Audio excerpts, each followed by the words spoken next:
Let's go.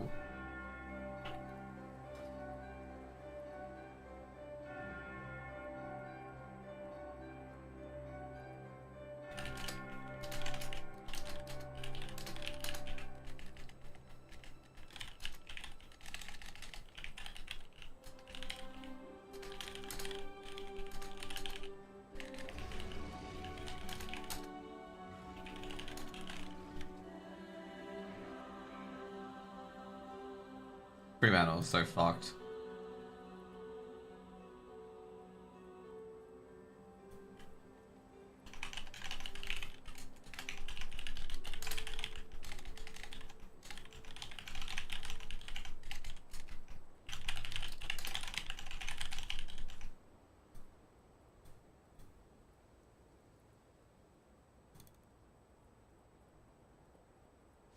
Okay, what spec am I at the moment? Okay, so we gotta do Devourer.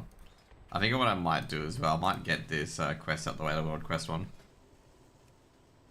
I think we got a few easy quests that we can just slap out the way while we're in Voidstorm, I assume. In fact, what other world quests? I think Voidstorm's got the Harrier, which is a relatively easy one. Yeah, Trench Run. I've actually done a few already. What's Harrendar's world quests? Not too bad. What about Eversong's? Oh, Eversong's actually pretty free, actually.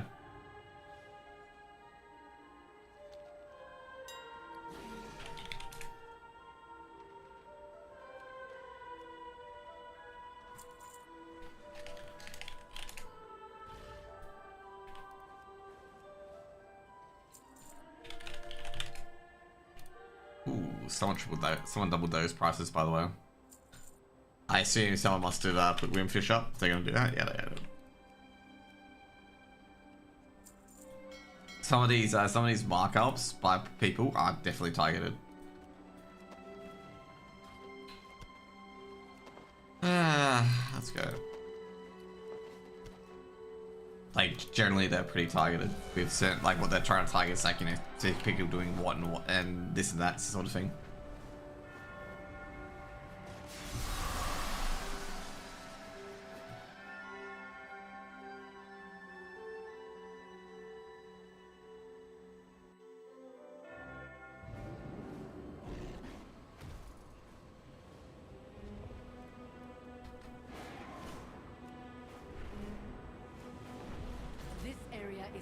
How many have I killed so far? I was gonna say 11.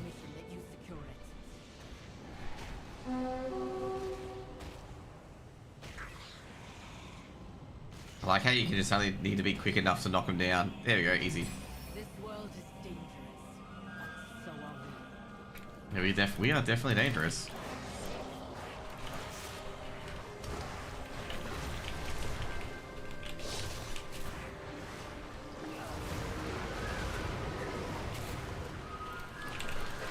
Hey, did we not? Oh no, that's diabolical.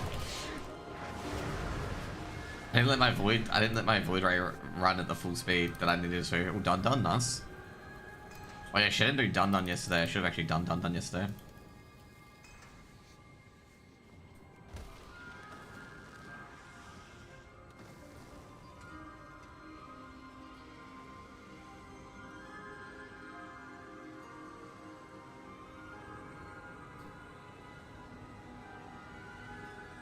To be fair, you can just do done in the off days.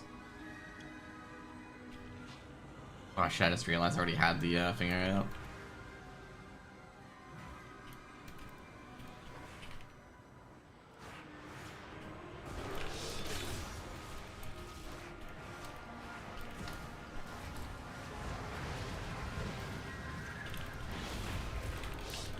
Oh, that was bad.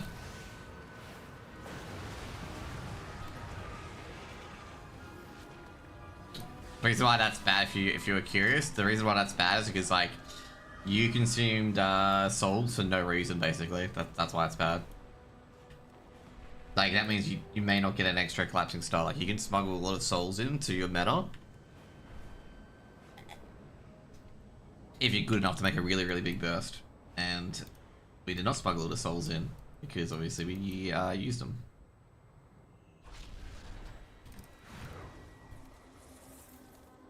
Fun.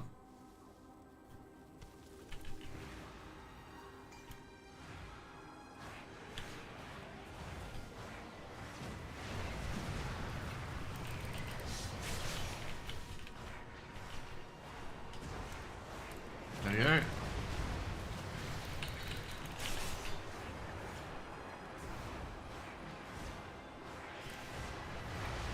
And that's how you work it.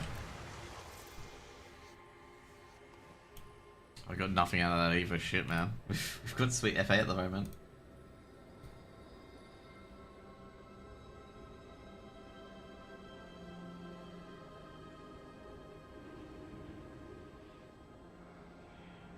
Yeah, we really do have sweet FA. But the good news is that both Minnesota teams won. So you got obviously the Wild winning their first playoff series in a fucking long time. I think it's 11 years actually, and we've also got the NBA team obviously winning their first game in quite a while, their first week in quite a while.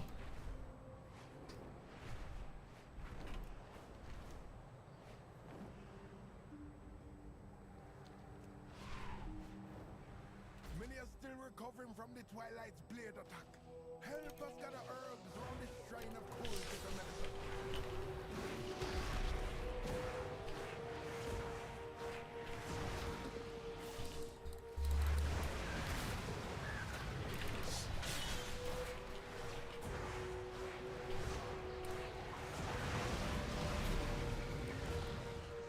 There we go.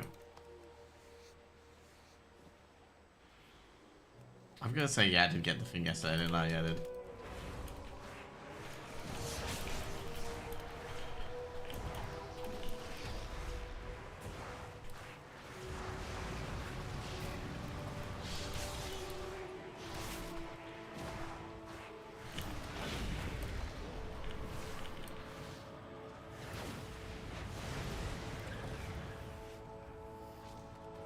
There we go.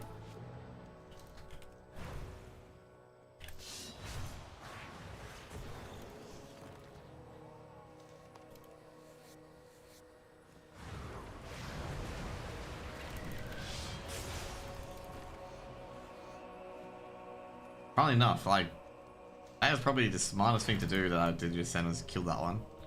It allows me to go to these ones and it'll be fine with it.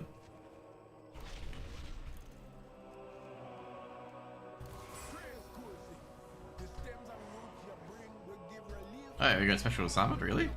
Alright, this is the one we had to complete free daily quest, yeah. I really dislike this one, by the way. The free daily quest one. Have I got both? Yeah, I think I've got both this week, yep.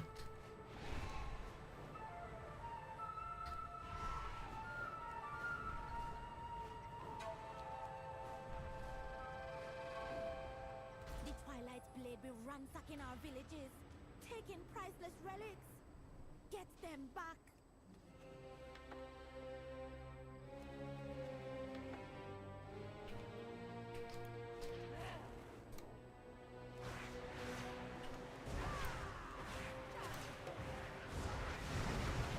There we go.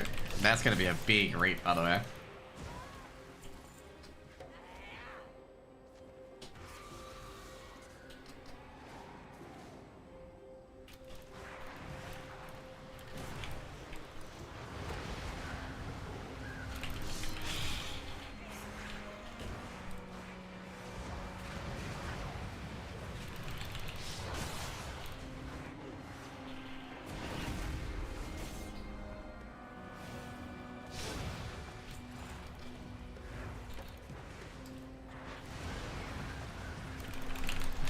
Oh yeah.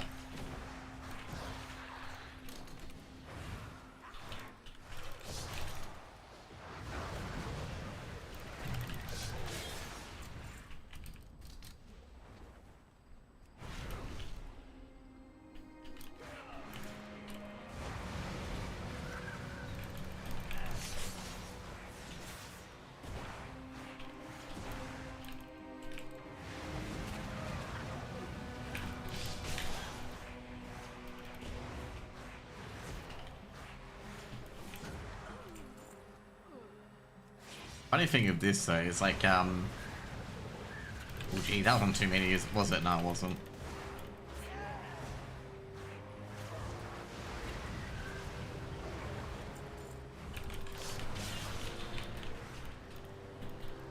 Am I lagging here? Fucking hell. I think it's because it was switching zones, by the way.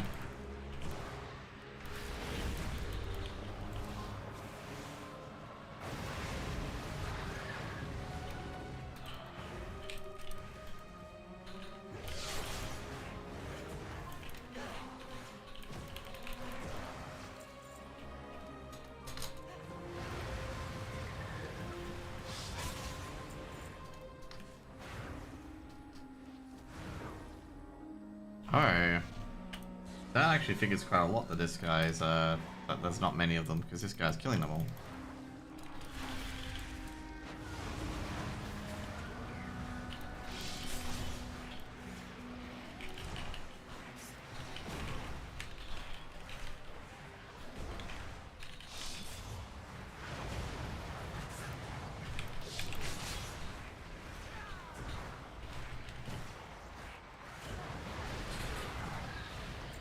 You've returned our heirlooms and our relics.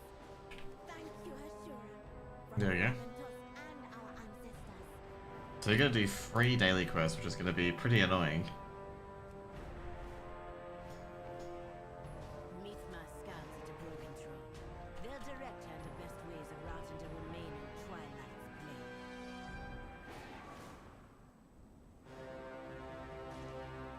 Do you need protection?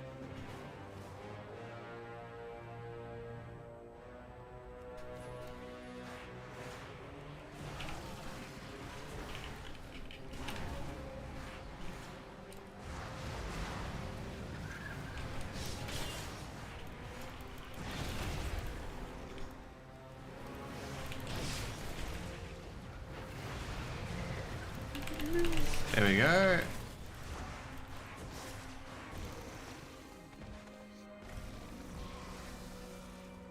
That was actually relatively easy, to be honest.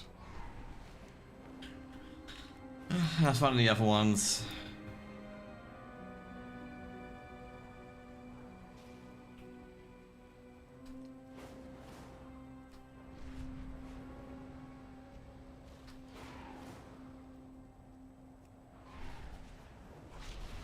Acuson guides me to victory.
Hey Shadow Man, what's up?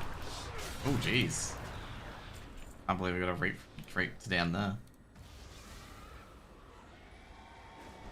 Morning. Well. Yeah, we're doing the weekly quest. Trying to get the world quests all done by today. I didn't get it done yesterday.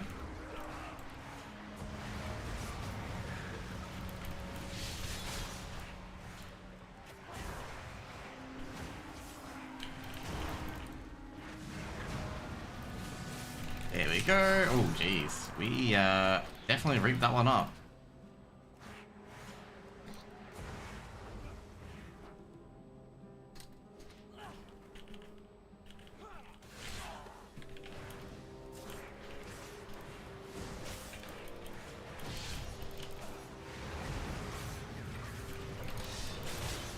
Oh, look at the meteorites, mate.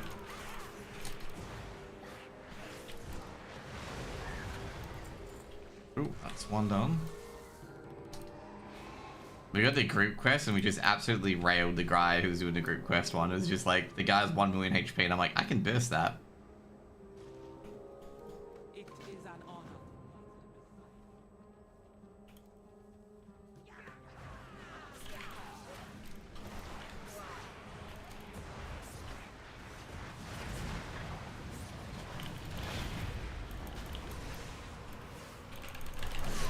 go.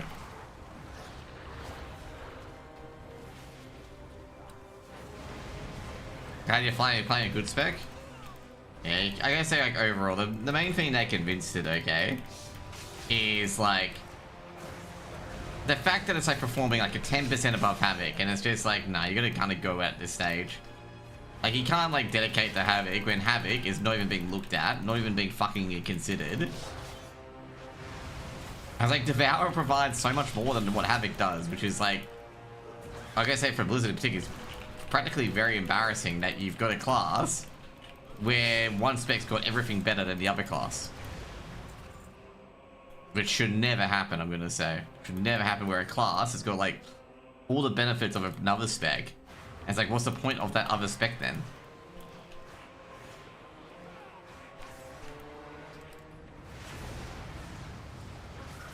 Like, is that other spec just there for, you know, funsies or what? Like, you know, is it actually legitimate another spec you're gonna do or what?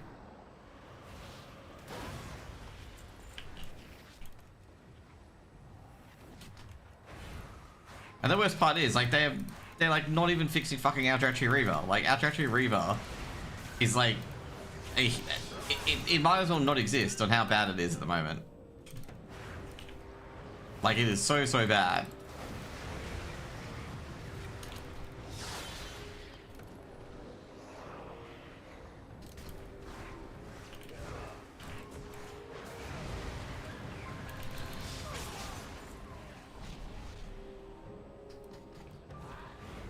Like, I think even fucking Shadowwreck, who's the main guide rider for Demon Hunters, is playing fucking Devourer.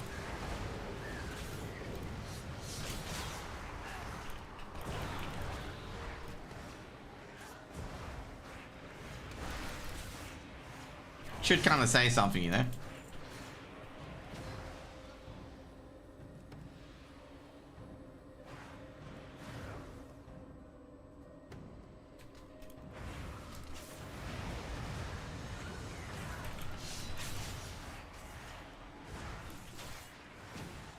But we're gonna get this typical Blizzard speech about how, like, we couldn't do any tuning passes for Havoc because it was halfway through the tier. It's like, you could make Havoc fucking good.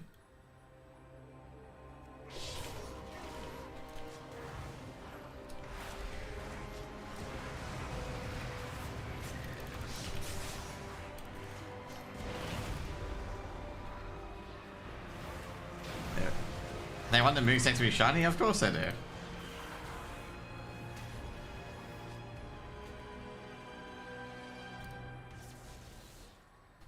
And like I said, they probably nerf a lot to do with Devourer, because they have to, because Devourer is like, at this stage, Devourer's got like all the fucking shiny toys that, you know, you need in every single Mythic Plus in regards to control. Like, they can use Fear Sigil. They've got, this is the worst part, okay? Not only do they have something better than Chaos Nova, they have a targeted Chaos Nova, where you can target a mob and stun everything around it. Like, that's really terrible when you've got a mid-range spec that can target a stun and also have a 30-yard interrupt as well. And it's like, it's just a better Havoc Demon Hunter.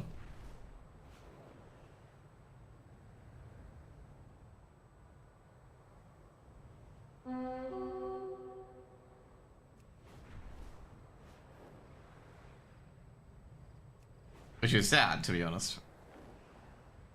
But I think we got all the world quests. Yeah, we did. Awesome.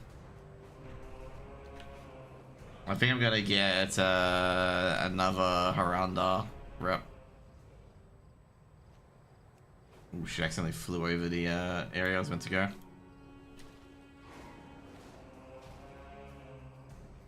I still hate people like this, by the way. This guy's waiting for someone to drop the lure. Oh no, I think he may be done. Because a lot of people don't wait for the lure to be dropped here because obviously it's very easy to get this one's lure.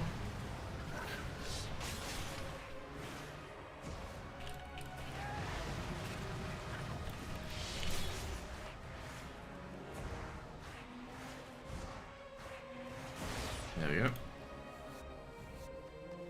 Dude, we got nothing out of this today. Holy shit.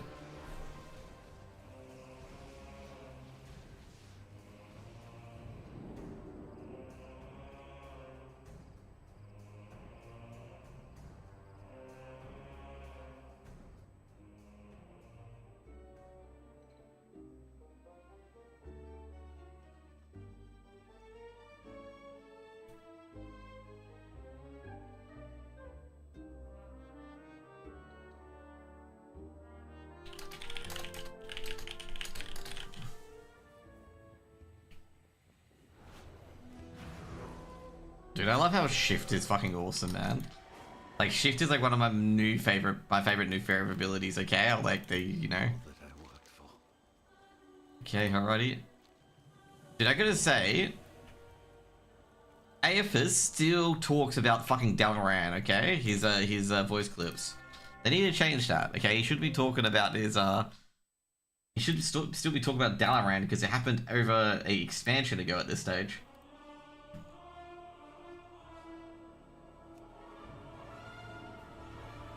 I'm excited about raids today. Raids today for you, but tomorrow for me.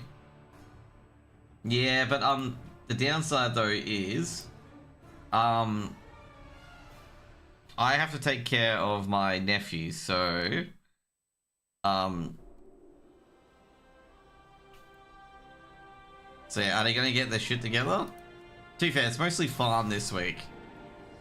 So yeah, we should be relatively fine. So I think I'm gonna have to play on my laptop, if anything. I'm not sure. Actually, to talk about that, I'm actually gonna change it. That I am now tentative.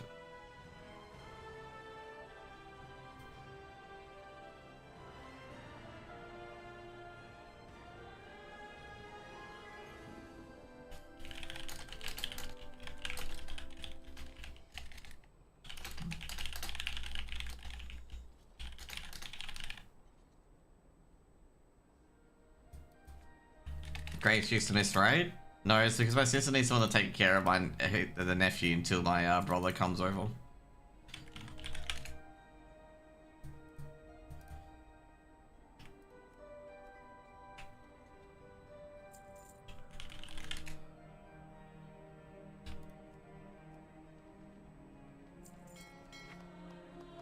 And once my brother comes over, I can do all the other shit. I don't know what he is doing in particular for other stuff, but yeah. I'm gonna do things.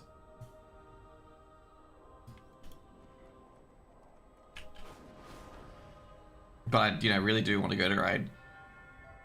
Because I feel like I'm a bit more comfortable playing Devourer now, so I do want to raid.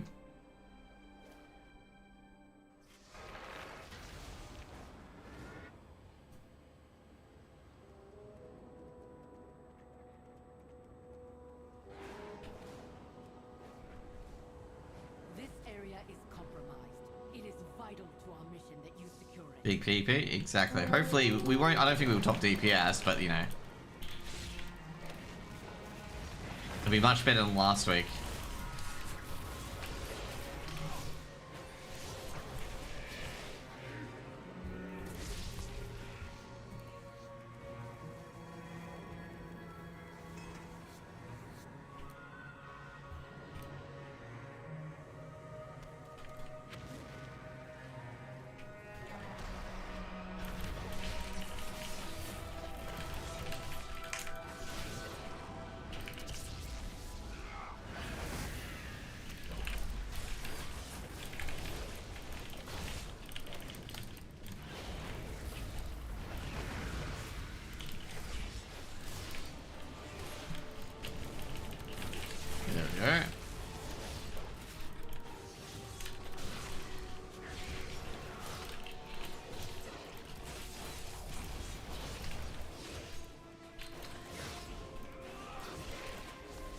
That was good. Got a Majestic High, that's some good. That's some big PP stuff.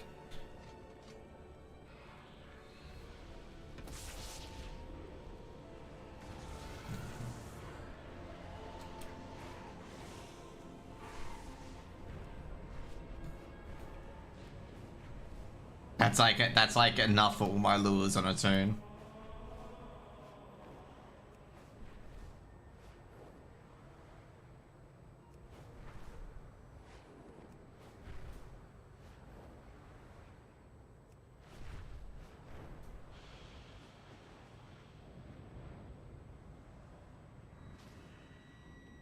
See, this is what I'm talking about here. There's like some people who just wait for someone to spawn these because they've gone for 2040. So if you're unaware of what 2040 spec is, like you can get 20 to 40 very easily from Dun Dun and a few others, and they just sit here until someone summons it. Like every time this happens without fail.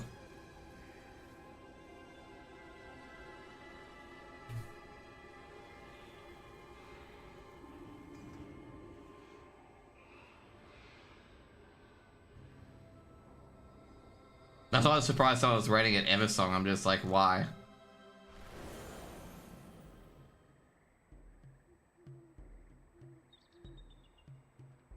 You're doing help things by helping the lure hunter community. I'm gonna be real with those guys in particular. Those guys should probably, you know, guess the guys who do that, like, they should probably max out They should probably max out that thingo, that specialization, in my opinion. Like, they should max out this, okay? I don't know why, because, like, plus skill is more important than plus perception.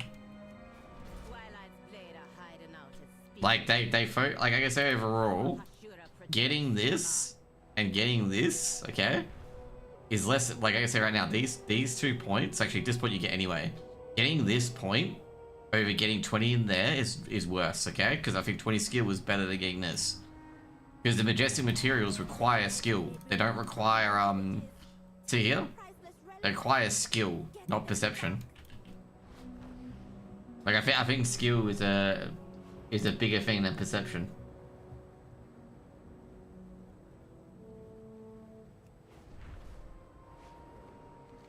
But anyways, we digress.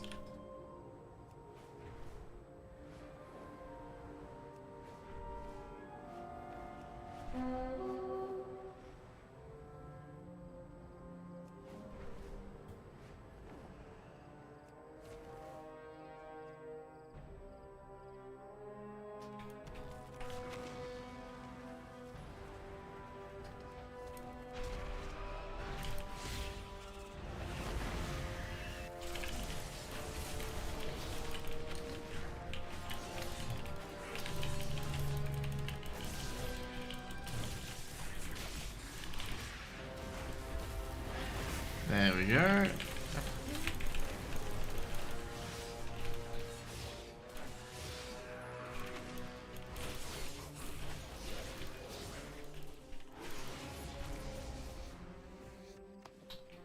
My god, I think I got a whole bunch of claws from that. I did get a whole bunch of claws from that. I'm just thinking, like, you know, I got one majestic hide. They've dropped in price, but I got a whole bunch of claws from that, you know. Thought so. I was like sitting there like, geez, I got like a whole bunch of crap from that.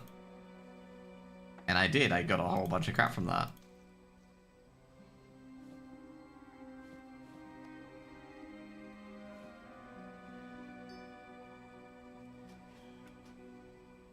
Oh shit, wrong thing.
Okay, we want here, we want, no.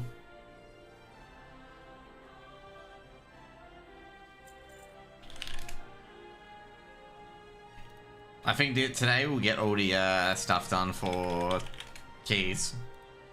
I think there'll be a few keys after raid too.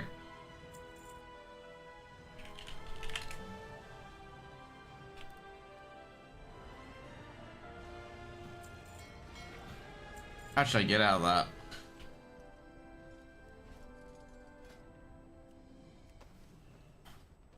We're at 26k out of that. Okay, that's good.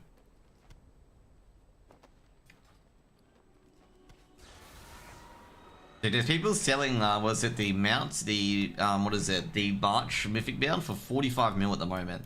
I currently have 2 mil, okay?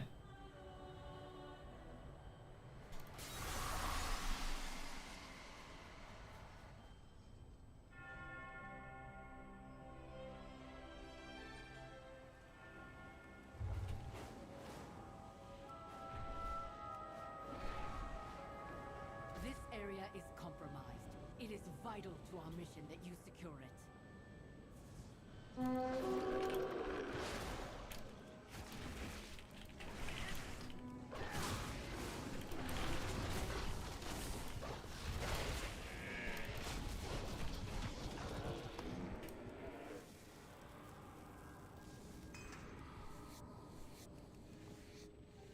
Actually, there was something today on Twitter. Okay, you guys may have seen it because I retweeted and liked it. That really struck out to me. Okay, that So basically, this is my mate talking about the voice acting sort of stuff, where like there are certain people in the voice acting community that don't learn their lines, aren't really prepared and whatnot, but they're always the first people to be called up or get a gig and whatnot. And they were basically saying, like, you know, why are they still, like, why are you still giving opportunities to people who are not punctual and whatnot and stuff like that? Like, you know, they're just asking the question. And because, like, the joke was, like, you know, it's just, she basically said, like, you know, and they said these people still get a job even after all that because they are apparently good to work with, question mark, question mark.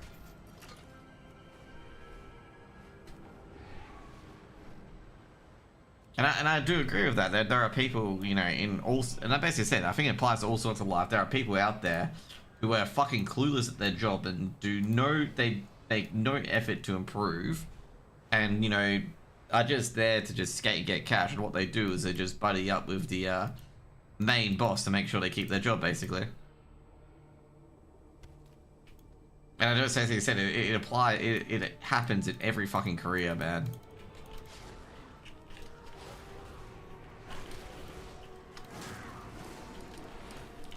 Because they were talking about acting, and I think it was like one of the lesser known actors.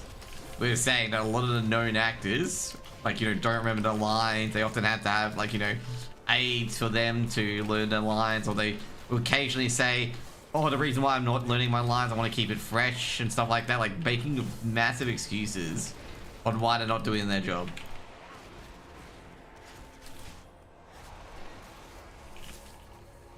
And I'm like sitting there being like, I've seen this. I have fucking seen this. Where people will go like, oh, I just don't have enough time. I just didn't do that. It's like, it's like, just make enough time, mate. Or people saying shit like, you know, oh, you know, if I don't get a job, I'm not going to this event. Even though, like, it's a once in a lifetime event for some people or whatnot.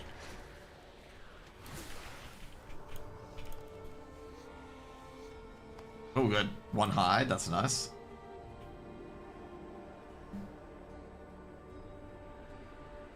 And the thing is, like, you know, you call that behavior out. You call, you know, people deliberately not improving or not making an effort.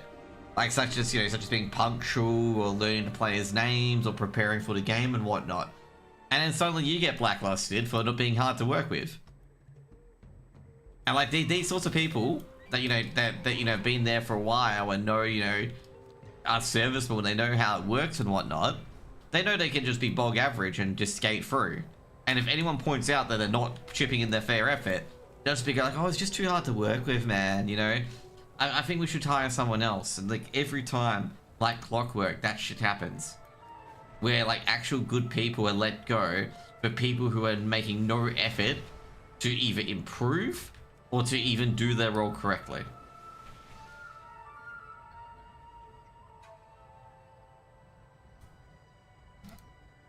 I've like I gotta say, like, you know, this is not me saying that people aren't allowed to have bad days. There are people who have bad days, and you know, they're just not in it for that day and whatnot.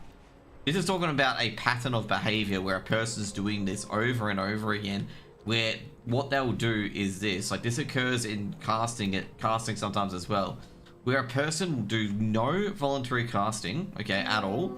Like, once they get to a certain point, they'll do no voluntary casting, but every time they get a paid gig, they'll suddenly come back and will do some voluntary casting, okay?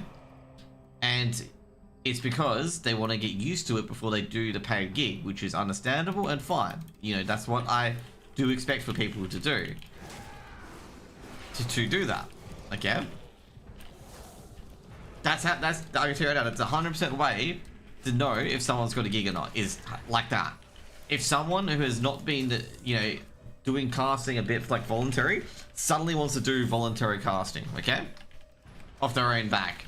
Like, that's how you can tell when someone's got a gig, okay? Like, that's how you can tell someone's got a gig in this industry. Is where they'll magically be wanting to do a voluntary work out of nowhere.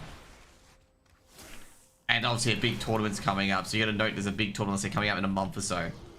100% people do that. It's a, I think a lot of these people overall should realize that people are not blind to this sort of thingo, because it's normal. Everyone would want to do that. You know, basically you get a gig and, you know, you want to make sure you cast the teams before you go on stage or whatever, and make sure you get all their names right and don't, you know, and have some awareness of what they do and whatnot. Now, the reason why I'm being cynical and pointing it out is because after the gig, they'll do no voluntary casting until they get a gig again. It like operates like clockwork, like that sort of behavior. And the thing is, like, the people who are hiring these people don't see it. Like, pretty much all they do is that they just practice on a few free games and then cast it again. And that is exactly what they do, and they get away with it.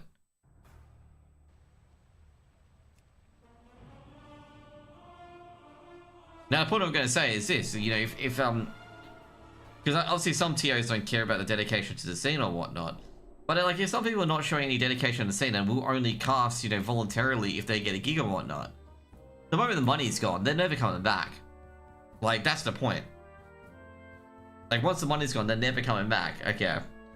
And the reason why I'm very, you know, very cynical of it is because these people expect other people to pay them to cast, but they won't do it off their own shoulder to make any effort to make anything of their own. I've really hammered this point home so much about people doing this. It's like you're expecting someone else to pay, but you are making no effort for yourself to make it profitable. Like, for example, you know, you're not doing interviews, you're not, you know, getting to know the players a bit more, you're not writing an article, you're not setting up your own Substack or whatever it is and whatnot. You're not doing that, but you have the audacity, in particular, or not audacity, I think audacity is a harsh word, but you also will accept the paid gig and then talk about how dedicated to the scene you are. Like that, okay? Now, the biggest people, I reckon the biggest tell in particular of people like this are people who, like, performatively thank the community, like the CS or Val community, for keeping it alive. I think those are the sort of people that do it a lot. Because they have, like, an internal guilt, I feel, that they know that they haven't really done anything. Proof that I did it, that seat I did a view, the healer hated me, just did one. Then it didn't die at all. Oh, jeez. Yeah, I was gonna say, I didn't think the healer healed you. I think I checked your death log and it was just like no heals. But anyway. The healer hated me in that dungeon, yes, because you told him to use Tiger's Last, which he should have been doing. Like, you're not wrong about that, okay? Like, you know, you're like, hey man, use Tiger's Last. I guess he took it the wrong way, to be honest. He may have took it the wrong way. Got the gloves? Nice. Anyway, sorry. I got a bit off track there, but like, you know, when I talk about stuff like this, okay? it's just stuff that I see and learn from like the time being in the industry. Like some people just some people are just very interesting, okay? Let's put it that way, okay? Like, I would say, like, overall, like, some people's dedication to the industry is how much you pay them, basically. And, like, some people as well will often take ownership positions in the industry just to say that they are committing and what they will do. Like, some people do that, say they're committing, but what they will do is that they will never ever actually run the thing that they purchased. They'll get other people or community members that will do it for free and have them run it. We are deep in enemy territory. Time to strike. So that's like the other way that people operate as well. Is that they'll take up all the crucial parts of an industry where you can't not hire them, sort of thing. And then they'll just plow down and, like, you know, lays out, knowing that they'll get every single gig.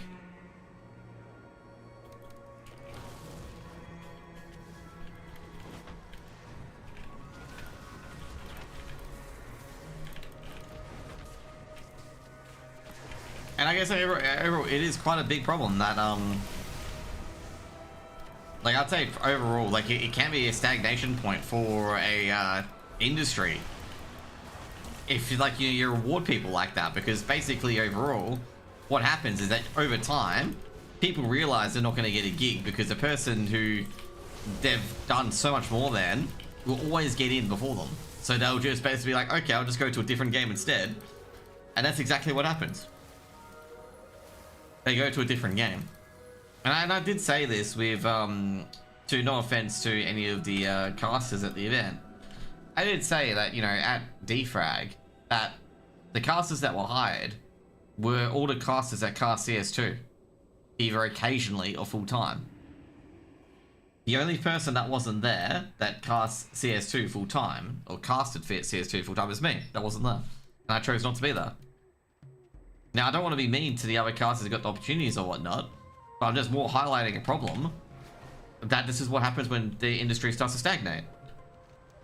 Is that you have no mid-tier casters. Like, the casters below the top 6 will never ever get a gig, because basically the companies look at them, they'll say, oh, okay, we'll give the top 6 a go again. And that's what will consistently happen over and over again, because there's no one coming through. And then the main reason why no one's coming through is because they never get picked in the first place, and it just basically repeats itself over and over again.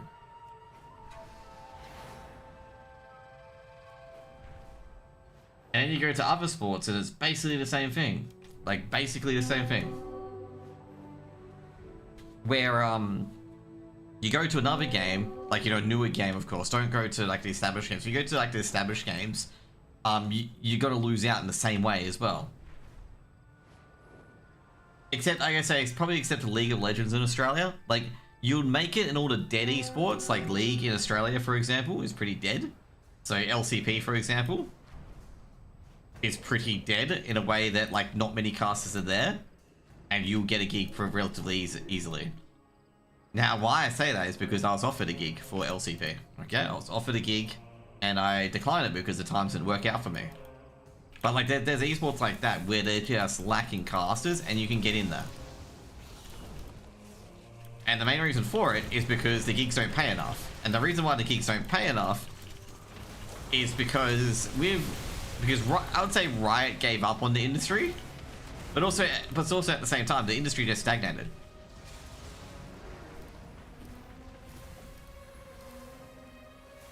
Like, there's not enough people who wanted to do league casting because Riot was showing no real commitment, and there was no real TO in Oceania showing real commitment other than ESL, and Riot obviously didn't want ESL directing the ship, but it showed real, and also not to mention Riot took the license off ESL and then and ahed for like a long time. And like no commitment or no pathway to get a career out of it, people just left. And that stagnates the entire casting career overall. Now you may say, you know, well, what about, you know, Defrag? Defrag offers, you know, chances and whatnot. And I'll just say it does, but you don't get any payment out of it. You get opportunities, but when ESL come around for their IEM Chengdu, which is going to happen again, because they'll get B-stream casters, it'll be the same 6 or same 4 casters over and over again, because ESL, to a fault, are very loyal to their casters, okay? So if you get picked, unless you do something completely stupid or retire, you'll get your payment from ESL. You'll get your BO from ESL, and you don't have to do any research, okay? Like, as soon as that thing comes in the mail, you just watch the top 8 or top 16 teams, and that's it. You go in there.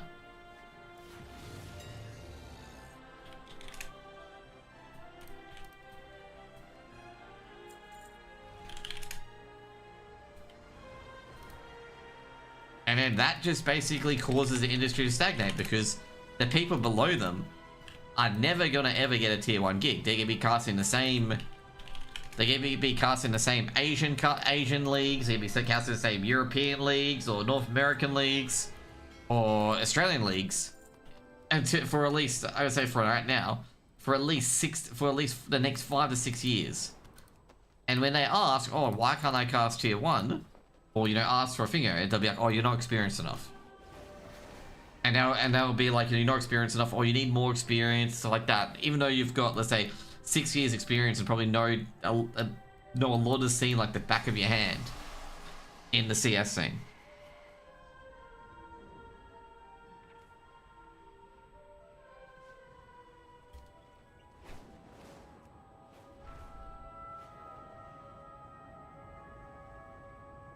This area is compromised.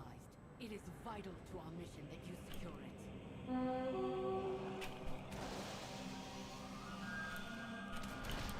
And the reason why I feel like these people can say that is because maybe they're genuine. Maybe they're genuine, like, you know, yeah, I understand it's really, really difficult, which some people do. But it's also at the same time, they just know they can say that, and the person under them has to accept it. It's either they accept it, or they get nowhere in the industry. And the thing is, like, you know, when you realize you're going to get nowhere in the industry, and it is, like, kind of full of shit, then you get fucking jaded, like myself.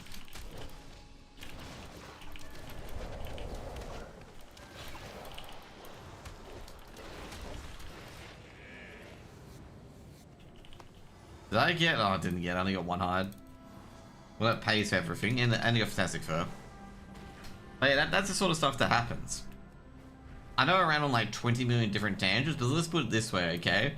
Like, when you don't have a top that you want to achieve or attain in a certain esport, the casting talent for that game tends to stagnate. Especially if there isn't other tournaments that they can cast. And I wouldn't say ESEA Challenge Cup is one of them. So what's going to happen, because I think tomorrow is the lower final. I have no idea who's casting that. But I'm gonna say right now, I hope it isn't. I hope they've hired, I hope they've hired Flam and Church. Actually, I gotta check, make sure Church is active.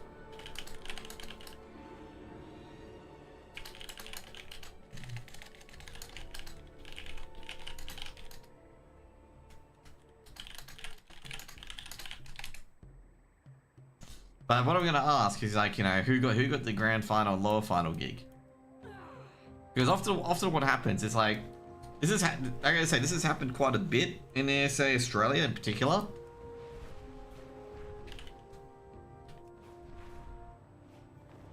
Essentially, what happens is that certain casters will do all the stuff during the season, have a lot of information and whatnot, and then when it gets to the finals, the not known casters will come back in, take the paid gig, and then they go away again, basically.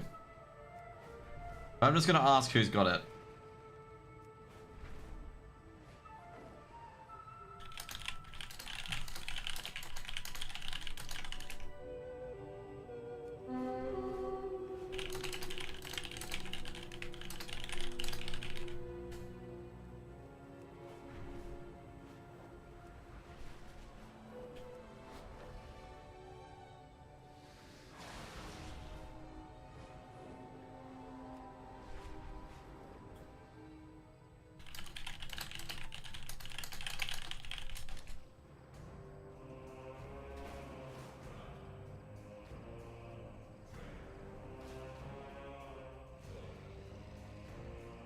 But yeah, what I mean by that is like, some people do like the entire season of like, you know, the tournaments and whatnot. And it's always the person who swoops in and takes the bickies afterwards, like on the big games, that will get remembered basically.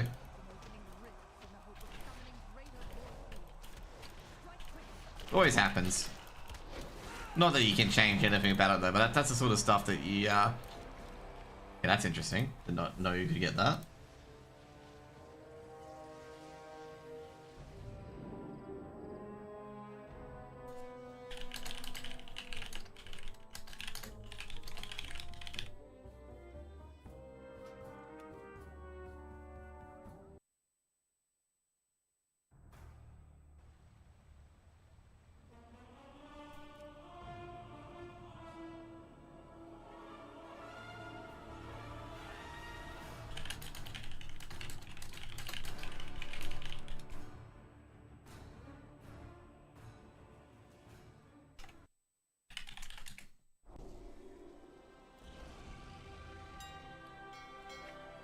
But yeah, the main reason why I mentioned that sort of stuff is just like, that's how the industry works as per se, like where like certain talent will come in for the playoffs and whatnot.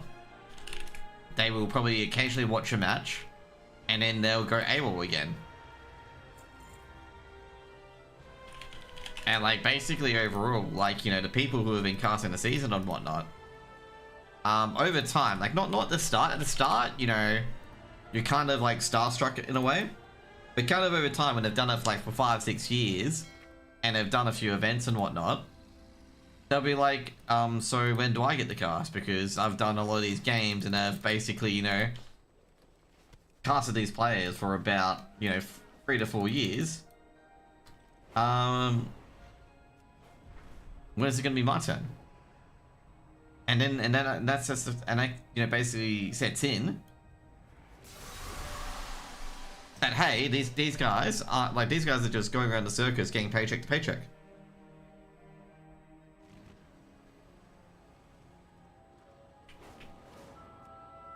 And you're the one doing all the grunt work and doing all the leg work for them, and they get the bickies at the end of the day.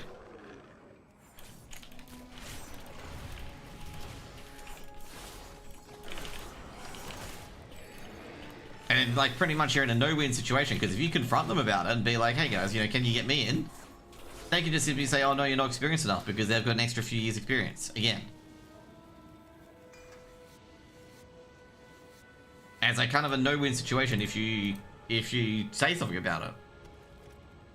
Because like basically another thing as well, which I've seen it being mentioned recently, they'll say, oh, just tall poppies, man. You know, they don't get it. What as it is, like I've seen that being used recently as well, where they'll call people who pointed out that, you know, they're not doing enough work. They'll say, oh, they're just toy poppies, they're just trying to drag everyone down. And I've seen that done as well, where they will call anyone who says, oh, you know, anyone who talks bad about us is a tall poppy syndrome, which is what tall poppy syndrome is that tall poppy syndrome is essentially dragging someone down because they are becoming successful, sort of thing. Okay, like they'll hate on people who are becoming successful and whatnot in their area of expertise, and they'll try to conflate that with someone's complaint about them getting all the gigs and whatnot. It's like, you know, you're just upset that they're successful, when in actuality your complaint actually has a bit of legs, that you're doing all the legwork and all the stuff like that to you know, to keep the league alive. And, you know, maybe the league may have died if your involvement wasn't there and no one was casting the free games that were there. Maybe the league wouldn't have these paid events and whatnot. But no one, like, basically overall, no one would pay attention to that, because they don't see you doing these games in the background. Like the regular people who will, like, you know, be like, no, that's not the case. They don't see you in the background doing a lot of these games, because they're only focusing on the people who get the main games, who get the big games, who are in the mainstream. And it's not because they it's not because they don't understand. It's because, no, sorry, it's not because they don't understand. They understand. It's because they don't.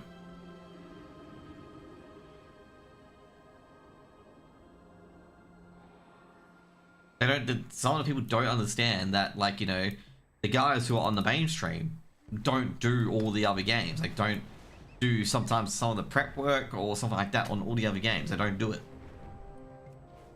They just come in there, you know, because they've got the experience and they've got the loyalty, get their paycheck, and then get out. And then they won't talk about the game until the next paycheck comes in. Like, as I keep saying overall, is that you can really tell with someone's talent at the moment of when they are being you know, when they've got a gig in their email and whatnot, because they'll just suddenly start talking about the game again. It won't be ever off their own shoulders, and like I said, I'm just sick and tired of seeing it. It's just like, well, you know, that's how the industry rolls. And they'll, like, you know, when you try to complain about it, they'll be in your DMs or, like, you know, being like, that's, you know, that's not right. It's like, it's in the catch-22 where you can't complain about it, because if you complain about it, you're blacklisted. And if you don't complain about it, it just gets progressively worse. And this is why a lot of people just choose not to play and just don't go into esports.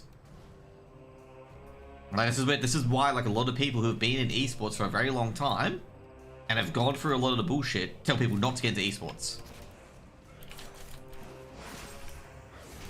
Because it is not worth it. And they also say, like, you know, make sure you get a job in something else before going to esports, because it's highly likely than not that you are not going to get paid, or someone's going to, like, basically, I don't know, let's just call it, like, basically, just put it this way, most people grift a lot in esports as well. You're either going to get grifted, or you're either going to be the grifter, or you're going to be the griftee. Let's just put it that way. But they're well aware that, you know, this sort of stuff happens in casting and whatnot, where people will take advantage of that, okay? We'll take, like, once they get paid gigs, they'll suddenly stop caring about the smaller games and whatnot. They'll just turn up when a gig comes in, and then when the gig's done, they'll just basically adios.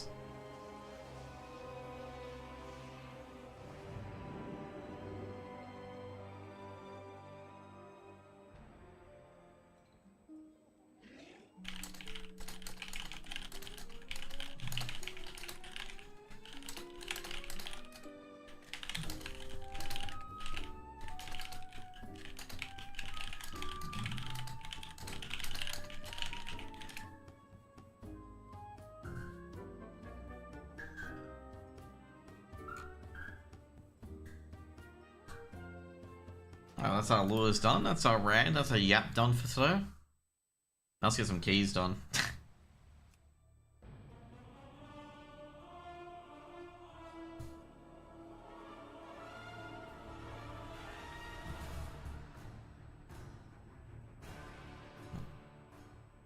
Oh, Fremantle scored 2 goals, that's good.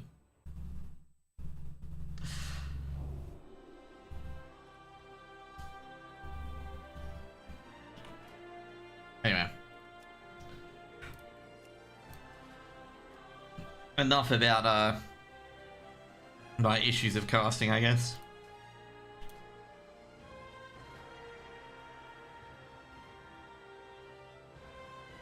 Pit of Sauron. I like how it's, like, relaxed. Like, anyone has a relaxed Pit of Sauron. Sorry, never mind. Pit of Sauron is actually low-key, actually really relaxing, okay? I was making a joke there, okay? A relaxed 13, okay? Oh, Agatha Academy. I do like that dungeon, actually. I do like an Agatha. I think I've got one more to do. Yeah, I did a lot of keys, okay, on the Wednesday, Thursday. Like, look at that. I'm gonna say, not gonna lie, Pit of Sauron is one of my favorite keys, okay? Like, it is one of my favorite keys.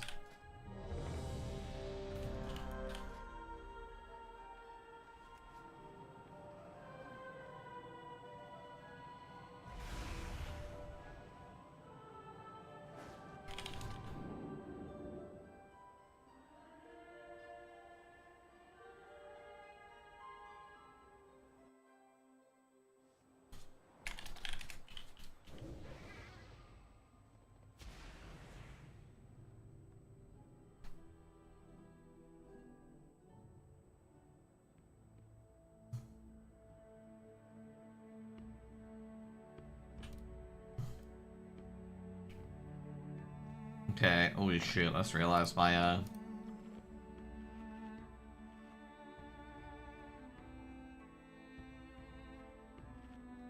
This is actually the funny part. I remember, okay.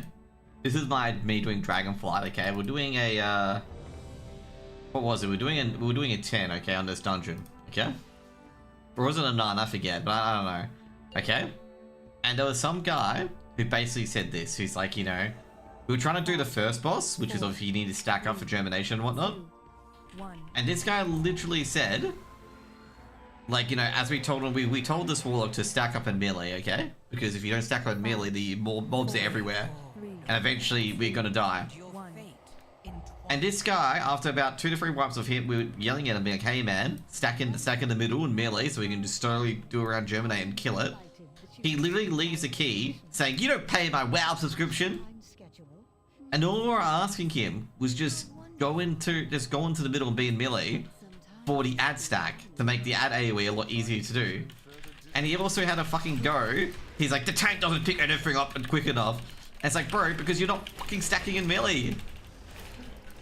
Like, someone had to explain to us, like, bro, you're not stacking in melee, so the tank can't fucking pick up anything.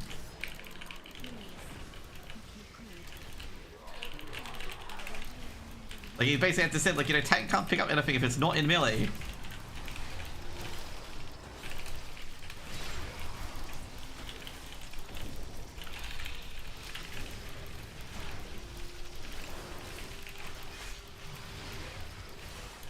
This guy, okay, he's Org. I was gonna say, if he's not Org and he's doing that much of DPS with Lust, I'd be fucking concerned. I know he's doing a lot of DPS, he's giving a lot of DPS out.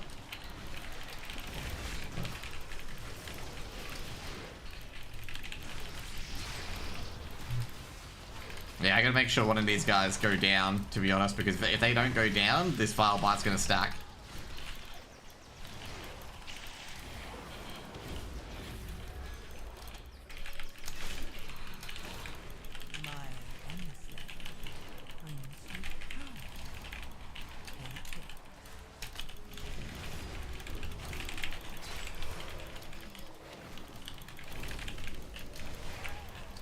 Shit.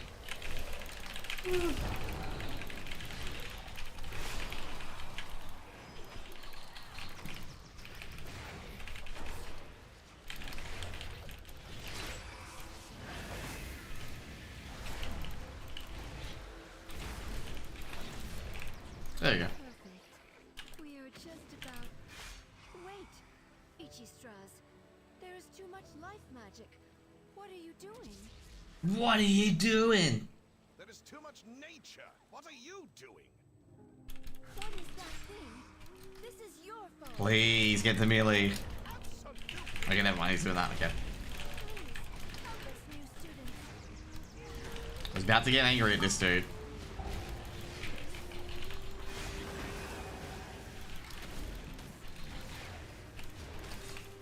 You know when you, like, you know some guys, like, not doing as well, right? Oh. This is one of these scenarios where you know.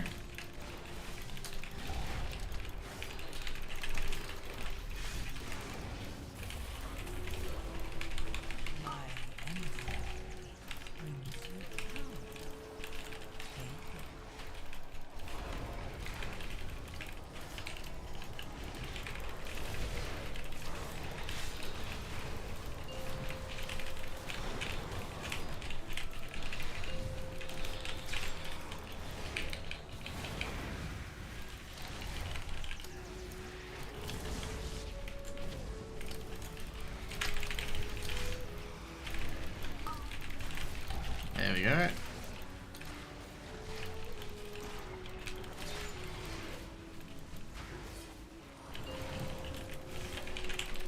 So these people need to do, like, in particularly that paladin, because that paladin's doing it way too much. He needs to stop moving. He needs to only move at like 1 at a time. He is moving like 2 at a time.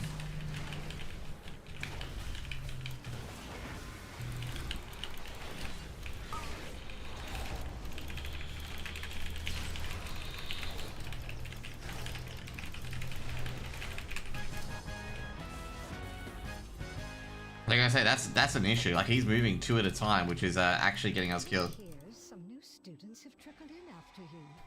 They seem interested in our sports field. Help them sort out clearing the place. Hey, Choco. But yeah, I just remember this dungeon from that Warlock having a fucking hissy fit. Like, when we asked him to go into melee, okay? For this boss.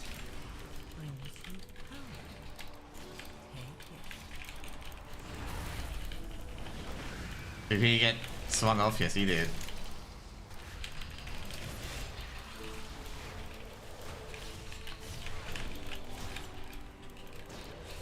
And that means since we got one DPS swung off, that this Dark Prayer is going to get awfully close.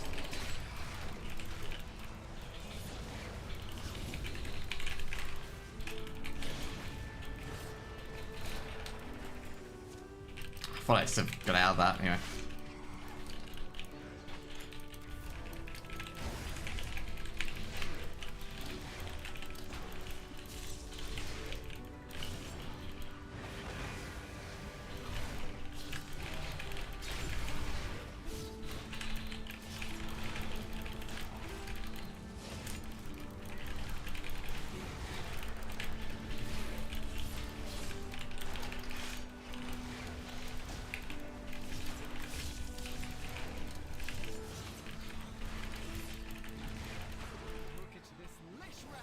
There we go, yeah. Wait, what are these birds doing here? What are these birds doing here? Let's go. A willing sacrifice has been prepared. Okay, apparently my fracture isn't hitting, okay? Very confused at the moment. My fracture isn't hitting mobs, okay?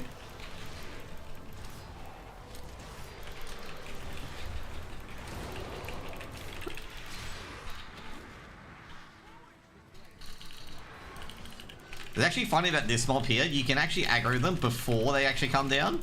So you can get like a pretty decent aggro lead against people who also DPS can start DPSing with it. You can get a decent aggro lead against people who shouldn't be DPSing mobs but are.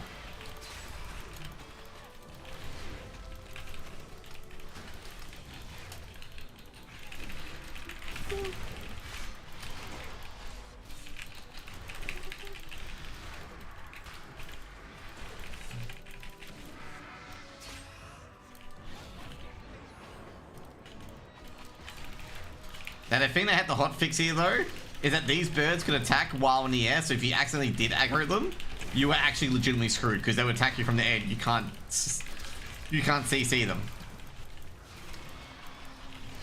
A willing sacrifice has been prepared. Which I gotta say was not funny, okay? It was not funny when you had a DPS that you couldn't taunt the ad off. The ad was attacking them for like, you know, upstairs, like, you know, from downtown, and you couldn't do anything about it.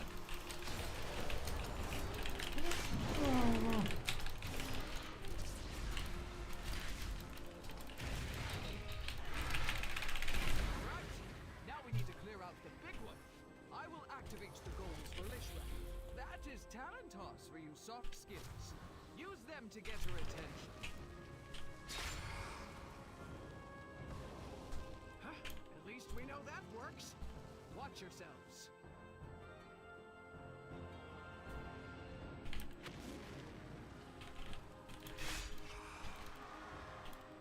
There we go. Yep. So we're gonna do as well, as I said, I put the finger, you got Sharpened Beak coming up soon. Let's go. Smash it out, guys. Smash it out.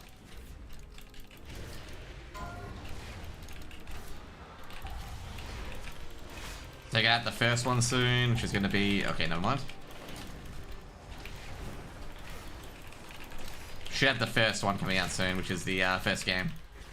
Or the first thing. So what you want to do is when the pet comes in, you want to pop your cooldown. Because you want your cooldown to last a long time. Okay, you want to get the green one. You want to get the DPS to do it because DPS are inherently lazy. Get them to do it, you know. So now, if you don't know, it's actually a pretty cool thing as well. There's a wind buff that comes to the outside the ball. If you're a DPS, you want to pick this up. And if you're not a DPS, you don't want to pick it up. So what you want to do is you're going to go this, get that, and then you can get your movement speed. You don't get pushed back by the wind, see? And you have your infinite haste, basically. So you can just basically spam to no end. Oh shit. So like every single phase of this fight has a cool thingo that you can use. And that's one of it. And I think next one will come up shortly. Yep, here we go.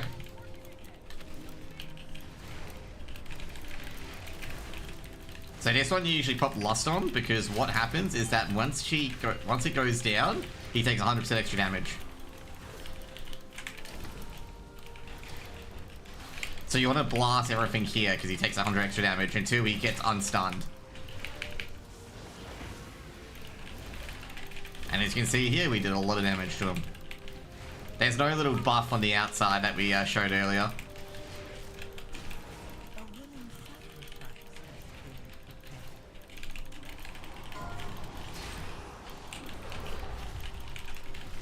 And that's probably, there's a lot of worse timing on this boss.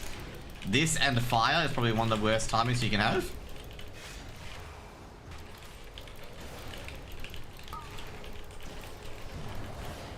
Oh shit, he got the buff, did he? Yeah, he did. Oh no, we got the buff. I gotta say, our DPS like fucking falls off a cliff. Like literally falls off a cliff. Like after that burst window, our DPS really does fall off a cliff. Okay, this one can be a bit... You can have an interesting pull of this, okay? So what you can do is you can pull this. Now this is an interesting pull, okay? You can pull this and then pull this.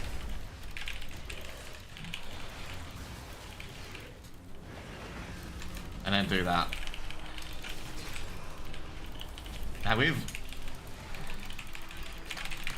Oh, that got before Surge. That's actually very huge, actually, that we got that off before Surge. So what you want to do is with Witch's Ambush, you want to stay at here, because then it'll pop here. Oh, shit. You don't want to pop it. Also, at the same time, these guys are going to make sure these fucking things die.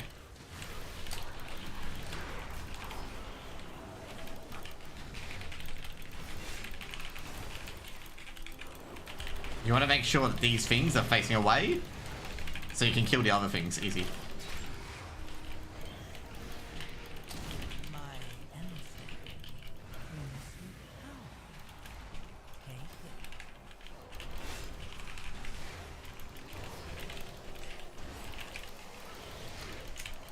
And if anyone gets killed by it, it's kind of their fault, to be honest. Because you're putting them in a direction where they could easily avoid it.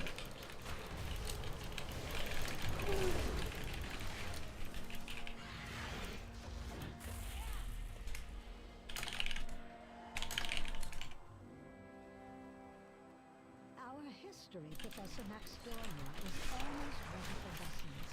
Do see if there is anything he needs to So what he wants to do is he's doing exactly what I want him to do, which is this.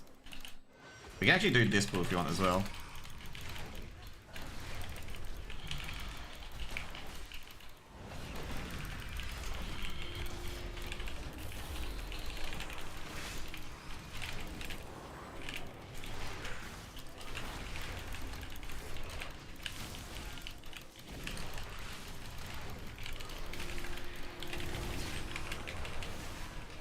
So what I want to do is make sure his Rift Breath is aiming to the edge so no one gets hit by it. You probably can't do this in higher keys, just an FYI. I gotta say that now. I don't think you can do this in higher keys.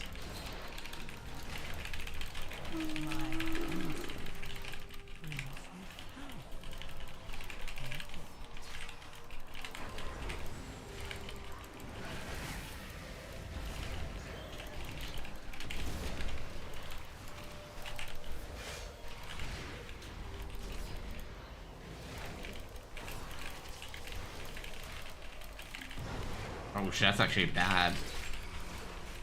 These people, man, I guess I'm gonna say, you don't run away from the tank in this instance, you always go to the tank. Excuse the mess. It has been quite some time since just putting together my... Hey Invis, what's up, man? What you been up to, dude?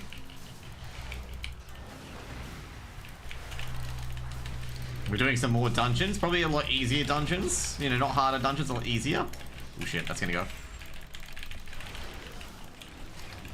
Reason why I'm doing easier dungeons is I just want to get my stuff in. Oh shit, this guy is not healing me. Did he get absolutely KO'd? No, I didn't. He just actually being really, really lazy. Sometimes we like easy. Been working a lot. I can imagine. Is it like busy time for you, or you know, what is busy time for you? Like what time and dates or whatever it is? Or is it when someone's like, you know, someone's like, oh shit, you know, they've got into our database. What do we do? They've literally hacked us. Hackerman's hacked us.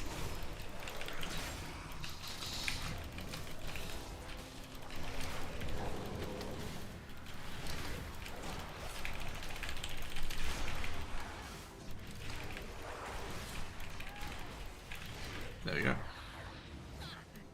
360 days a year. I think I've been working 200 hours for the past year. Shit. Members of the Blue Dragon Flight accidentally 200, yeah. Oh, yeah, that is a lot. element and created a powerful construct. I was like thinking 200 yards. Then I read that. Then I went 200 hours a month, and I was like, oh shit, that is quite a lot.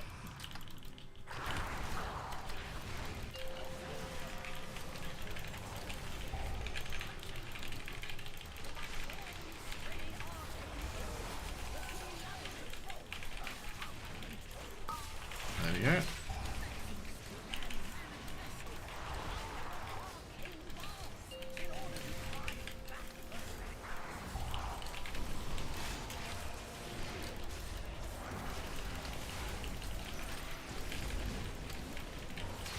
There we go.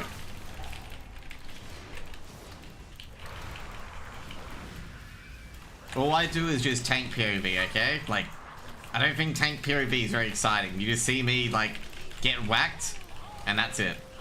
It's literally it. You just see me get whacked, and that's it. And you see meteorites occasionally fall down. And that's what you see.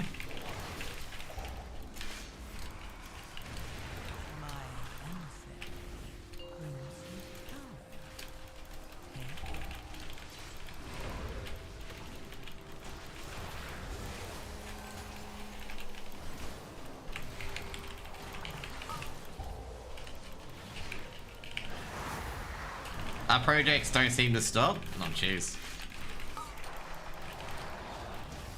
Are you gonna have like everyone on your payroll at one stage? Like everyone in your client book? Like, you know, there's no other companies, just you. You're gonna have a monopoly. Was headhunted 3 times last month. I'm looking for a Alex. And Alex, have you heard of Alex? He's a Danish guy.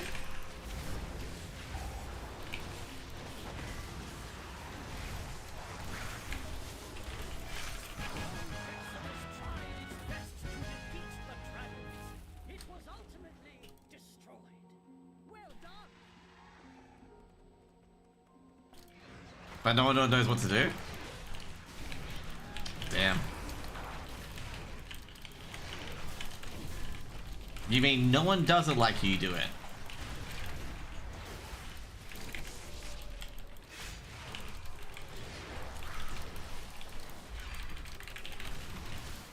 No, they know, but they're shit at it. Okay. Oh shit, this is gonna hurt. Oh.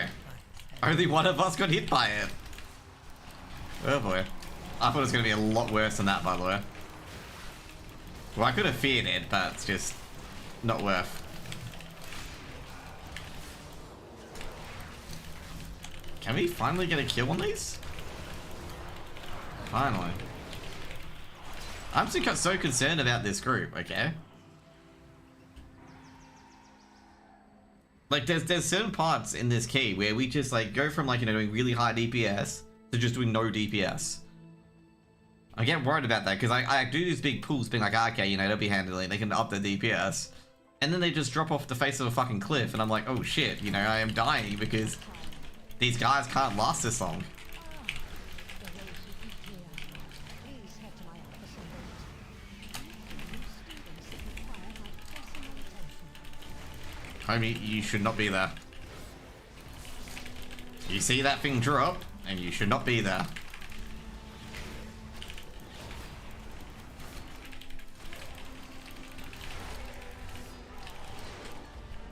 So if you ever want to know, if you see a pink circle like that, and you're a DPS, you move from that area right away. That's I haven't negotiated. Okay, yeah, 680 AUD an hour. Fuck me. Well, that's a lot of tax. I know that much. But that's a lot of good yum money. And that's all that's needed. Okay. Oh shit.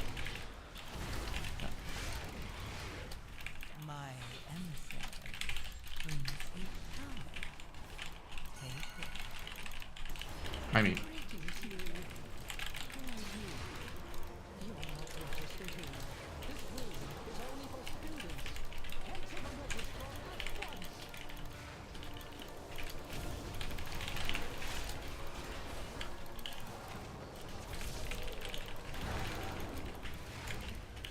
see what I mean? This is what I mean about here, okay? Like, our DPS seems so good at the start, and then our DPS just falls off a fucking cliff. Oh shit, I think we're gonna go inside. Like, it just, DPS just disappears.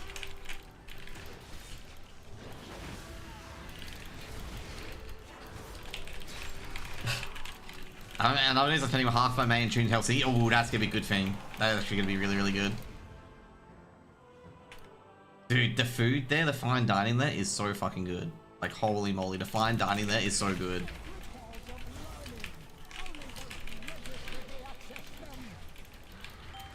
You are going to love it. Like, the pasta place is really good, and Estonia has really, really good thing. And the Scarpy that Rosie went to is really, really good, okay? Because I went there, and I'm like, I recognize this restaurant. And I'm like, I was there.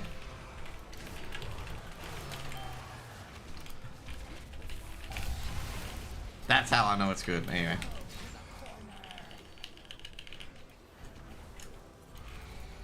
It was me, I was there. I was there when the pasta was made.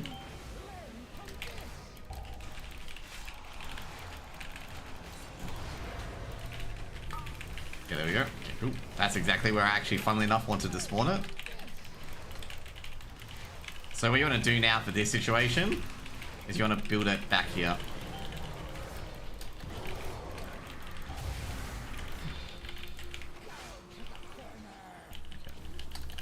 So basically these little vacuum things last a lot in the fight. They last to a certain point of time.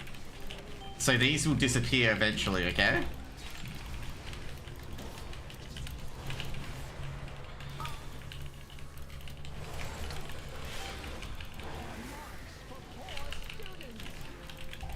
Okay. So what I want to do is I want to keep this here. And then move to the other side. Oh my god, are you a moron? Guys, you can't be dropping it there. But you can see the guys in the mid are gone, so you can move your thing back. So see down here? So things at the start that started, they're no longer there, so you can come back here. And you just do the same thing over and over again.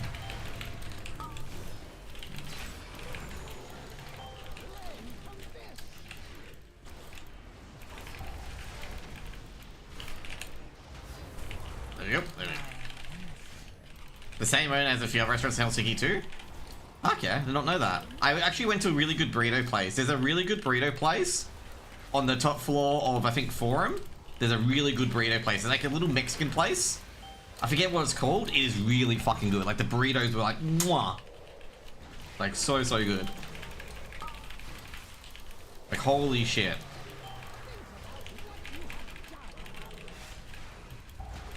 Trying to think of the other restaurants I went to as well. The hotel restaurant in Crown Plaza, because that's where I was staying. The,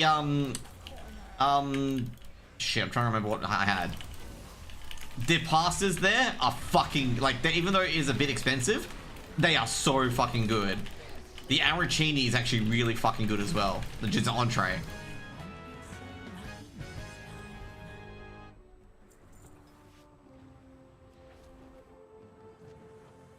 Sub Burritos third floor? Yeah, Sub Burritos, that's right. I was gonna say it's called Sub Burritos, but I wasn't too sure. The Sub Burritos is really fucking good. Extreme.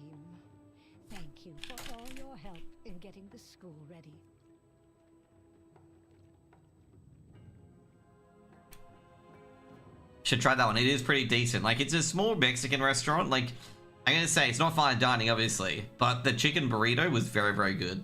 And what was the other place? It's the restaurant in Crown Plaza. I'm trying to figure what it's called. I'm not sure if you can get into it as a non-hotel guest.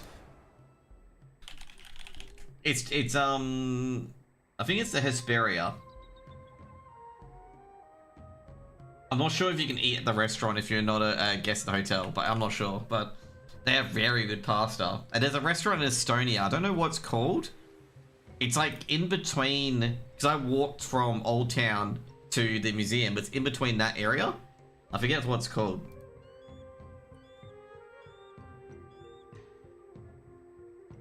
But yeah.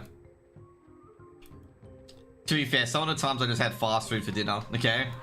Like, there was times where I'm just like, I just want to go back to the hotel and just relax and like curl out.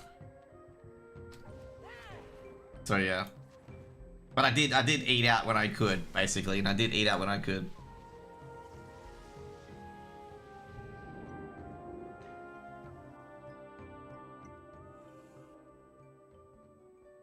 But yeah, there was a lot of good shit there as well. The only downside is that the Finland National Museum isn't open. I really wanted to go there. Lyko has an American Italian pizza. I went to a restaurant with Rosie at Outlet, at Helsinki Outlet, but I'm not sure if you're gonna go to Outlet, because Outlet's quite it's about 10 minutes out or 15 minutes out. They had really good pizza. I did actually see Lycaria, and I'm like, it was when I wanted burritos, okay? You know when you feel like burritos and you see a wood-fired pizza, I'm like, oh, that'd be pretty good. That was me, okay? Like, I was preferring a burrito, and I saw the wood-fired pizzas, I'm like, ooh, that's gonna be pretty good. Because I did like 25k steps every fucking day in Helsinki. Because like I was like sitting there being like, let's try to avoid, like I wanted to avoid getting an Uber everywhere or tram everywhere. So I wanted to, you know, walk around. So like I walked from my hotel to, you know, Helsinki and whatnot. Obviously, I guess right now, I didn't walk to the fucking island fortress, okay? Mind you, okay? I didn't walk there, just in case you're wondering.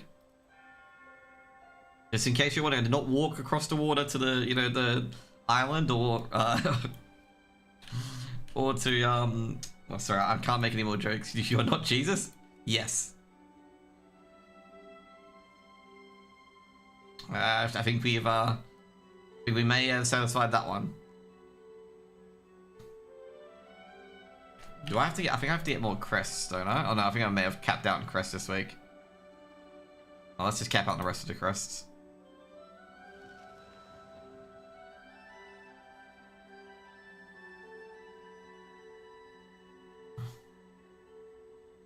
Just FYI, if you ever want to check if it's a Brazilian group, just look for the Spanish names. You see Raxalado, it's definitely a Spanish group. Oh, and did that get filled up? No, I didn't. Okay.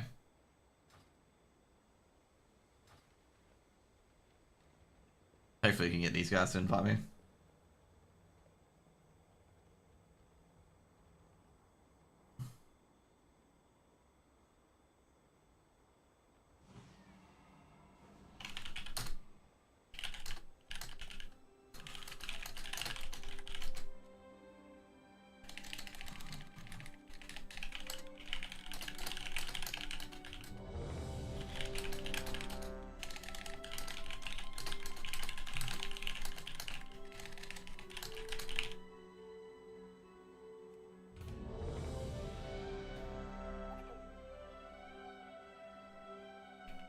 What's your fortress I like the most? The cannons, that little mound area, and also the dry dock.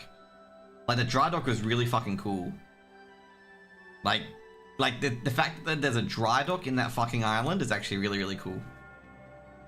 Like, they have like a dry dock where all the old ships are being fixed and whatnot, and the little cannon mounts are actually really, really fun as well. Unfortunately, we couldn't get into the submarine. Like, they have a submarine which you can tour into, but it was winter, so you couldn't get into it. Well, it hadn't returned to spring yet, obviously. Or when it is open.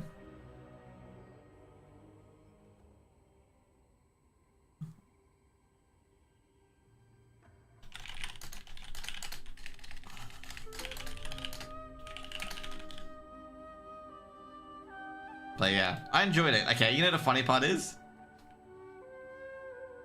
I really like the small movie where they were really trying to say not fucked. Oh yeah. There's also the other one with the, you know, yeah, the Island Fortress got bombed by the UK and the French. And I'm just like, I feel guilty about this. I feel guilty that we bombed the shit out of this island. And I was tempted to say, you know nothing good comes when the French and the UK get together, okay? Like, I'm gonna say this, I'm like, you know, if the French, okay, I'm gonna say, if the French and the Brits ally with each other to attack you, you've fucked up. Okay, I'm gonna put it down to that, okay? I think that's fair, like, you know, if the Brits and the UK have agreed, if the French and the Brits have agreed to bomb the shit out of you, you've really fucked up, okay? Like, you really, really fucked up.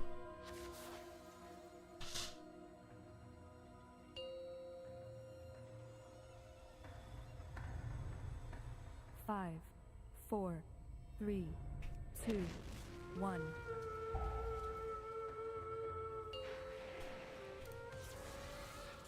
Yeah. 5, 4, 3. This is a very weird pool, just an FYI. Twitter's done so much bullshit that they're primary instigator. Oh, so basically the UK. The UK of Scandinavia. That's all I'm hearing.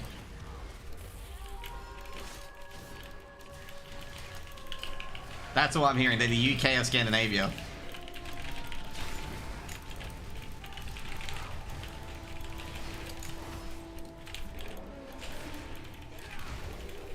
It's actually pretty funny because you'd be like, sad Danish noises. Yes, you are correct. They are the UK.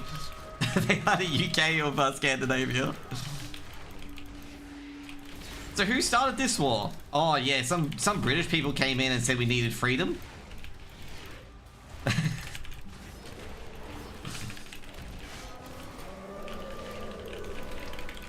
And it's like, oh.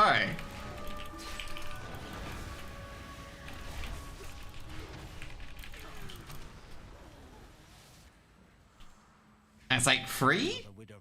Dumb? Another bag of coin for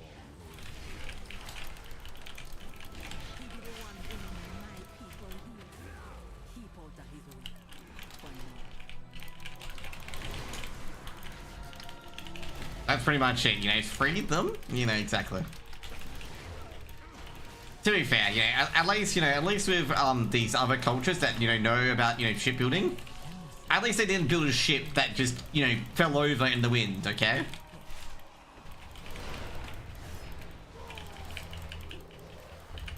North. Just remember that, okay? A stiff breeze will knock over that ship. That's what they all say, okay? That's what I say, okay? A stiff breeze will knock over that ship. Probably where the term comes from, okay? You know, stiff breeze will knock him over. You know what? I joked to one of my Australian buddies that, like, you know, I was trying to bring this ship back, you know, on Qatar Airlines, but they told me it was too heavy for check-in. They said, you know, it violated the limit. You know, I can't check this in. And showed him a picture of the Vasa.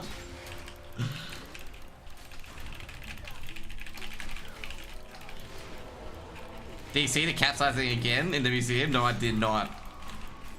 I did not. Okay. Oh my god. That is actually peak. That is pretty bad. Just needs a few more rocks, okay? Just needs a few more rocks. Just needs a few more rocks. Is it like the Falcons and like Sonic again? You know, we don't you just need a few more good players. We just need a few more good players, guys. We just need, you know, just need 2 more star players, guys. Just need 2 more star players.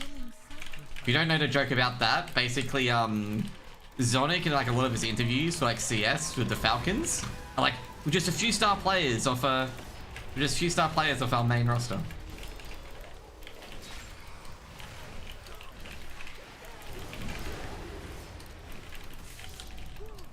They just need more rocks in the bottom. They need more rocks in the hull. That's all they need. They are renovating the whole thing and changing a whole different system so they can adjust it when they start. God. King Gustav is... Def has a... Def in history of a funny thing of just continuously embarrassing the Swedes in new and exciting ways.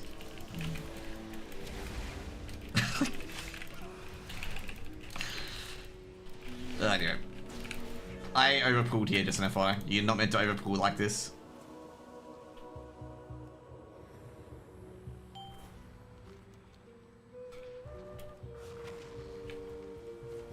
Hey, bro. This guy's like full on like trying to, I'm well aware of where I need to go. But I don't want to like fucking send like, don't want to pull like 2 eagles to do it.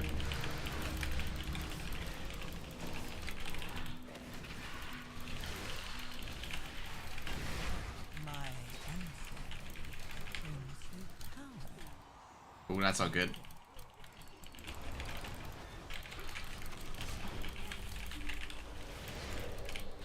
Oh shit.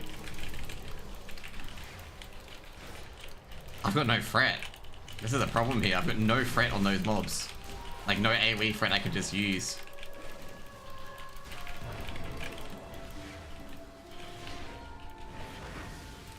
Hey, I was thinking there's a bunch of mud huts before the Swedes start building a fort. Stockholm being a fortress in itself.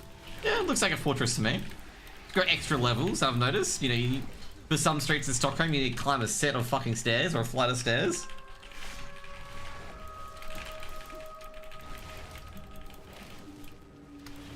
I have noted that, okay, to get to our ramen restaurant, you had to climb a flight of stairs if you were coming from underground. Oh, fucking hell.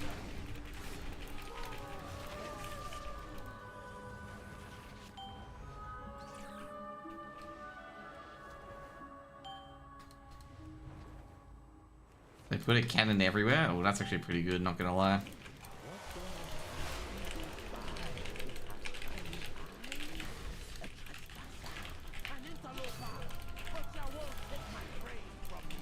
Oh shit.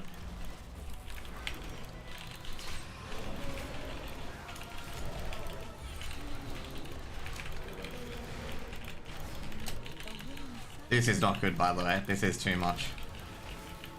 And I'm surprised we are able to get this done. Because this is too much.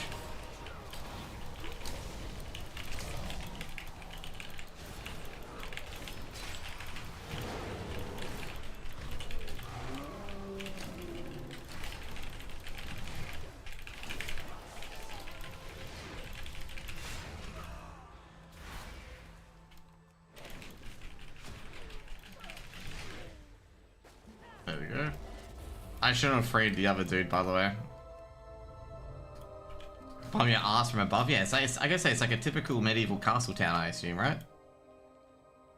Like where they have like triple levels of these areas. Where's the shaman? Make sure he's down here first.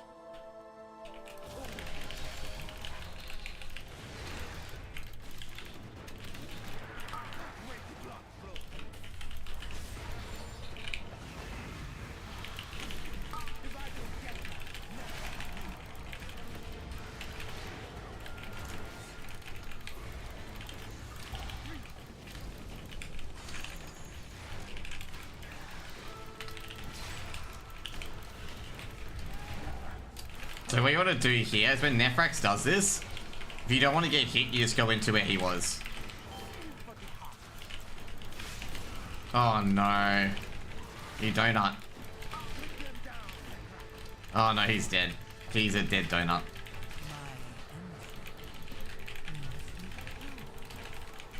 Okay, so you hit the bob at the last section there, so make sure he stayed alive.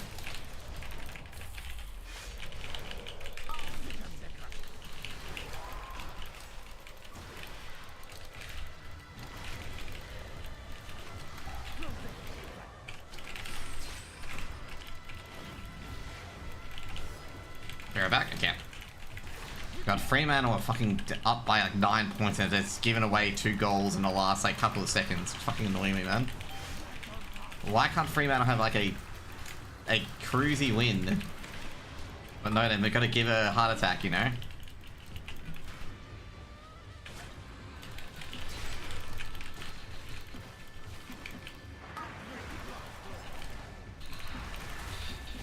Just rescue someone who can't get out of the... Did he rescue? Yeah, he did. Awesome.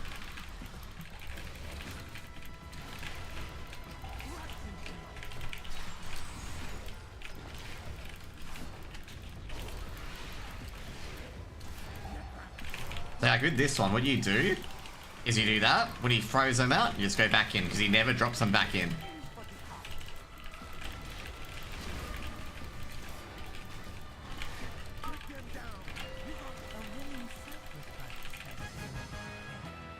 Was that the person I think it is? Nah, it isn't. It's not on.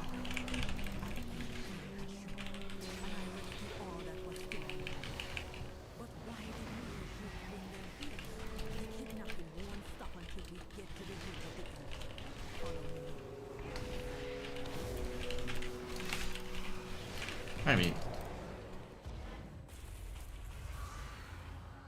That not be natural, and the energy flowing into it.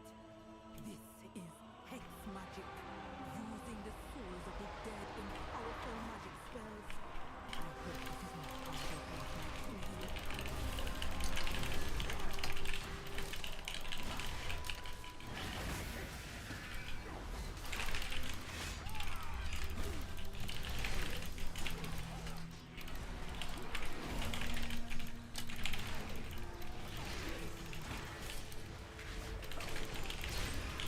There you go.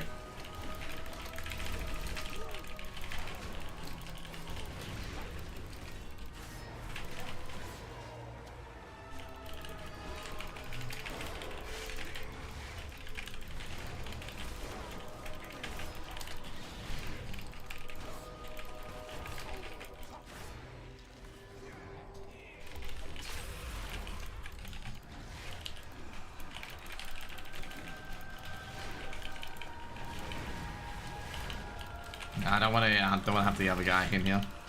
I don't mind about the reanimated warriors, but I mind about all the other shit. Can you get out of it, or?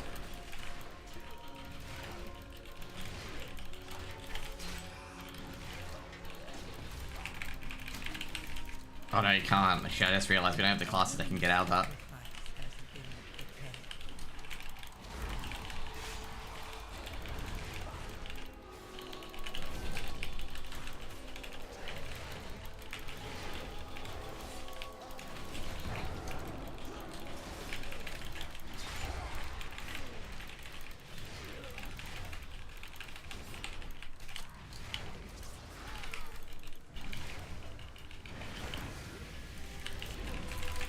There we go. I think someone matched the spell, right? Yeah, they did. Awesome.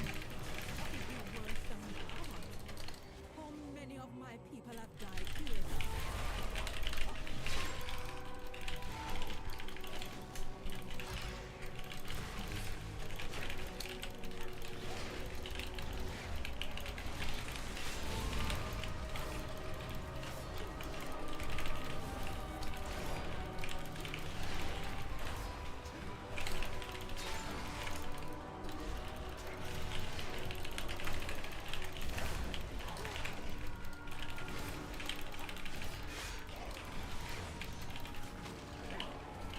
So yeah, pretty much we do this. Easy peasy, done. Oh, what am I doing? That was probably not the smartest thing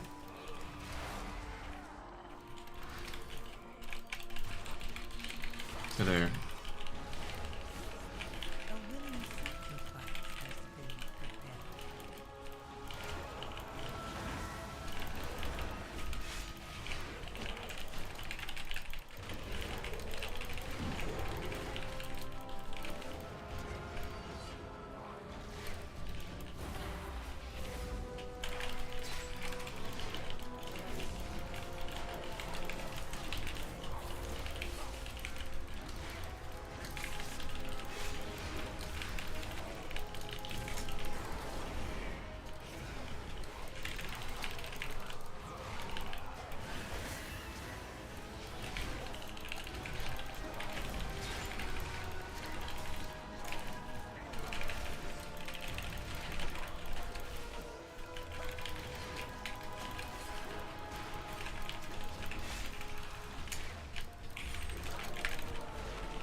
thanks, dude. I was actually gonna do the same thing.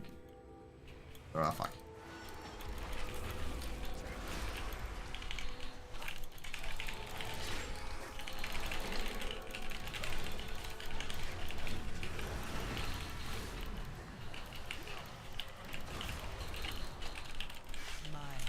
Fucking hell. I don't know what's happened here.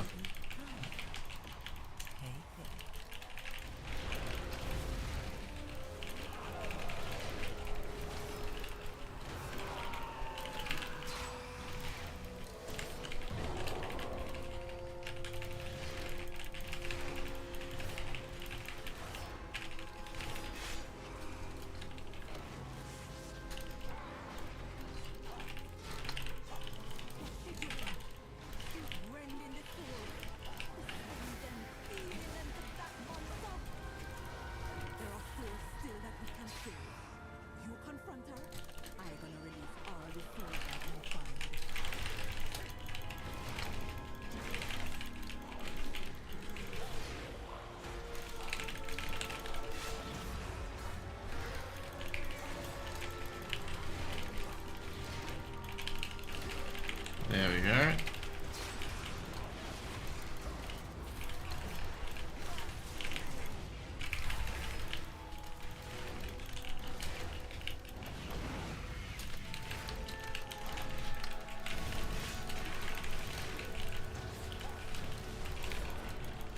We're just smashing this, mate. Holy shit. These guys are really, really big PP damage. Like, really, really big PP damage.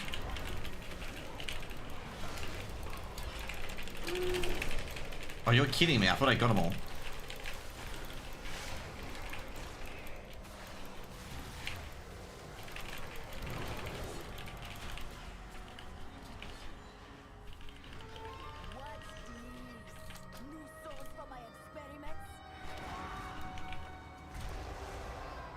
I will take over your soul.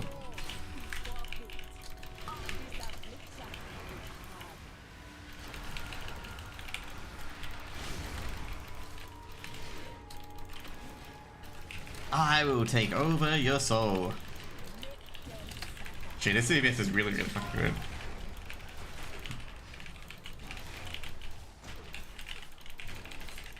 Oh, we're gonna have a really bad unmake, I reckon. Yep, that's so.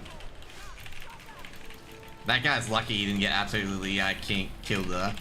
Because he was in a terrible location for unmake.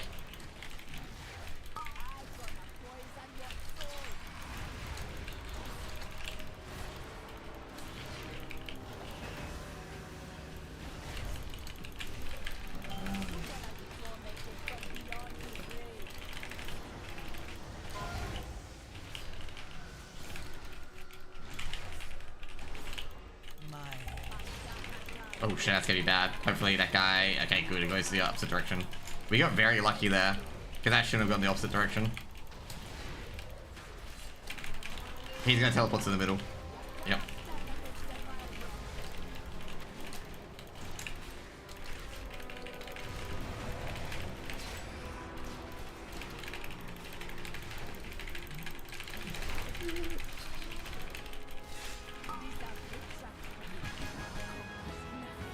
Let's go. I pulled too much, by the way. I always pull too much in this area. But her evil lives on. There'll still be many angry souls. I will keep them hid and keep them from feeding the monster. But they must be up to me.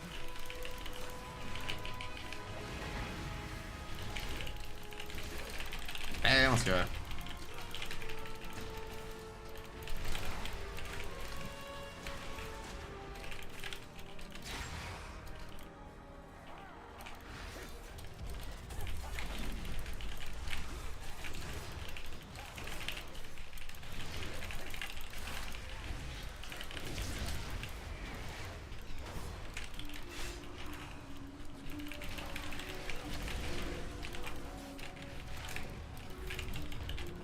I'm trying to back out, so like, anyway, because the next pull is I just have to pull the dude up, and that's it. Yep. That's pretty much it. Like next pull is that pull this guy up, and that's it.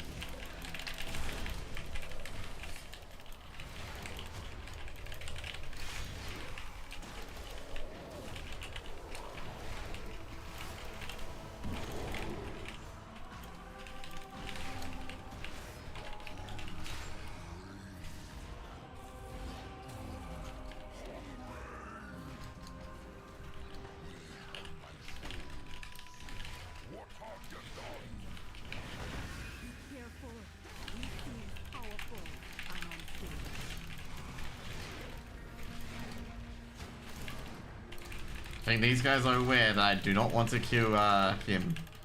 I want to kill the drum dude. Because then that guy will come up eventually. There we go.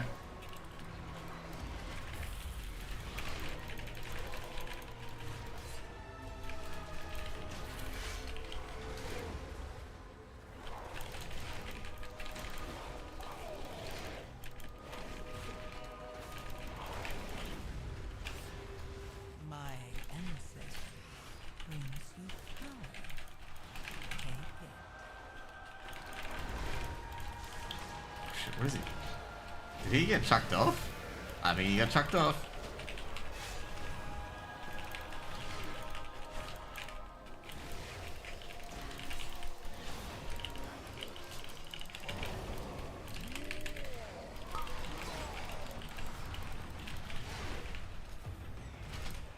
There you go.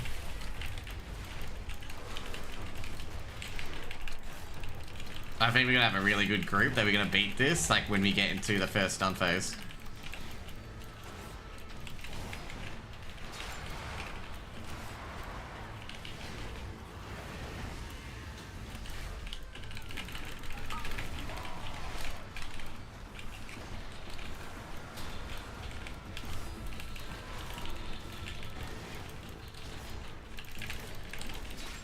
Like, we still got Lust up as well.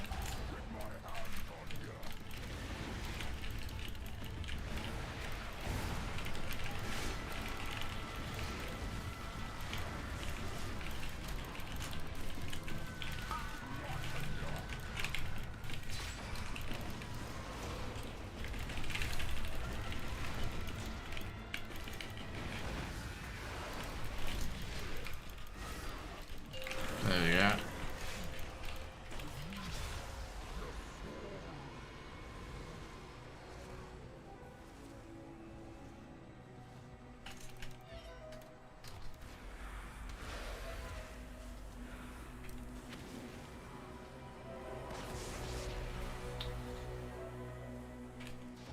We kept griefing each other there. I mean, the Warlock basically destroyed the, the Shaman.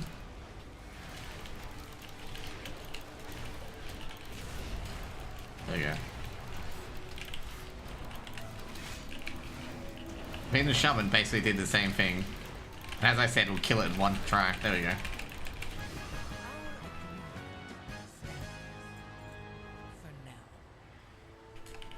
With the creature dead and the vile branch gone, we with the bark all be sleeping a little safer. For now. We will always be looking over our shoulders at the vile branch. Come back with me.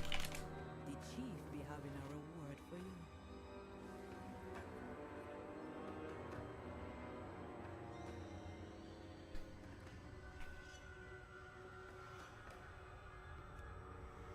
That's actually a very good key. Oh.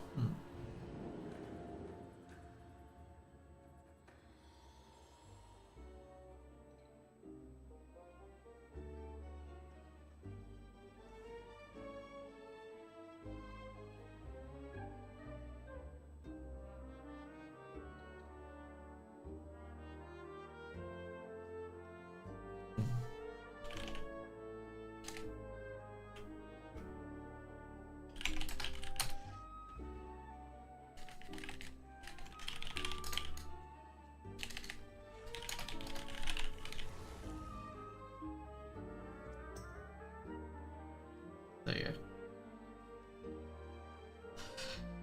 Oh man.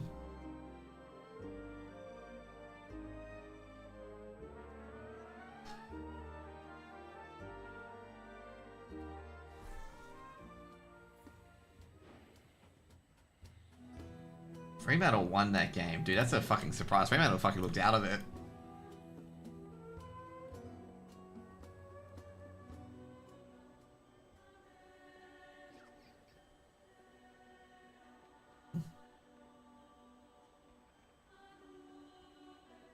Oh shit. 18, I go for Academy. I'm very competitive. I'm so competitive. Let's do it. To be fair, I do want to try and get a heroic tank trinket. Actually, no, I don't want to do a fucking 13.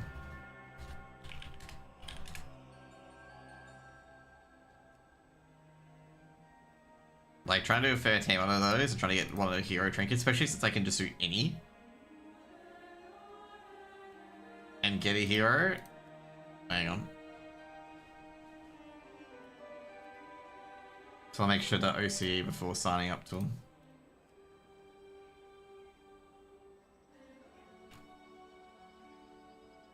Well, how did my fantasy team do? To be fair, I guess I think my fantasy team did pretty shit that game. Oh, their Brayshaw did very good. Oh no, Bailey Williams just got injured.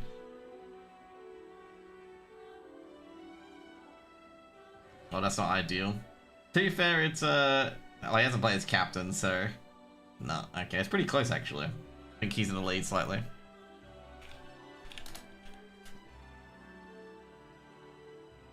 Yeah, he's in the lead slightly. I need to... My next player needs to do 104, which is very unlikely. Oh no, he's put Silco back in the side. Fuck.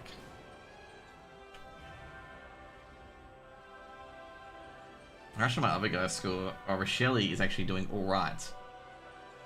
But not anything that I would sub him in for.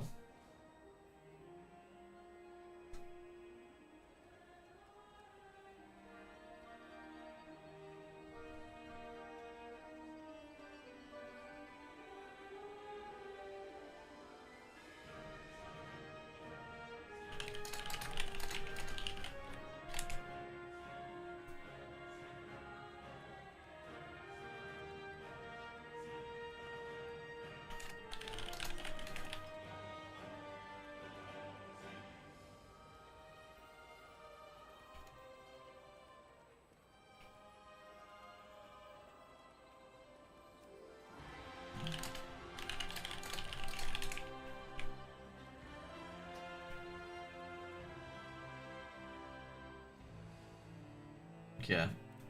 But did I get raided or something? I know people are watching me play this, I think, yeah. Someone posted a really sick setup, but they had a van with like Starlink. And they have like all the monitors and whatnot and all the power. And it looks fucking sick. You can be touching grass and doing other stuff. But touching grass and doing a fucking sick land session. Okay, I gotta make sure I switch my loot spec to Vengeance here, because I want to get... Oh, no, I already did that. Okay, cool.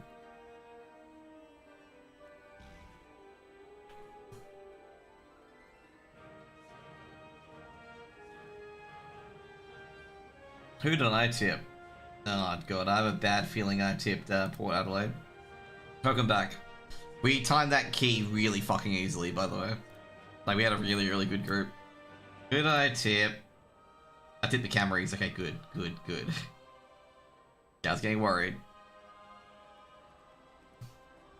At the moment, waiting for a healer to come join this group. Usually it's the tanks that are the big issue, not the healers, okay? Usually, okay, as I said, it's usually the tanks that are hard to get.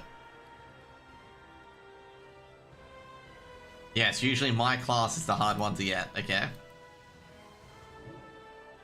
2 seconds, just gonna put all this materials in the bank.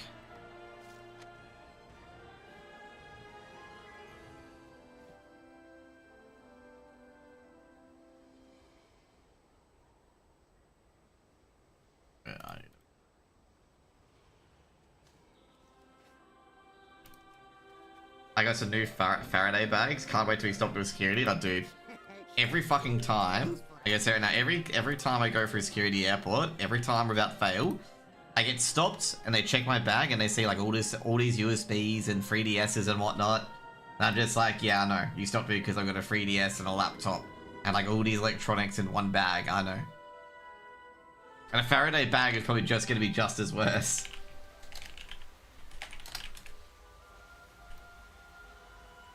Yeah.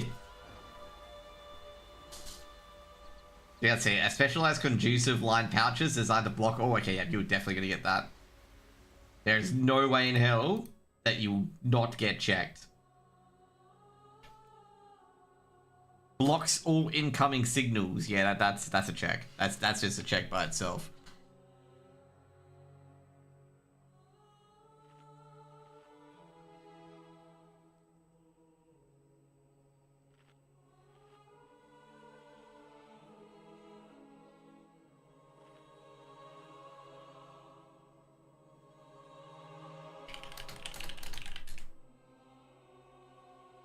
To be fair, it is not a problem, really.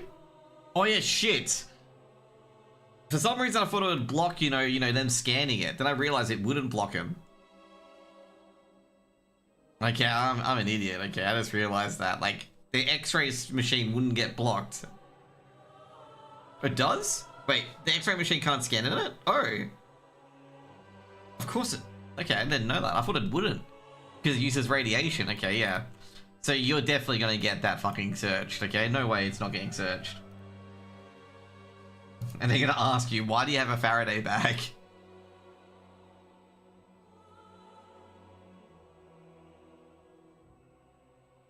Actually, you know the funny part, when I was coming back from Helsinki, okay? So I went to Heathrow.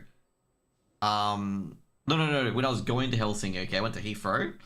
And I was staying in the, I got to the same terminal, which is the Qantas terminal. Like for Heathrow, if it was terminal 3. And, I went to the Qantas lounge and I'm asking my mum, because my mum has like really high status credits with Qantas. And I'm like, oh, can you give me a lounge pass? And basically the people, the Qantas staff there said, you can be given a lounge pass, but you can only go in the lounge if it's a Qantas flight. And I'm like, oh, don't worry, mum, you know, it's only for a Qantas flight. This isn't a Qantas flight. Blah, blah, blah. Now, I found out that Finnair, the Finnair flight I was going to Helsinki has a QF code, which is Qantas.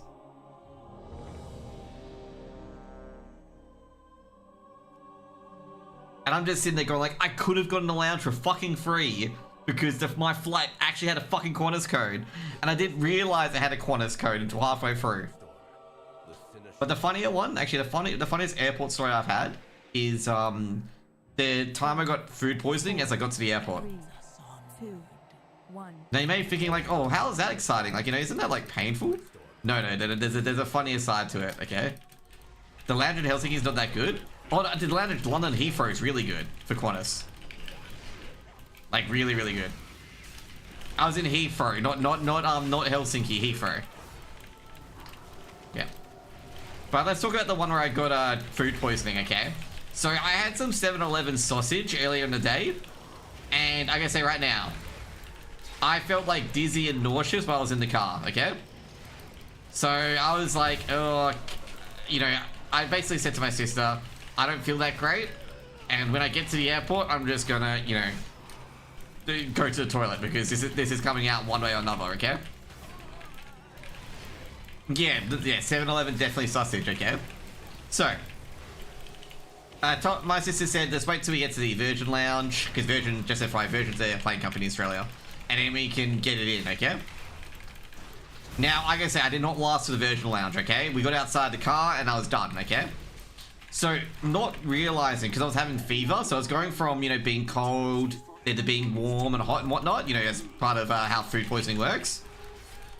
And, so we got to Virgin, okay? We got to the Virgin terminal, okay? And I was feeling sick again, because obviously food poisoning just rinses your stomach, okay? And I got into the lounge's toilets, because I was feeling sick, and I'm like, I'm gonna rush to the toilet, and just let it all out, okay? Now, this is the funny part, okay? So I was feeling feverish, and I'm just like, okay, I need to get to somewhere cold, because I'm feeling, you know, I'm heating up like a fucking heater, okay? It is fucking burning, I'm burning up, okay? I need to, you know, get onto somewhere. And I'm thinking, hey, look at the ground, I'll be like, hey, it's tiled ground, the ground is tiled. You know, I can, you know, lie on the floor, and it will be cold. You know, the floor will be cold, it's ceramic. You know, I'm just like thinking like that, you know, hey, we've got a winter coat here. The floor is fucking heated, okay? The ceramic floor is heated. And then I'm like sitting there going, no, I can't fucking go on the floor because it's fucking hot.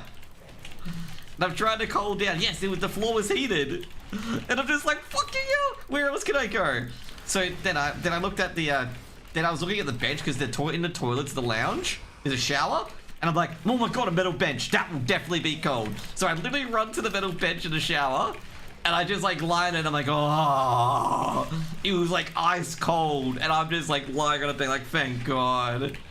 Because I am heating up like mad.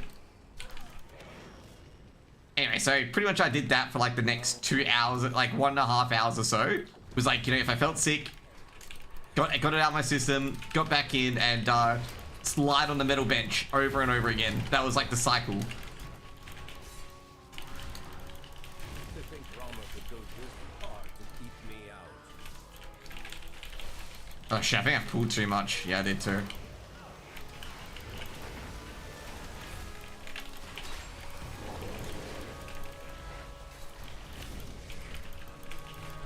Sounds like a lovely trip. I gotta say, like, you know, even though, like, food poisoning is really shit, I gotta say right now, like, food poisoning is terrible. It was a very, very funny trip on, like, trying to explain to it. Like, I felt awful at the time, but it was very, very funny. Like, all the scenarios and whatnot, like, all the things you expect to be cold and wasn't cold, and you, like... I'll say the plane flight was just me asleep for 4 hours, okay? Like, I woke up, felt feverish, and I'm just like, just gotta get through it. Don't. You know, I can't go, you know, because I was in the middle seat. And I'm like, I can't, you know, go to the toilet. Like, you know, I would have to do it in the bag. Like the, what was it? It was going through the mouth, just an FYI, okay? And, I'm just like, nah, you know, gotta go, just stay the course, you know, listen to your breathing, focus on your breathing, don't think about it. Keep going, and, you know. Every hour or so, I'd just get feverish and be like, calm down. I got home and I'm just like, thank God. You know, like my symptoms went down. I'm just like, thank God. Like, I did so well in the flight. It's just me like this. Out later, feverish, calm, back to bed. And I basically told my mum, because obviously I basically told my mum before I entered the flight, get an ice pack, okay? But like, I am feeling like shit. Get me an ice pack. My sister was worried that I would throw up on the plane. And I don't blame her. I really don't blame her, because I was worried about the same thing.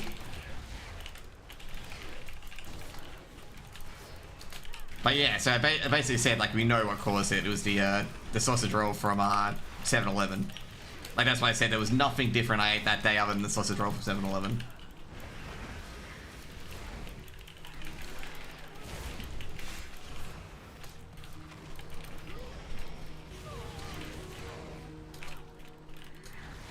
And you know, the cool thing was that night though, you know, was it? Perth was like 10 degrees that night, so it wasn't too bad to have a fever, funnily enough. You may think that, you know, hey, you may not want a fever, but hey, it wasn't too bad for having a fever, because 10 in Perth is pretty cold, okay, for me.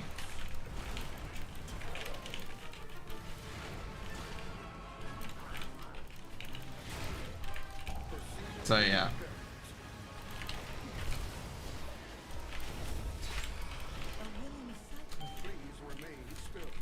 Also, I did not get offered to be upgraded to business class this trip, unfortunately.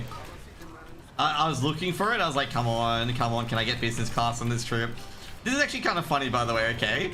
Like, Singapore Airlines constantly kept emailing me if I wanted to upgrade my flight to business class, okay? They constantly kept emailing me. I received about like 4 or 5 emails from Singapore Airlines like, do you want to upgrade your experience to go business class?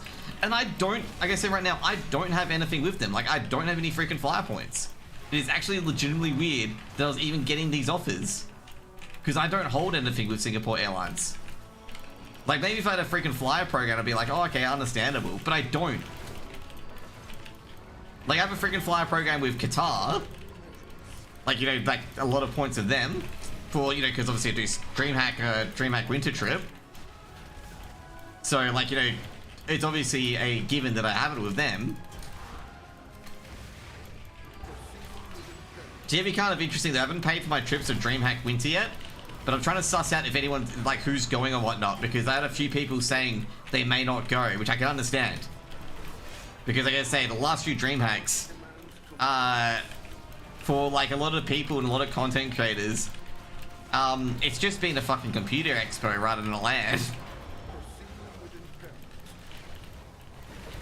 And like, I'm trying to find a different sort of expo. Maybe we're growing out of it, but I'm trying to find like a different expo where I can just like meet everyone again, essentially. And I do like Stockholm. Like, I really do like Stockholm. Like, I think Stockholm's an awesome city. Oh shit. There's nothing of interest to me anyway. Yeah, same here. Like, you know, no, I think the big thing for me is just CS is not like, they're not gonna have a CS tournament like they did last time. I go into Glitch though? Yeah, Glitch is May, isn't it? It's May, isn't it, generally? I did ask Alan as a joke. June, that's right. Yeah, it's in a really, it's where DreamHack Summer used to be, okay? And I can't go anywhere in June.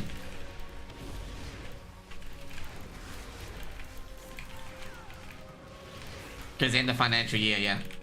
Yeah. I asked Alan, can you get it in July instead? But yeah, not gonna happen.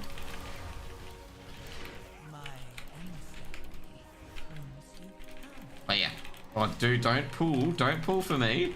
This guy is like being very greedy because like you got 2 of these, you can't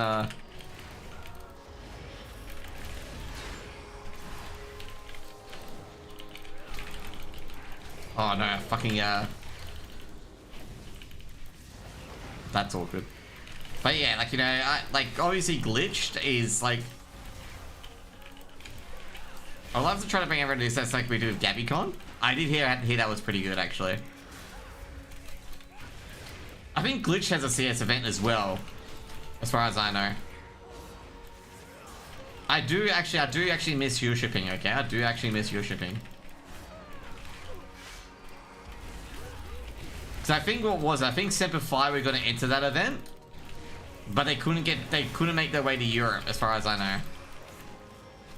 Which is the Australian team that was trying to get like EU experience.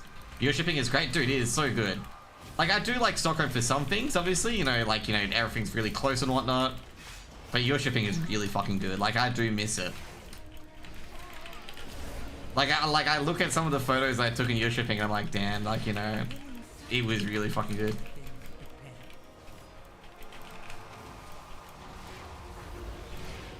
But yeah, if there's a CS tournament, I'll probably will go to DreamHack Stockholm, but I'll just suss out, like, if Switch streamers are going and whatnot.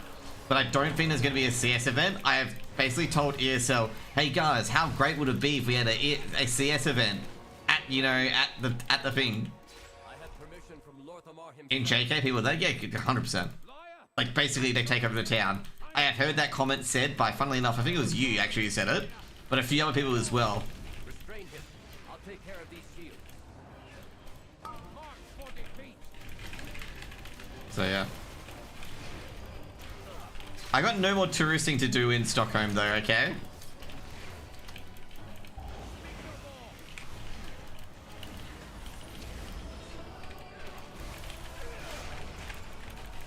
Oh, homie.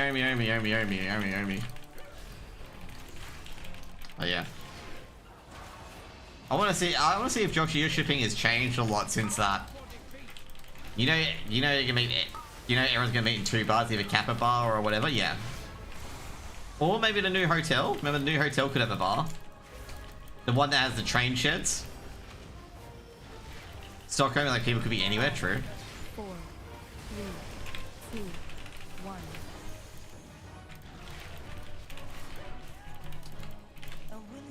Match? Oh, that's what it's called? Yeah, because I never went to it, because the last time I went to your shipping, that place was opening up. Like, that place was, you know, becoming a new thing. Like, I didn't like, the hotel were, like, just sprung out of nowhere, basically, for me. Like, I just basically sat there being like, oh shit, there's a hotel here now?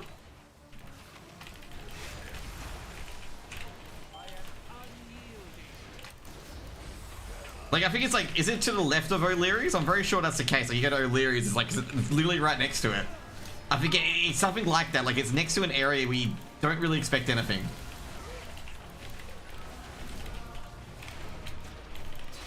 But yeah. Yeah, that's right. 40 minutes for O'Leary's, that's right. Because I went in there because the guy said, oh yeah, it's a new hotel. You know, we just opened up. 3, 2, 1. Help me remove the wards around the Sinisher. And I, you know, I went in to check it out. And it's fucking awesome, actually.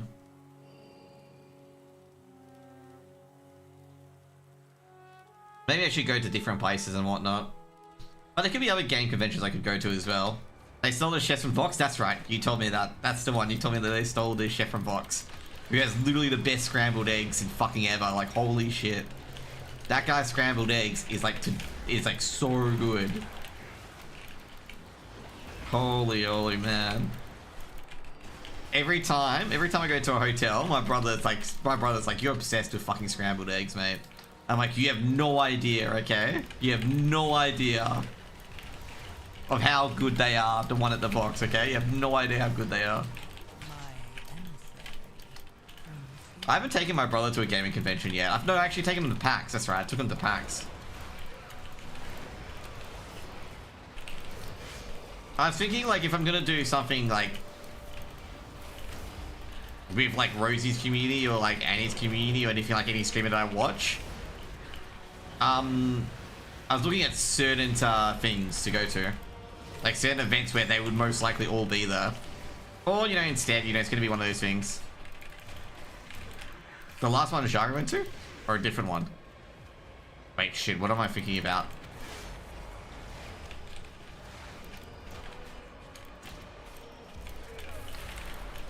Trying to think.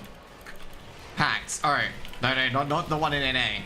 Not the one where Jaga went to in NA.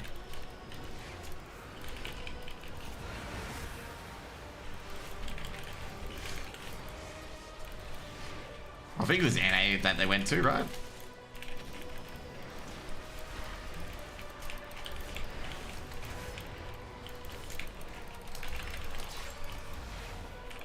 But it was Australian PAX. Like it was in Australia PAX. Not the American one, but the Australian one. There's a PAX in Australia. Okay.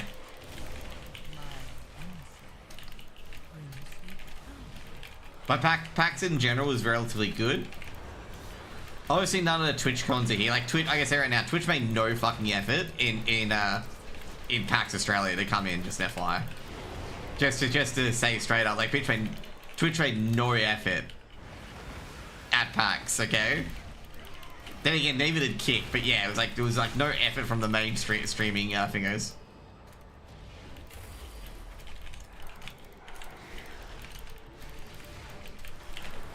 Also, that's right. Okay. Alicia found out who I was, okay? This is actually kind of a funny, but like for the longest time... Oh shit, that's gonna be a fear for 3 seconds. We're gonna live. But you shouldn't really live, and that's something, okay? She found out who I was, okay? Oh, she didn't realize that I troll Heroic a lot on their socials about Sneaky Beaky being secretly Senpais, which is a CSGO player, like their AWPer. I troll Heroic non-stop on their Twitter, and she's like, oh, you're the guy that trolls Heroic non-stop. I'm like, yep. I like Heroic. Heroic is one of the fun orgs that I enjoy talking to, because the guy who runs the social account is very good to banter with, and he banters back, and the social media game from Heroic is actually very, very funny.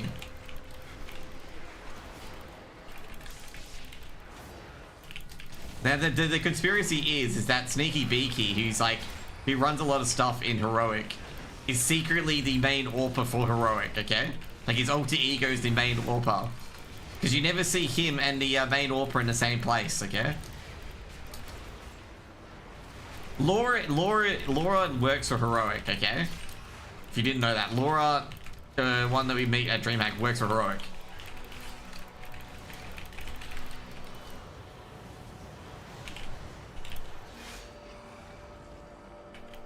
Yeah. And also, yeah, I think last time I met with Prof and DJL at the Thingo, which was pretty good. I didn't realize it was Prof until he's like, oh yeah, I'm Prof, I run HLTV. I'm like, holy shit. And DJL was trying to bait me. Like, if you didn't know, the guy that was trying to bait me into saying he was shit, I know him, okay? I've casted him multiple times. Okay? He's a good CS coach. He coached the Australian team for a bit as well. Like, he coached an Aussie team. And I know he's not shit because he saved his team from being eliminated. Like, basically, with ESA there's relegations and whatnot. He saved his team from being relegated. As a coach, he had the standard. Guys, go to the fucking things.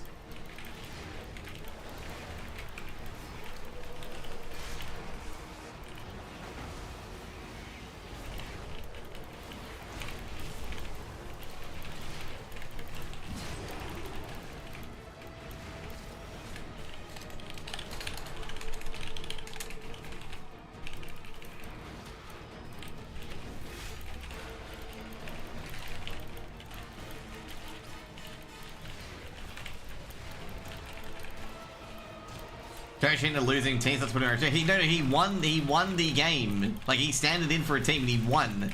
They didn't get relegated because of it. Like it was a relegation playoff and his team won. Like he was in the team. And he clutched a 1v3 as well. Oh my god, these. Okay, so for this boss fight, okay, I'll help you out with this boss fight. So with this boss fight, he replicates himself into many different things, and what you need to do is that you need to keep him to get his DPS. But he also does an ability called Neuralink, and what Neuralink does is it's not Elon Musk's little product, just an FYI. Okay, what Neuralink does is that if you're a person with it, you need to go close to the mob to get rid of it, for the shield to go away from the mob. So kind of like this, okay? So basically the one in red is the one I need to go near to, and it breaks the shield like that, okay? These people aren't going near the shield. See? There's people with the shield on it, okay? And it's because these people don't know the mechanics.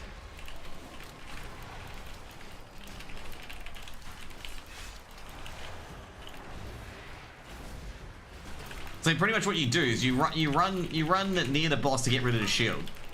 And the reason why you want to do that is so you can damage the boss.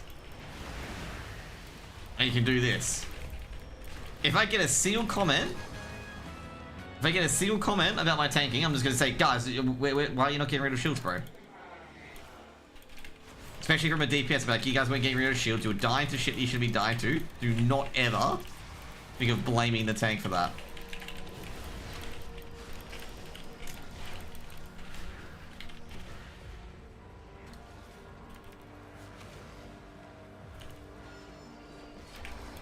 Because that's not a tank problem, that's a you problem. Because we spent like half the fight, just FYI, DPSing into a shield that we can get rid of by just running into it.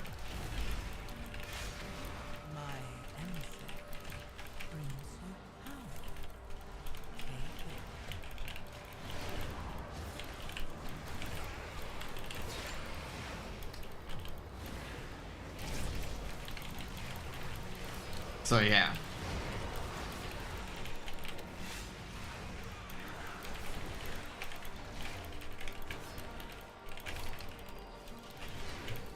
These guys would, like I say, like some people are like, oh, I want to pull more, I want to pull more. It's just like, man, every time I try to pull more, you don't do the basic interrupts. And I don't want to wipe because you didn't do the basic interrupts. There's one person in particular in one of my 12s who pulled this, like pulled the next pack after this pack, which you shouldn't, like you shouldn't do regularly, especially if you don't trust your players. Oh my god, someone pulled the middle.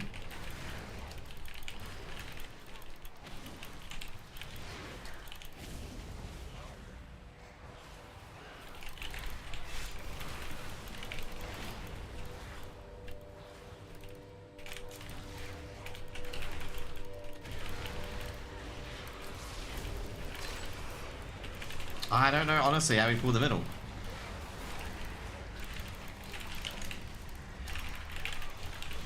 Like, I have no idea how we pulled the middle of that. Like, I literally have no idea how we pulled the middle.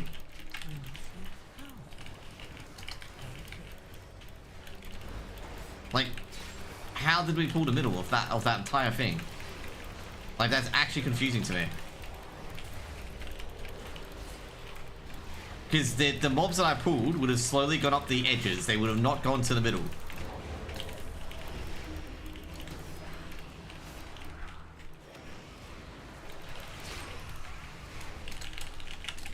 Sneaky Icelands? I don't think it was the mage who pulled it. I think someone ran into the mob thinking that we needed it.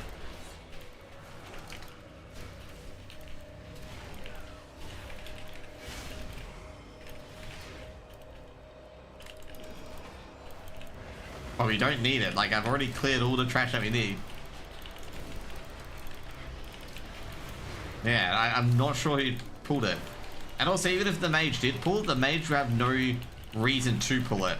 Because he can, like, basically, I've pulled enough up here that he can go and pull it. Like, let's put it this way, he doesn't need to pull it.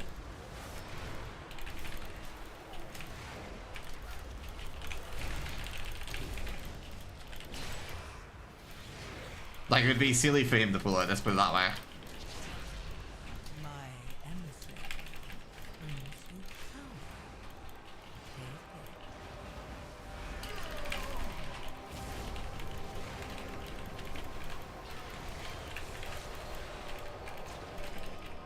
power. I'm very sure because he's no, he isn't. He's almost full mana.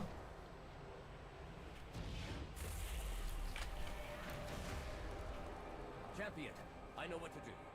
I hope people are good on this boss. What is that monstrosity? You keep it occupied while I channel the spell and... Did he just jump off? He just jumped off.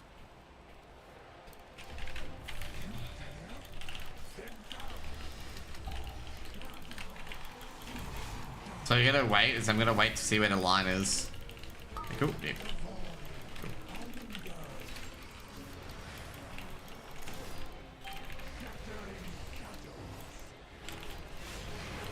So we're gonna have ping pong here. I am worried that someone's gonna fuck up ping pong and not go into the thing that they should be going into. Okay, good.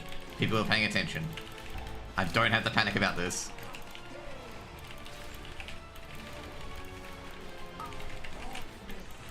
Generally, people, like, you know, just ignore it and they want to focus on DPS and they don't do the mob. Like that. Oh, no, that's a... You know, actually, someone did miss the ping pong ball.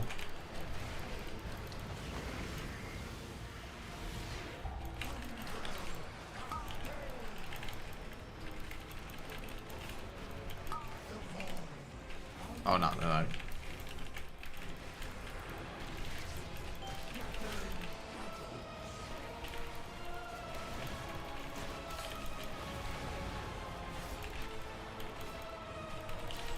We're actually doing surprisingly well at this boss, given the fact that all the other mechanics that we've been doing we've been pretty terrible at, okay? Like the other things that we, oh, never mind, he's not dispelling me. This is scary, the truth's not dispelling me. Should be dispelling me.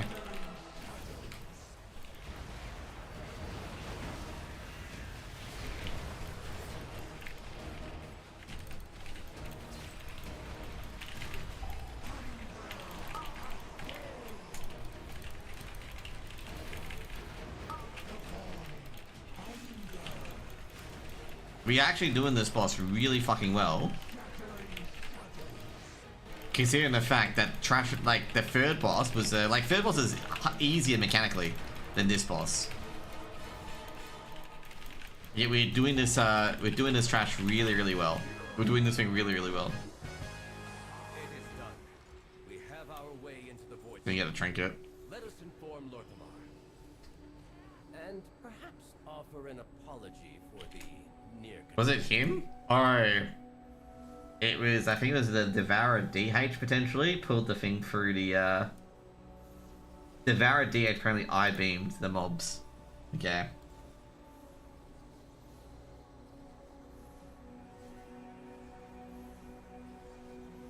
Okay. He apologized in chat.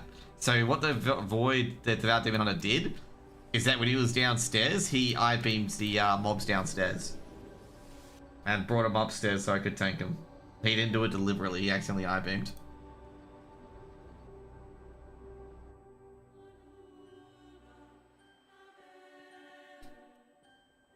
At least that explains that part, because, yeah. So pretty much with the tower in Magis's Terrace, if I can show on a map. Where is it? Should be up here. So we have the map on Magis's Terrace.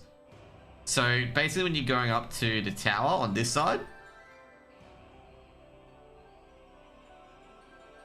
so with the tower, so you go up like this, and there's mobs here, you don't pull them. You basically get up here, pull the mob, go like this, and then you keep going up. Like you don't pull this in here. So I think what he did, while we were doing this trash pack, and like say here for example, he I-beamed and clipped the mob here, and then brought him up to me. Which is actually, I'd say, quite smart from his POV. Because if he stayed there and died, he could have, like, you know, dragged it to everyone else. Which would not work.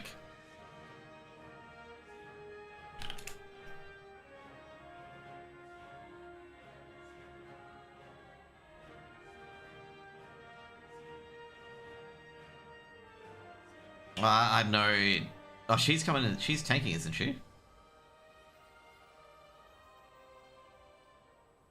I thought I had an acid DK. I'll see if I can get in as a DPS, but I don't think I will be able to. I'll just put it this way, I know the streamer. But I think they'll help their runs out instead. A double healer comp, that is actually quite kind of interesting. I don't want to do anything above a 12 when trying to hunt this trinket.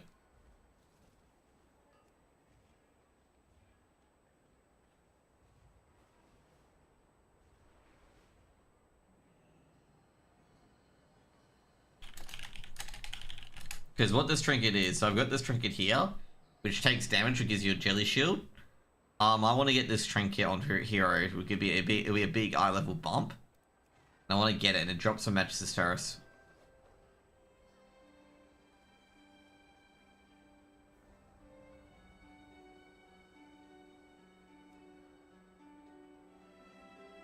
I wonder if you can get to, you know what, I can probably get to a 9. So I think I can get it well, I can get the trinket.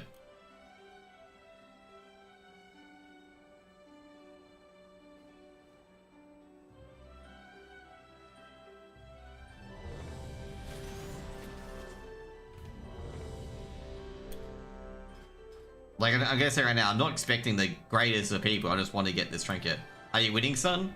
Well, when I get this trinket, I think this trinket's a lot better. Like, with DH at the moment, so this is like the best in slot according to Wowhead. I don't think that's better. Like, I don't think that's better than the shield trinket. Like, I think it's better to have a shield trinket, essentially, than some of the other stuff. Good tanking. To be fair, with tanking trinkets, like the guy says, like, you know, if you want to build defensively, build defensively. So yeah. Funnily enough, actually, the trinket that I have is actually quite good. I actually do have an interesting trinket. I do have this trinket. He said this trinket's actually quite good. Where is it? This trinket. I might put that on. See how good it is.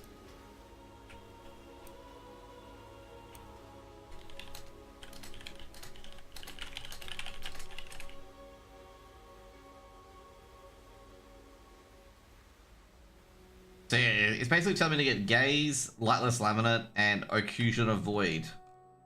What does it talk about the shield trinket? The shield trinket says it's... It says it's a D? Alright.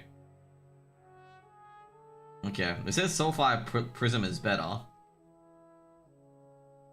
Highest, yeah, because Ace is really, really good. Okay. It says the trinket from here is dog shit.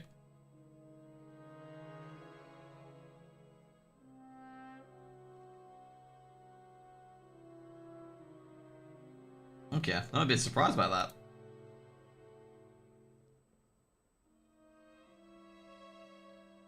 Either way, I just like doing keys. I just feel like a shield trinket can be pretty good, like, you know, as a, yeah.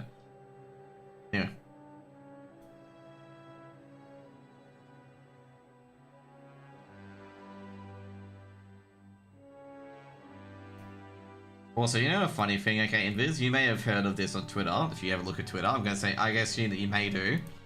You heard about the red button, blue button shit, okay? All I'm gonna say is some people have superiority complexes, like, holy shit. Like, I was reading some responses, I think these guys are rage bait accounts because they also are verified on Twitter. They're like, oh my god, you must be, you know, you must be Twitch TOS word. If you ever pick blue, you pick red, you live. If you pick blue, you're committing suicide. I'm just like, you are not thinking about the problem, okay? Like, I had to explain to someone about this. Like, you are not thinking about the problem, okay? You are thinking about yourself. You're not thinking about the problem overall for everyone else. And then everyone's like, you know, everyone else would vote red for self-preservation. I'm like, they wouldn't if they didn't understand the fucking decision in the first place. Because they don't speak, you know, English or whatever. Or they're colorblind, or they're actually blind, so they can't tell which one is which.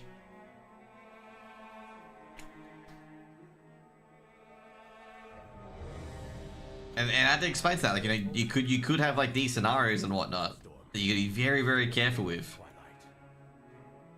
And they're like, oh, it's only the minute people. And I'm like, yes, only the minute people. But only if 50% of you guys vote blue, everyone stays alive. 4, 3, 2, 1. And it's just like I gotta say, this is on both sides of politics. It's just an absolute moral posturing that they're somehow superior 5, because they vote a certain way. And I'm like, no, like this is just their choice.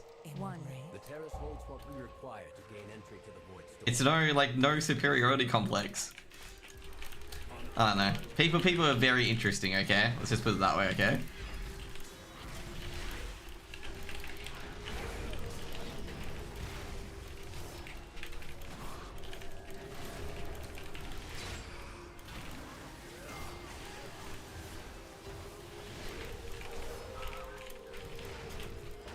But no, I was surprised to see it. To be fair, I'm gonna say this kind of reinforces that I feel like that the dead internet theory is somewhat true.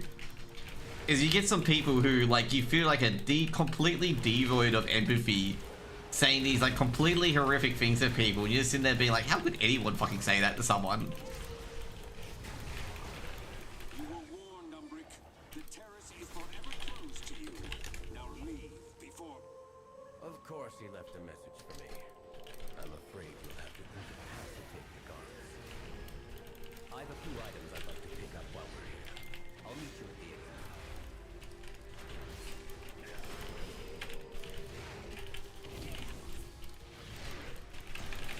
So yeah, anyways, you're lost now. There we go.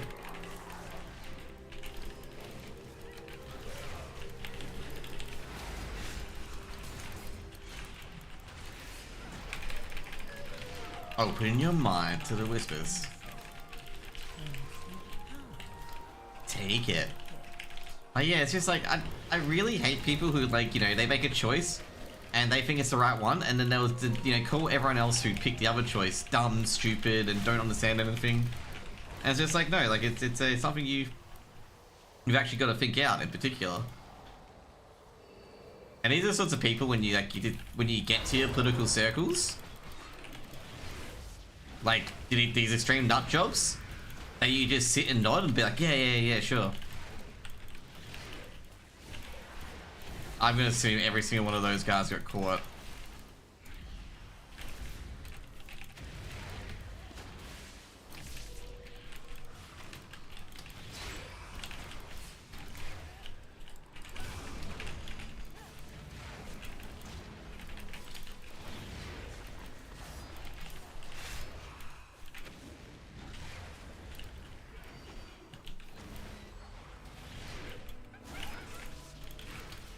There was one person in particular that quoted survival of the fittest, okay?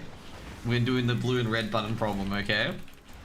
And I'm just like, I said to him like, oh man, you and I, he's like, you know, promoting like obviously eugenics, okay? And I made a comment, you know, hey, looks like you and Hitler would get along well, and he fucking lost it. And I'm like, you do realize this is what Hitler fucking proposed. Saying that people with bad genes should go down. Because it was acting like anyone who was voted red was genetically superior than anyone who voted blue. And then someone accused me of Godwins. I'm like, no, look it up. It is not literally me Godwinning. It is literally, that is eugenics in a nutshell.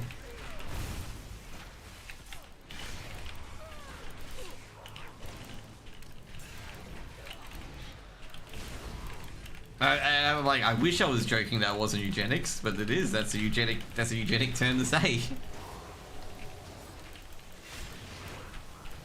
And I know what people mean. Like, you know, someone, you know, some people were like, their entire shtick is that everyone who disagrees with them is Adolf, basically, which is, you know, sometimes not always true.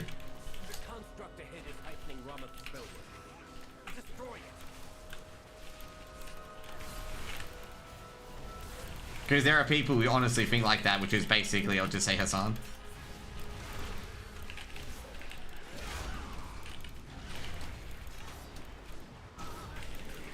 A willing sacrifice has been prepared.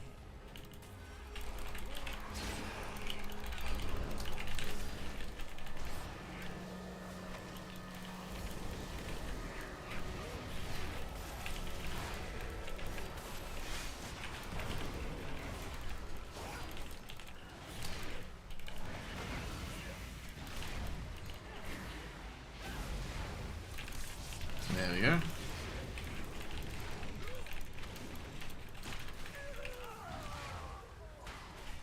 All students must follow policy. Compliance is not optional.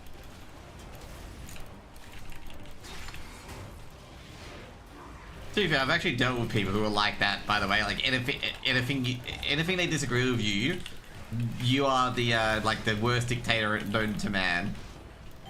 And I'm just like, it's tiring dealing with those people, man. It is so tiring. Compliance is not optional.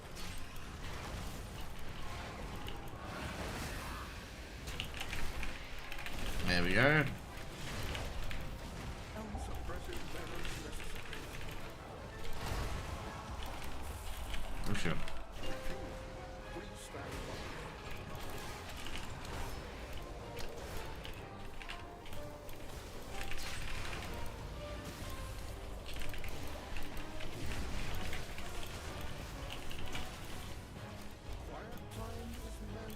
Oh my god. This is what happens when people try to tank multiple of these and they don't pop a cooldown, they die. Ugh.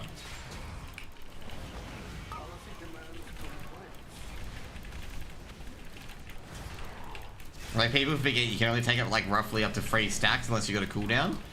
Suppressive measures necessary.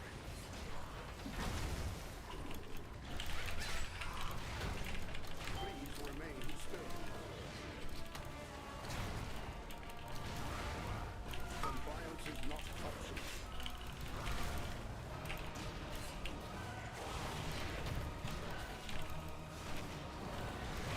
We're actually doing really good here, actually.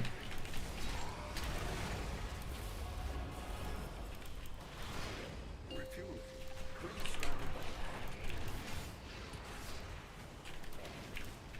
So what you're gonna do here is you get 2 stacks and then let it wear off and then you get another stack like this. My innocence brings you power.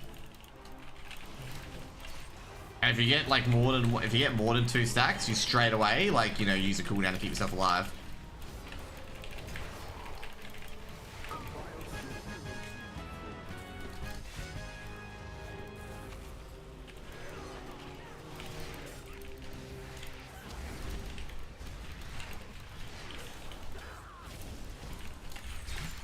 Oh, god damn it. I think he realized that was not a good time to interrupt when he saw my sigil go down.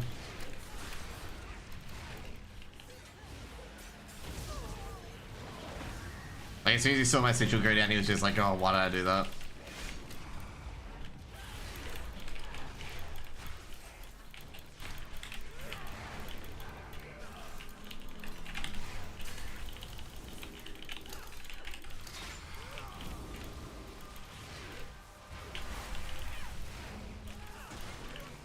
He would have been like, oh, why the fuck did I knock that up?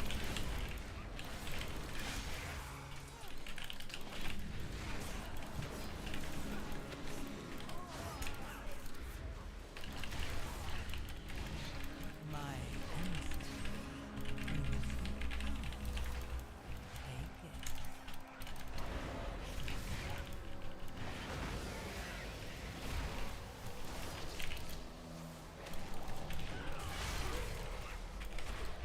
So this one you can tank together with the other one, but you need like heavy tank cooldowns. Because these Rune Glaive guys leave a debuff called Rune Glaive and this stacks. So like people can die from that debuff being stacked up like multiple times. Like you'd be exceptionally careful with it. Like for example, a tank can get chunked like a lot with those things up. Like, and not to mention as well, like if different ones do it at different times, they can stack it up like infinitely.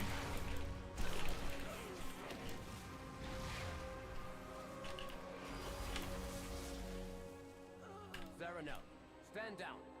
I have permission from Lorthamar himself. Liar. Liar!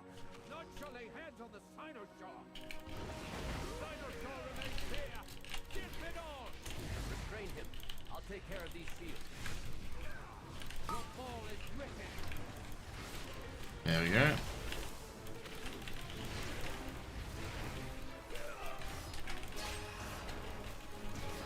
Speak no more! Oh, homie, you're not meant to be in there. You are definitely gonna die. A willing sacrifice.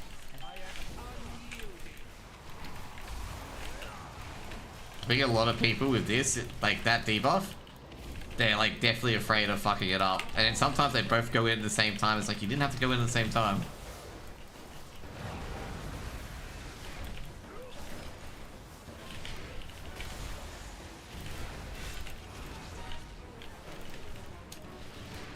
Five, 4, 3, 2, 1.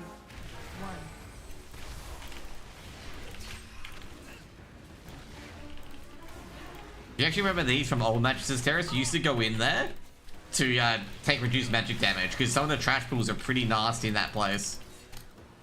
Where you would like, you know, take fuck tons of magic damage very relatively quickly. You needed those suppression zones to stay in it.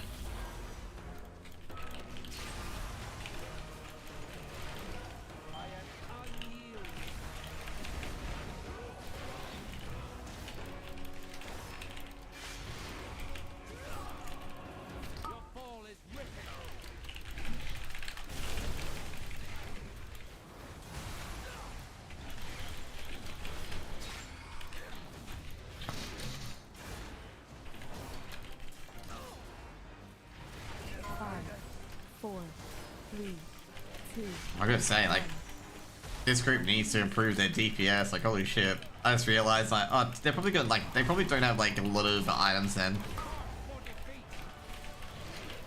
Like, they may be like, you know, trying to get the items.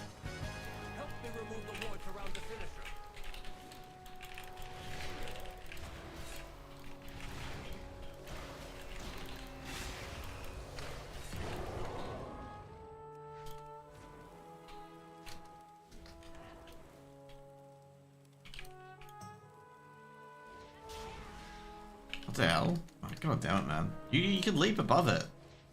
I don't know why it's not letting me leap.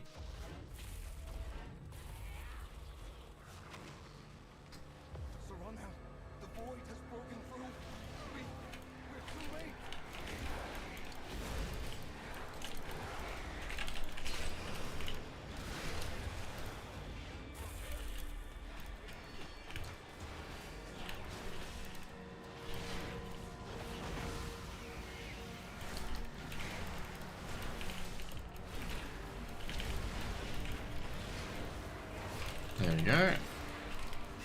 To be fair, Vengeance Demon Hunters can do insane AoE because they don't have an AoE cap on some of their abilities, like the Meteors. Like, they have no cap, as you can see here. Also, I've been getting into fantasy HLTV, like fantasy CS, and I'm actually quite good at it, apparently, okay? I find out that I'm actually quite good at it. Which I'm really surprised, okay? I didn't expect me to be really that good at it, but turns out I am.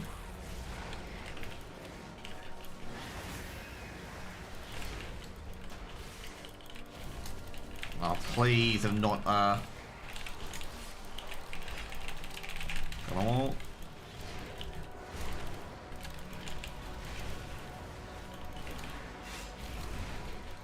My emissary brings you power.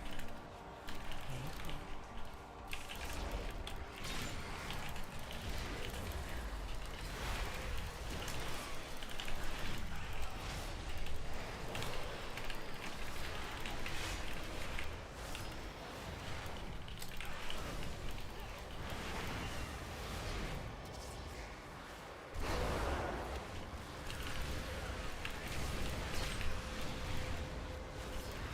There we go.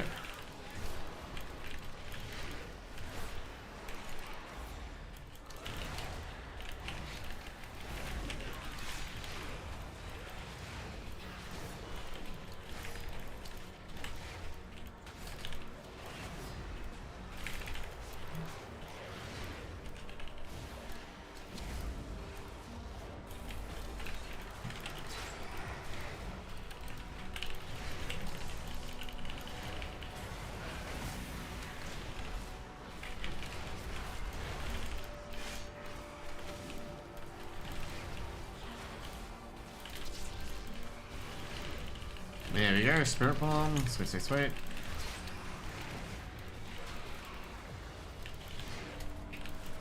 My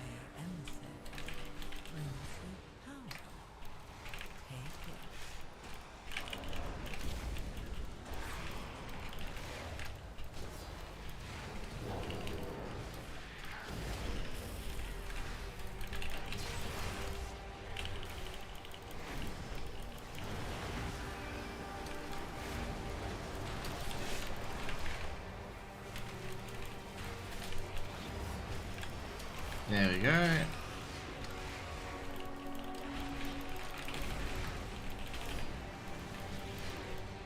Dude, I'm just swiping here.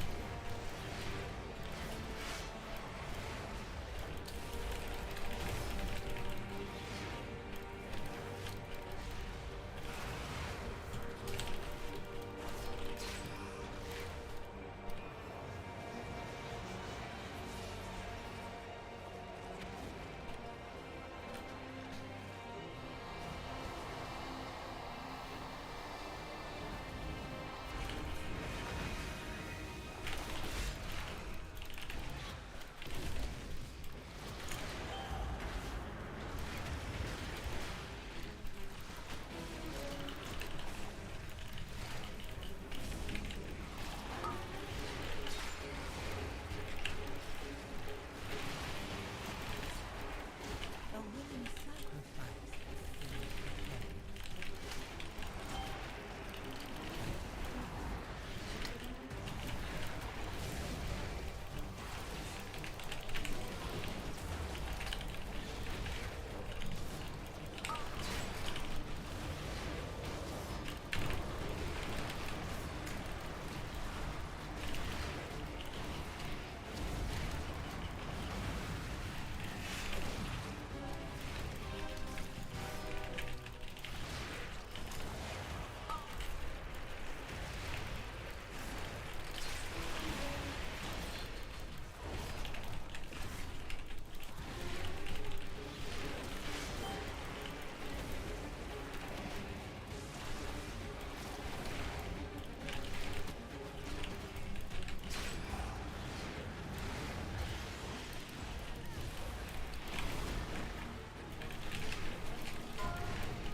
A willing sacrifice.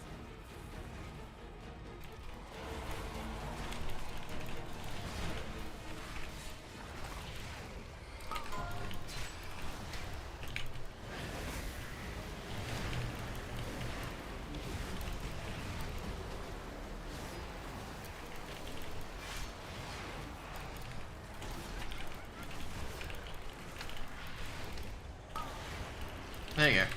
Kill all.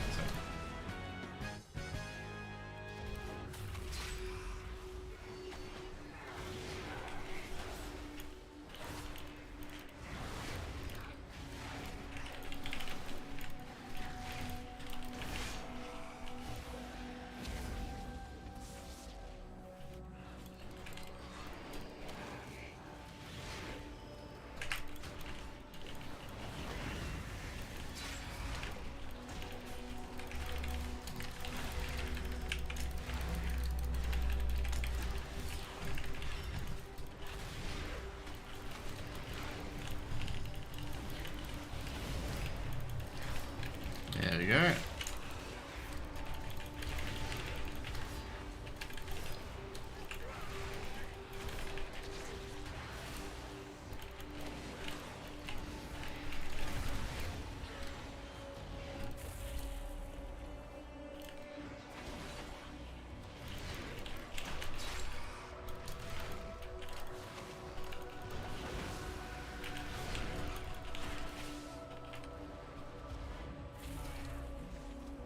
Cap.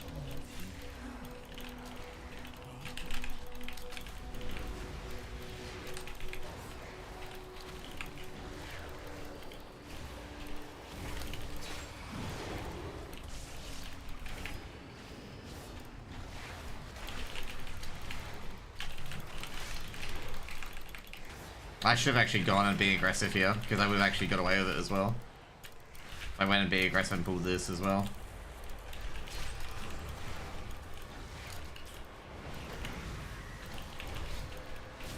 So I would have got away with it.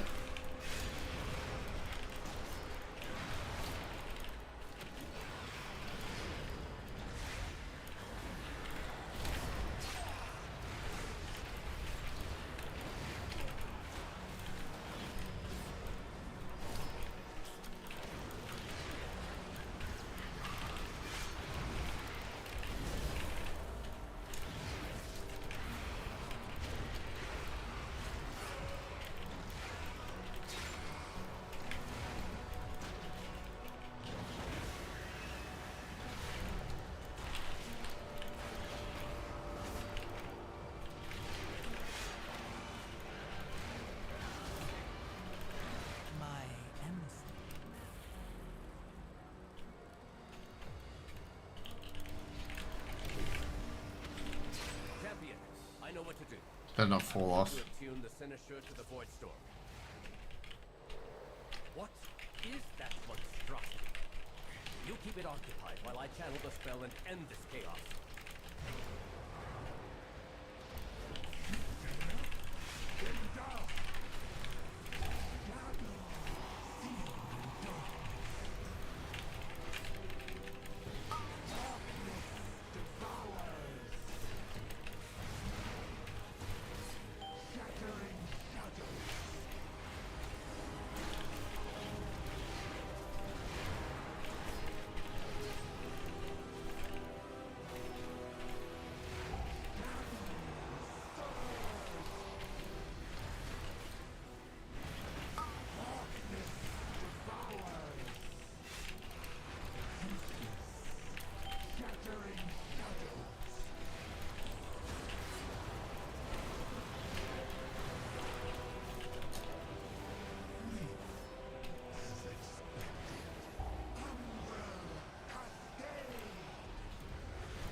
So we go.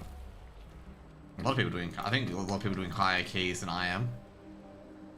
I just gotta say overall, like, you know, with like keys and whatnot, I just have no enthusiasm to do it above like 13. Like, I have no enthusiasm this season. To be fair, like fucking Vengeance Demon Hunters are just dog shit. Like when you've got what is it? When you've got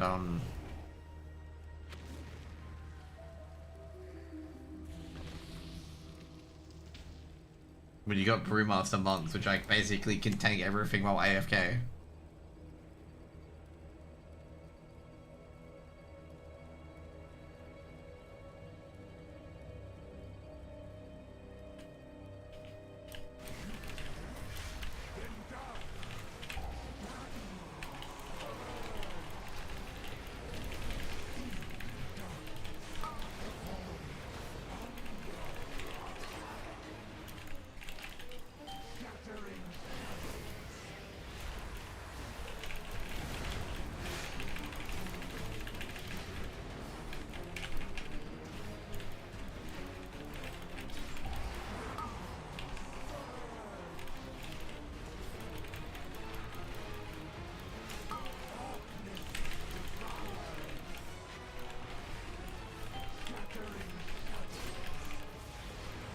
There you go.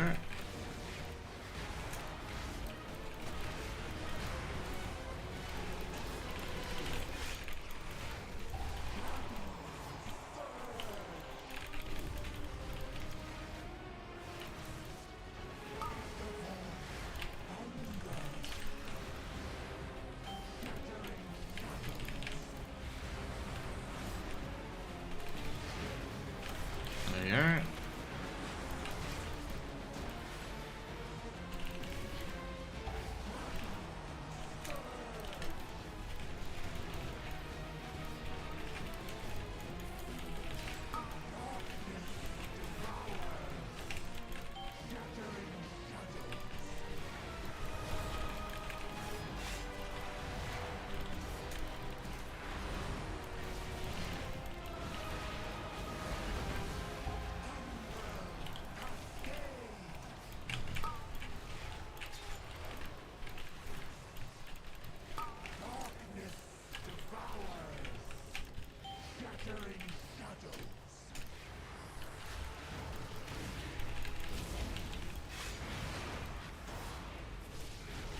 I think a lot of people, this is gonna be like the highest keys I'm gonna get for quite a while. Yeah, I can't go for that one.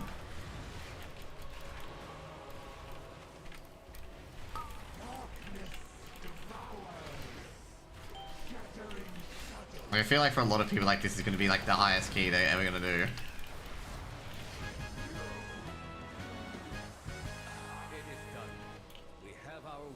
the Voidstorm. Let us inform Lorthamar. And perhaps offer an apology for the near catastrophe.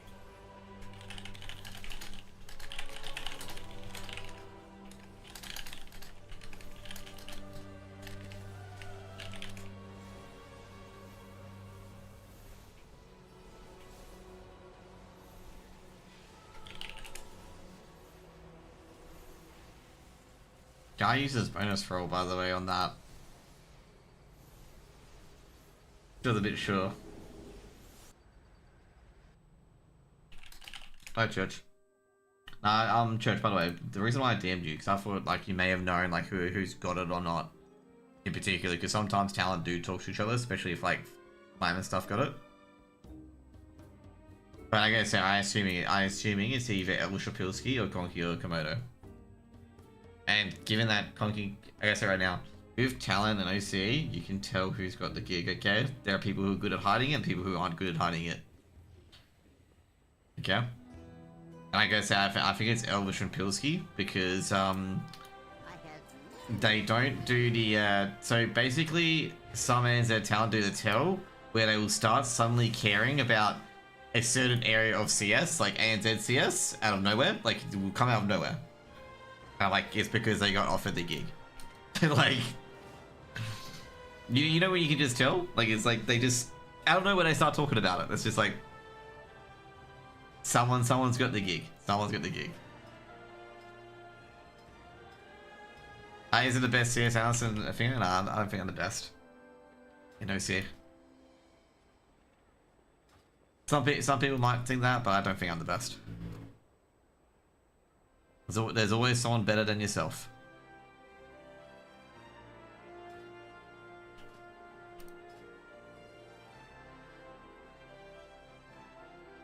Now I'm debating whether I should do keys or not, because I've got like all the best items for all the specs.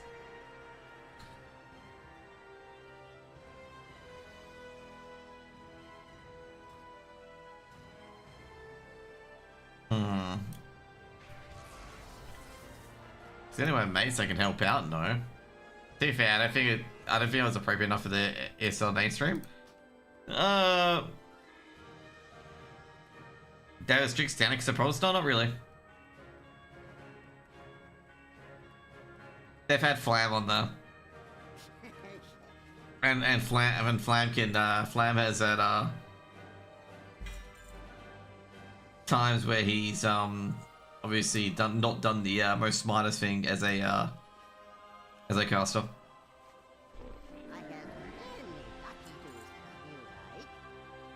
Well, I don't mean that rudely, by the way. Like, he is quite good, but like the things he has done, like, you know, more like accidentally than deliberately.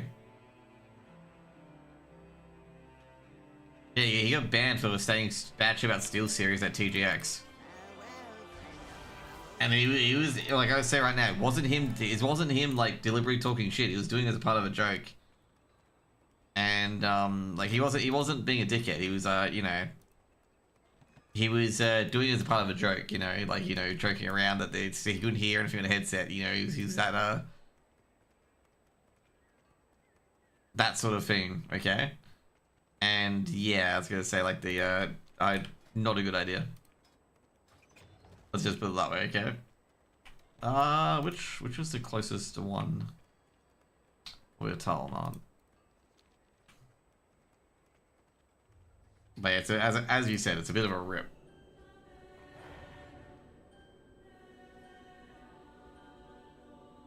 But yeah, like, you know, but if I say unretired, I still wouldn't get the job back.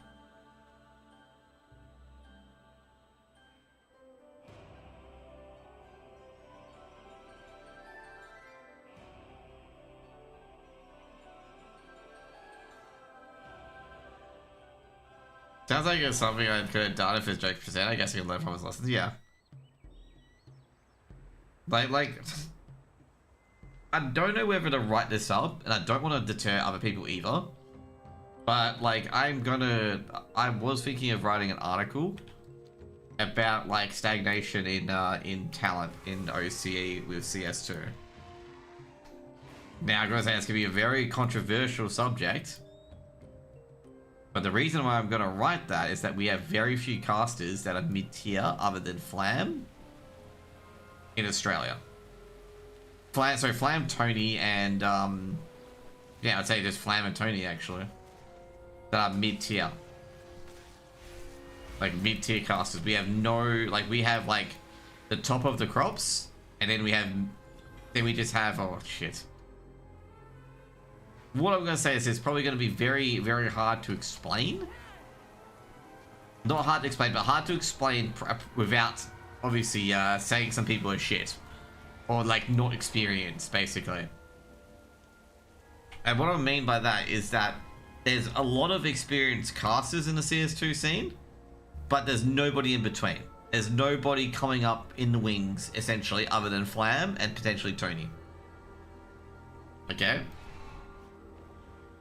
And then you got Onipotence. Has, I guess Has is alright as well. I'm not sure where to put Has in the mid tier. But once the tier 1 casters start going to other stuff and other games and whatnot, you're going to have very few casters to pick from in the mid tier because there's nobody. No, but what I'm saying is I don't know where to place Has. Do I place Has in the newer casters? Like, you know, they're just finding their feet, or do I put them in mid? I don't think I'll put them in mid. But there's very few mid-tier casters, and what's occasionally happening at the moment, why it's stagnating a lot, is that a lot of these mid-tier casters either quit or go do something else. And the main reason for that is because they look at all the tier 1 gigs that happen in OCE, which is mainly IM Chengdu, and the occasional like qualifiers and whatnot, and it's the same 6 people every time. Okay, it's the same 6 people every time. And those 6 people do a variety of different games, okay?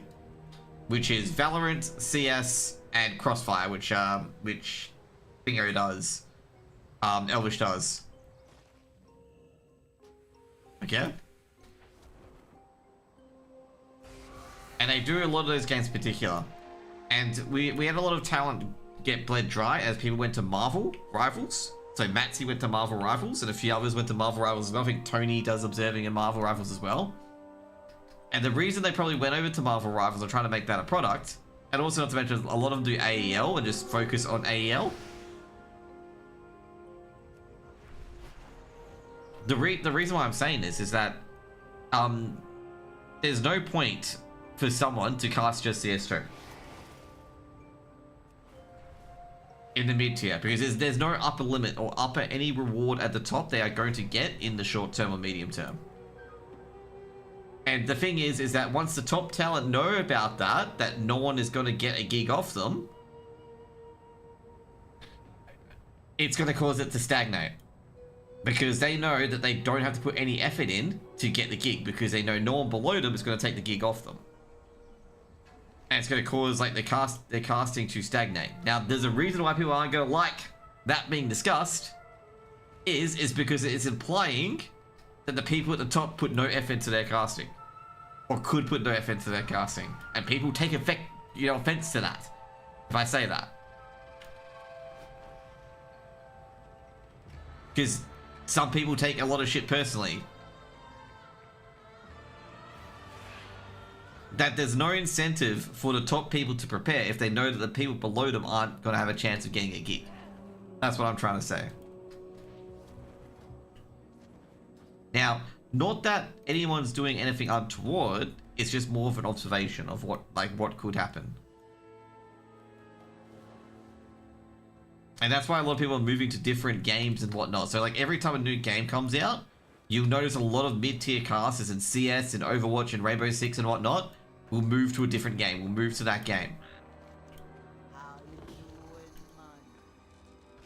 And the reason they'll move to that game is because they know they have no chance of going anywhere if they keep continuing to cast in the current game. But they continue to cast the current game to stay relevant.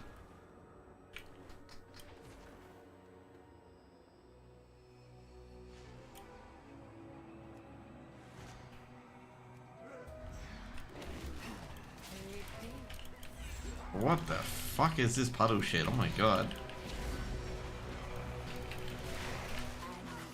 Now, like, I know this thing will be taken poorly. Like, I know 100% this sort of comment or articles will be taken poorly. So like debating whether or not I fucking write an article like that.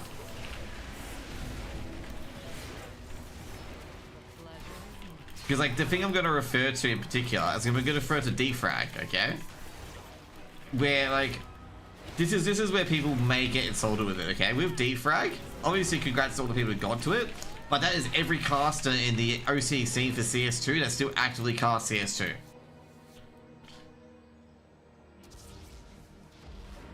So what I'm gonna say is very, very like honest, but also can be brutal at the same time.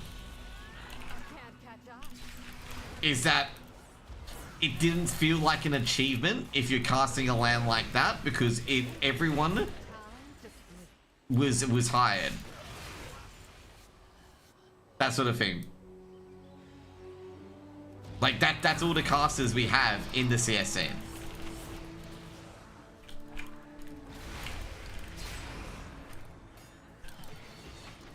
And we also had to ask people who had no experience in casting, I think it was Bumper in the end, right?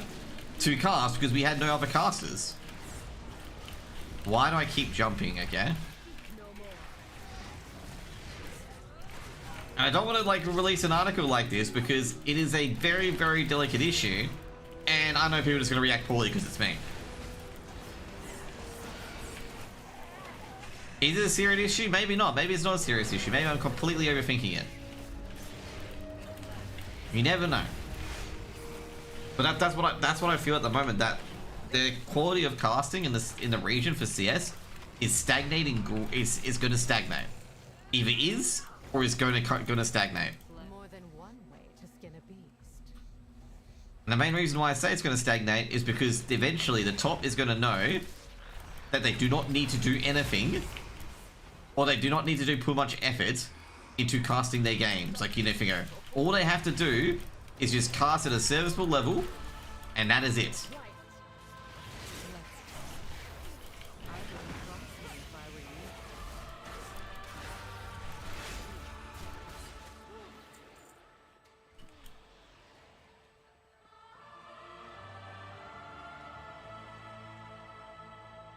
And I think like people don't want to. I know what you're saying. Yeah, it's exactly it. Like, you know, that's the biggest issue. I don't want to be a shit cunt, like, at all. I know, like, you know, for a lot of people, that was like their first big LAN event. It should be a huge thing and whatnot. It should be celebrated. Because I know, like, Bumper and a few others, that was their first LAN event era. Damo as well. To be fair, Damo should have fucking reached out for a LAN event a long time ago. I've been fucking encouraging him to do so. I'm like, bro, go do, like, ESA Prem and whatnot. I basically told him, like, go do ESA Prem. I kept fucking spamming him non-stop because we would cast together, because we would, I'm not sure what we casted together, but we casted together for one of the events. Oh no, he was at one of the events and he was casting the arena games. And I'm like, bro, like, you know, just cast the ESA Prem. Like, just go do it, bro. Like, because he was saying that I'm much more expensive. I'm like, just go do it. Like, you're good enough. Go for it. And, yeah. Was that PAX, just an FYI? Oh shit, I need to kill more of the, dudes. But anyway. And, I don't like discouraging that. You know, of course, it's great to have a first event. There's also taking into consideration the survival, not the survival of the scene, but making sure that we have talent that, are quite passionate. But the problem is with esports is, anyway, I think I need to keep to 1 point. And I feel like that a lot of people, like, a lot of people, I don't know if they see their stagnation or not. I think Rexy is aware of it, because I gotta say, I think Rexy's been clued on, because he's had to correct me a few times. I feel bad that some of the others that put effort in, and I got instead of them.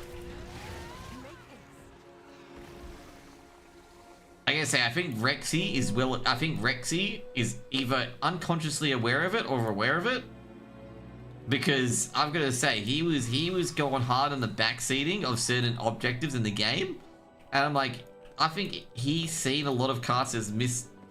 I've seen some new casters around games. Yeah, I've seen Sync and that Yap guy's European, I believe. And Sinker is relatively new. Sink came in with defrag as far as I know.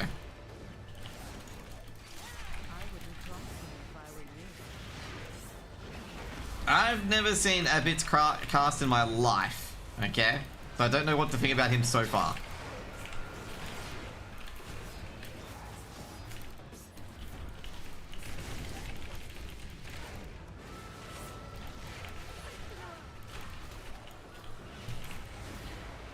Oh no. But yeah, so what I'm trying to say is that if there's no ceiling for someone to get, let's say for example, no ceiling of, you know, getting a paid gig or anything like that, and you're basically casting for free for the next 3 to 4 years, you're not going to be entitled to stick around.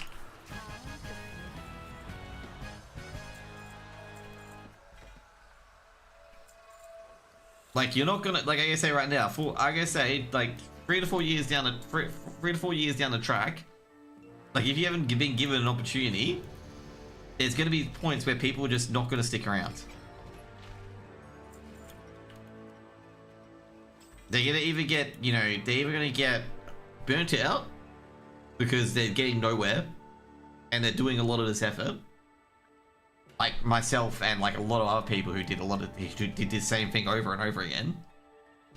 And the reason why I want to write about it as well, I saw in Valorant, okay, which I've got to say, if I was any of the casters who are in waves at the moment, I would be secretly fuming, okay? I'd be secretly fuming.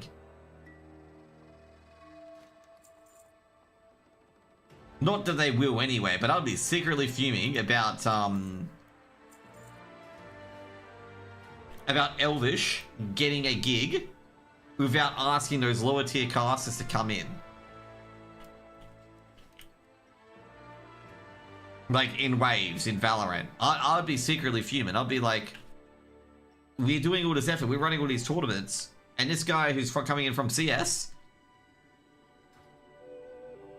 is like effectively coming in and he's now getting paid to cast big events. And, you know, I've been casting waves, LPL and whatnot for a long time, you know, for free or even out of my own money. And I'd be pretty pissed off. I'd be like this guy just came in, like this guy, like even though he's got plenty of experience in various other games. Like,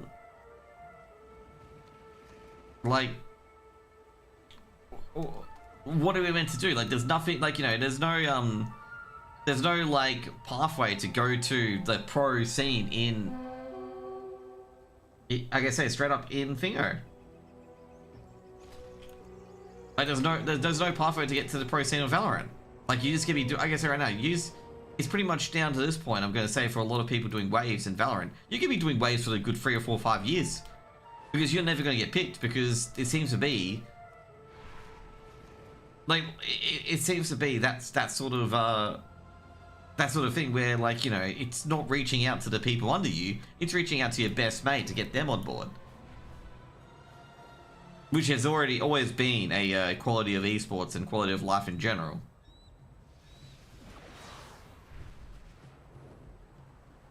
But I'd be, like, in particular, like, you know, reviewing whether or not you want to keep participating into Valorant after seeing that.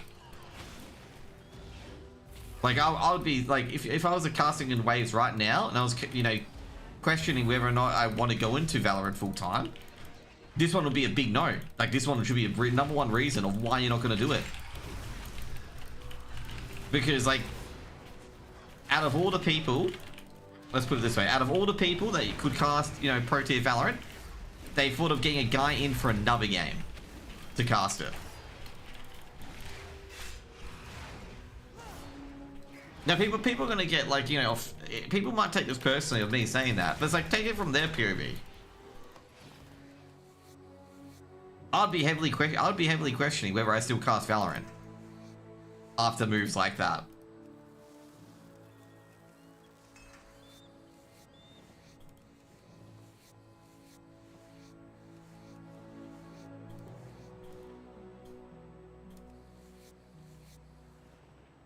Like, I'd be thinking, like, you know, I'd be seriously thinking either quitting casting or moving a game.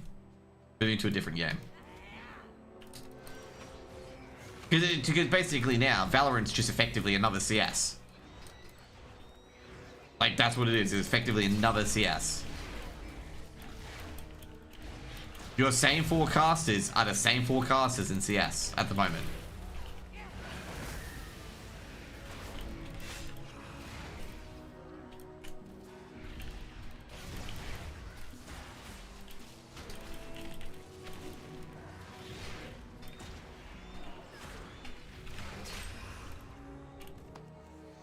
Oh, server shutdown, really?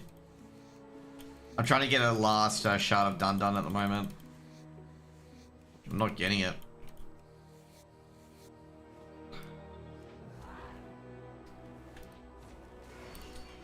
But that's what I mean by it. Like, you know, like, what's to entice a person like that to stay at Valorant when they've put all this effort in, especially community work and whatnot, probably working pro bono, like say for K-Man, for example, putting a lot of effort in story and whatnot, like, you know, story, building up teams, like, you know, especially when the Valorant region in Oceania is fucking dog shit. Like, it's not good. It's not in a good place at all. Like, if K-Man quit, if Waves dissolves and quits tomorrow, there's no OCE scene in Valorant. Okay? Just to put it that way, okay? To put it really in perspective. There would be no scene if Waves goes, essentially. Oh, there we go, so done shot. And I wish I was being hyperbolic, but I'm not being hyperbolic when I say that. And that's what I mean by, you know, what does it communicate to the casters below you? Like, I feel like overall, because obviously I know certain people like picking and choosing their friends and whatnot. It's like, I'll say right now, you should have picked someone who's in the scene. Like, pick someone who's up and coming in Valorant. Because you're sending a message to all these other casters in Valorant who've put their heart and soul in keeping the thing alive, that you've actually said on Twitter that you're thankful to keep them alive. You're sending a message that you're going to invite your mates over the guy who's been trying really hard and keeping it alive. And that is a not a nice thing to have communicated to you. Whether or not it's deliberately or unintentional, like, that's what you've effectively, what is it? That's what you've effectively communicated to a lot of the casters. Whether it's deliberate or not deliberate. Oh wait, what the fuck? Why did I get shoved here? Oh, anyway. Now I'm gonna say right now, I don't know. Oh, actually, never mind. I just realized I probably should do this later because the server's going down.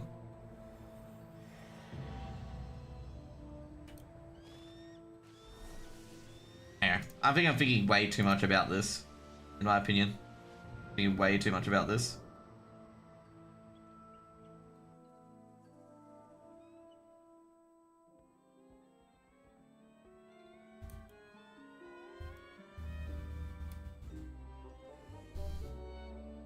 Because that's how I kind of view it in particular. Is that you have a lot of this talent bringing in a lot of, like, you know, I guess you can argue like some people have it, some people just don't. You know, that is understandable. But that's what you've got to consider. Like, I feel like a lot of these people don't consider these sort of things because they're just in it wanting their mates in. It's something that people should probably take a look at. And be, you know, very aware that maybe you should get some of the, you know, different casters in and whatnot. Like, obviously K-Man is never ever going to get a casting gig, just an FYI, okay? Because people have character assassinated him enough that TOs have taken note. Which is pretty sad, actually. It's really, really sad.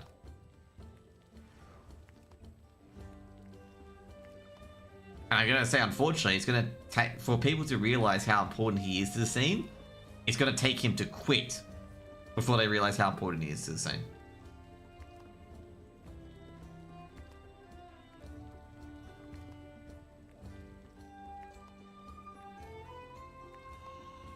But yeah, that's a few things in particular.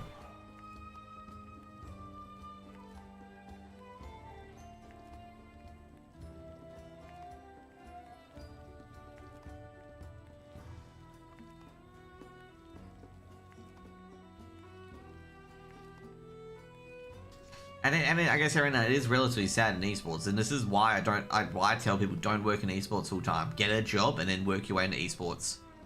Like, there are so many stories from X-Warrior, Drawlin, and other people in particular who've gone through the esports bullshit, and like, fortunately, when they quit esports, they got, you know, they were able to contribute more to it, essentially. And he's not wrong. Like, you know, these sort of people should be listened to.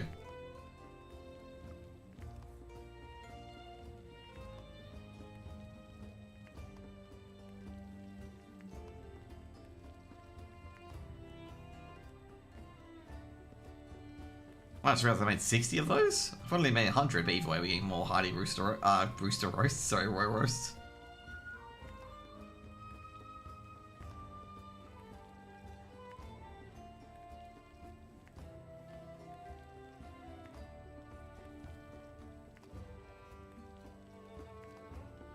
Either way, I feel like, you know, when I communicate these some of our ideas that I may not be listened to, or someone may take it to heart. Because obviously, there are some people I get on the wrong side with. But being through the entire esports conundrum, where I'm wondering, like, you know, am I doing enough in particular to even get a gig at the stage? And pretty much having to, what is it? Pretty much being stuck in getting qualifiers here and there for like Asia and ANZ, which don't exist anymore, by the way. Okay, like they don't. These avenues where a lot of mid-tier casters built their bread and butter don't really exist anymore, except in Europe, where you get an Asian qualifier that you can cast, because most of the Asian qualifiers in these ANZ and Asia events are either not casted, PGL by the way, and Blast and PGL, very notorious for doing this, where they don't provide you IP. And like ESL, you know, with the events, they don't do an Asia qualifier or OZ qualifier anymore. So you don't get many events that way either. And effectively, the only stuff that you can cast at the moment is ESEA. And ESEA doesn't pay you. So with these back in the days of these closed qualifiers, they used to pay you about 150 EU per game, per BO3, to cast. There's very few of those gigs anymore. And that is also one of the factors that's led to a lot of stagnation, is that a lot of the mid-tier casters are not getting these gigs anymore, because basically a lot of the high-tier casters, what they used to do is they used to pass on these gigs because they had to do production. And they didn't want to do production. I've had complaints from some casters saying, ew, production, don't want to do that, you know, sort of thing. And they'll leave the gig to someone else because they don't want to do prod. And that's how like the mid-tier got their gigs. But now, every gig is either a tier 1 gig where you get your producer and whatnot, and a league gig where you get a producer anyway. And a lot of these people, like, you know, there's not many gigs to share around the OC anymore, so anyone who wants to get paid or make a career is just going to basically take those gigs and just share it amongst their mates, which is basically what's occurring at the moment. And I gotta say, overall, I'm not sure with like what other people think about it, but some people are completely. I feel like some people don't recognize reality as it is, with where it's gonna go. Like, I basically said I'm not gonna stick around for another 3 to 4 years, hoping that one of them retire and I get picked up. It ain't gonna happen. Like, it ain't gonna happen. They could have another mate in Rainbow Six, and they'll drag the Rainbow Six guy in, and he's the new caster. Okay, they could do that. Stuff like that as well. And you gotta consider that. And that's why you get out of esports and get a job. Okay, because if you ain't friends of the TO and the friends of the top tier, you either do that, or just do something else. I hate discouraging casters. Like, so much. I hate discouraging casters so much because a lot of passion, a lot of stuff's in there. But you need to pay bills at the end of the day.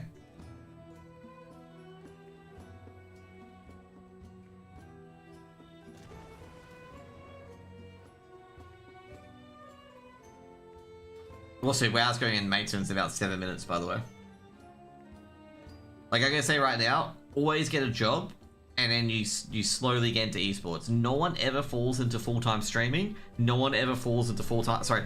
No one ever goes into full-time casting without easing themselves into it. Nobody.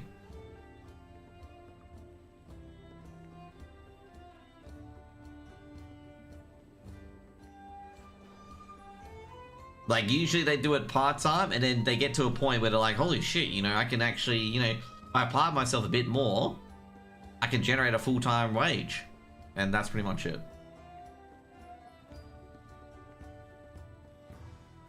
And like I say, I think people don't like this sort of discussion is because, A, it's very, you know, it does go deep.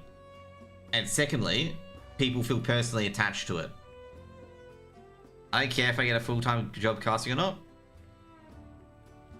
Yeah, you know, that's fine. I did, okay? I did. And that's why I was not happy. I wanted a lot more into it.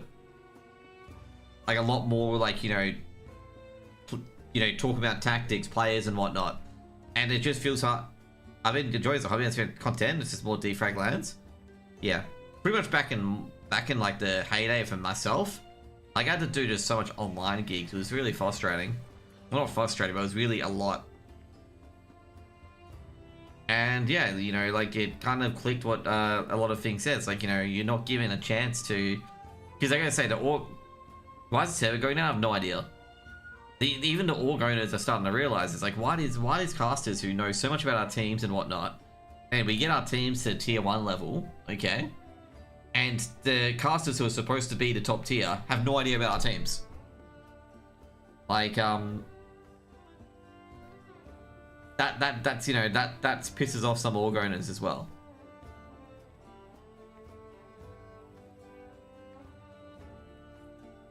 So yeah.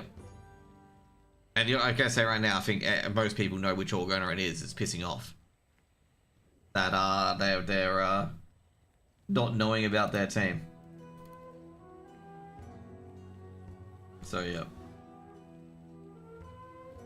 I'm gonna say yes, Arcade. Not to, like I say, I don't blame him not being too happy, because I'm just like, I always said this, okay? He didn't know about Arcade? Wasn't you guys. Wasn't the tier 2 cast. It wasn't the newer cast. The new casters knew what Arcade was, and they were underground previously. But Arcade was one of them where they're like, he was like, come on, like, you know we're underground. Wasn't really mentioned. It was mentioned by the tier 2 casters. He said it was mentioned by the tier 2 casters, but the tier 1 casters, they didn't mention. I'm just like, this is something you should know. Like Jason was very happy, I believe, with how the lower tier casters represented Arcade, because they understood where, like, what Arcade, like, it's more understanding, like, Arcade can do damage sort of thing. And if it was a bit rough, I don't know, it's like expecting the casters to know, like, something about your team. That sort of stuff. And not even the casters, the desk as well. And I feel like in Australia with the desk segments, the desk isn't treated as an analyst desk. It's just treated as a, like, you know, podcast, have fun mode sort of thing. I think I'm being a very big arsehole about this. But it just didn't really feel like it really dived too deep. It was just really just dip your toes in and that's it. There was one thing in particular, this actually was noted at Impact by one of the casters. In one of the castings for Impact, this was last year, the casters knew more about the players and about the analysis than the desk, and that's actually damning, to be honest. Like, when your casters that are doing a play-by-play and color know more about the players and whatnot than the desk, that's an issue. Because the desk should be doing that. But anyway, I think I've gone too much. I reckon overall, like, the tier 2 casters did a very good job at knowing, you know, the lower teams and whatnot, and really building them into perspective. Because, yeah, I don't know. I'm very pedantic at making sure people prepare and understand The teams, whatnot. What tier you fall into? You're like tier 3, tier 2, because you're new to the scene. You haven't been in the scene for a year, so you're not gonna be a high tier. So I can put it this way: tier 1 casters are basically people who get paid to cast, okay? Who get every single paid gig under the sun. Tier 2 casters, like, they will get a paid gig if anyone in tier 1 says no, and tier 3 are unlikely to get a paid gig unless tier 1 and tier 2 say no. And tier 3 is generally the people who are like newer to the scene. They're green. It's not tier as in quality, it's tier of where they are in the pecking order.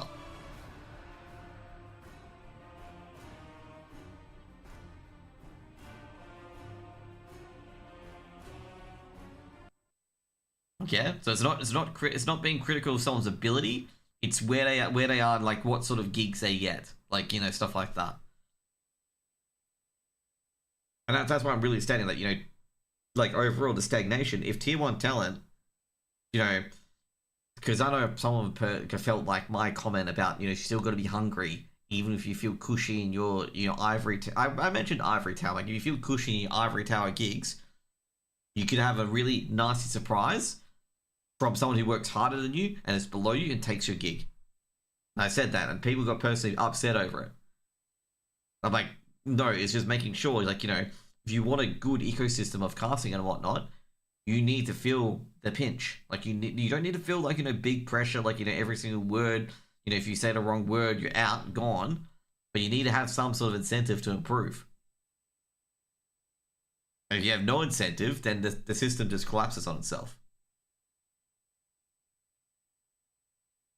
But yeah, anyway, maybe I've got it completely fucking wrong. Okay, maybe I've got it completely fucking wrong. But you know, overall, like I feel like a lot of the younger cast in particular, they need role models as well. Okay, like really good role models for casting. So like, in particular, like with Australian casting, I know this is going to sound really bad because obviously Australian culture's got a lot to do with booze. But I feel we need to move away from that because I feel like sometimes with defrag, it is for some people in particular, it's just a big piss up. Like they do the gig, they do whatever. After it, they go out, get drunk. Do not get drunk, but because I don't think anyone gets drunk at the event. Like, you know, obviously drunk where they can't work the next day. They get drunk, but I think you also make yourself suffer a bit. Yeah, I make myself suffer a bit because I am too stubborn to realize that it's just not worth it. So that's why I've realized it's just not worth it. So I'm just not taking it on. So like, this is the sort of things like you have these events because Elvish brought this up in one of the feedback sessions. Are we a professional LAN or are we a casual LAN? Okay. And I think if we want to take the Australian scene very seriously, we got to be more professional LAN. And you know, we can't be thinking because obviously there's a lot of jokes in the defrag area of about bigger o'clock, you know, beers calling and whatnot. And if you're thinking like an event like this in particular where, you know, players have pracked a lot and whatnot, and again, some teams are not too serious either, but are pracking a lot and whatnot, and all the talent is just, you know, organizing where they going to have a piss up or whatnot, when they're going to drink booze, it's not going to look that greatly, you know, on the players and whatnot. It doesn't really commit a serious scene that we are trying to be a serious scene in the first place. And I'd rather have it more professional because the reason why I want to have it more professional is because, like, you know, the international, you know, casting and whatnot could be looking at some of these casters and they see these casters being very not woefully unprepared, but being unprepared, you know, organizing more casual stuff than actually, you know, getting some insightful information or not is, yeah, it just doesn't communicate very well, in my opinion. And does people want to make it professional? Yeah, it should be making it professional, in my opinion. And yeah, like, you know, I saw a lot of examples in particular, like people were organized, like when I went to defrag, people were organizing, like, you know, what bars they were going to go to after the games were done, after they were done for the day and whatnot. And I'm just like, guys, you've got day tomorrow that you got to prepare for. Like, you've got teams that you got to prepare for. And essentially, every time I went home at night, you know, after the final game was done, because obviously I want to watch all the games to, you know, mention it. I was in spreadsheets, going to Skybox, checking their, different games and whatnot, and what teams they'll be casting tomorrow, what things they know, and stuff like that as well. And yeah, I feel like you need to provide that sort of work ethic in particular, because there's a time where you can just piss up and have a piss up and have a good day to blow off steam and whatnot. But I feel like it should be at the event's end and not during the event. Now, also got to say as well with Impact, ESL Impact in particular, the casters, some of the casters as well, they had a big piss up on the second day of the event. Okay. And the only person, and all of them were there, okay? So Lucy Loose, Breedog, Newt, everyone was at this invited pub thing, piss up. Okay? We did some dancing and whatnot. I wasn't there casting, so stuff like that as well. And I met a lot of them there, because they know who I am. And yeah, I get a bit concerned about that, okay? Because I feel like you should be prepping, unless they've done all the prep before. I have no idea if they have. But I feel like with a lot of gigs and stuff like that, especially once you're getting paid, you should be doing a lot of prep when you go to the desk, especially. Okay, like when you go to the desk when you're casting, and not a lot of phone it in. To be fair, B-Dog and Lucy Loose know a lot about the ESL Impact, and yeah, that's my opinion. Like, I don't think people should be partying or organizing pubs and whatnot when they're at an event. Like, that's just game time. You do a good gig, you do the big piss up afterwards. Because I assume, like, Mav, for example, and a lot of other people, they don't organize it, and I just feel like yeah, I feel like it's just not very professional. And it's a wrong set to kind of come. Yeah, exactly. You know the casters I look up to, none of them are in CS. Okay. None of the in the ANZ region. None of them are CS oriented. Okay? The two casters I look up to in the ANZ who came from the ANZ region is Ubershouts and not Sponge. Ubershouts and because Sponge is Sponge is not in the ANZ scene. But Sponge. These are the two casters I look up to, because Ubershouts will commit money to cast a new game. He will commit and set up his own tournaments, okay? And he will try relatively different other games.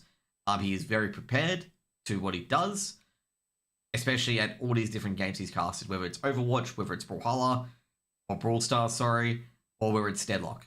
He's all prepared, ready to go, and he will put skin in the game. Okay, that's why he's really good. Sponge is a different example.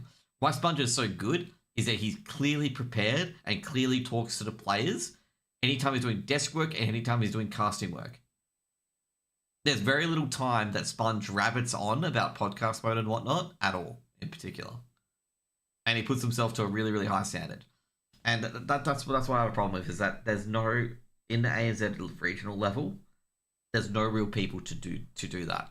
Now, if you want to have casters who aspire by, like for a duo, it'll be Sadokist and Henry G. Sadokist and Henry G are probably one of the best duos that CS2 has ever had.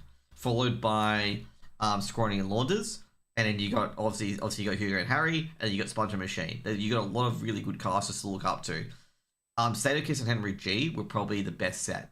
Like, Sadokist is probably one of the god tier play-by-play casters by miles. Like, he is very good. It is a fucking shame that Sadokist has a problem with alcohol, like with how good he is. It is such a shame. But he's an insanely good play-by-play caster. Yeah, question. What was your old name back on Twitch in like 2020? I believe it was like Jose Gaming. Jose Gaming. Yeah, I want to go back and watch some of his stuff now. I had more casting. He is very, very good. Like, Sadokist is very, very good. Anders is very different. Like, I think Moses and Anders is very, very good as well. Like, I do like them. So yeah, so that sort of stuff as well. And yeah, I feel if I say anything, people are gonna get personally insulted. I'm just gonna get DMs, and I gotta say I really don't like getting DMs, and I think overall, I think people get a bit umpty if they if you say it in public. And it's just like, well, I'm gonna say right now, the public is going to be sort of aware of it especially if they're in the defrag studios and whatnot, you know, for their players and whatnot. I think some of the players and orgs are going to be realizing the unprofessional atmosphere if they hear people talking about which pub they're going to go to or whatever after they're casting. Okay, like, it's eventually gonna, you know, go through. And we have a lot of the things, like talent's just as important to the ecosystem as, you know, a TO, a player, or an organization. They all need to be kind of like in sync and really wanting to build something out of like every event. And I did say this on Twitter, and obviously now they've adopted it, that every single ANZ event has to be VRS rated. Like, you know, every single big LAN event in Australia has to be VRS rated. I said this in response to what was it? I changed my name from back then too, but I also fell off being on Twitch. To be fair, dude, like, you know, like, Twitch is not for everybody.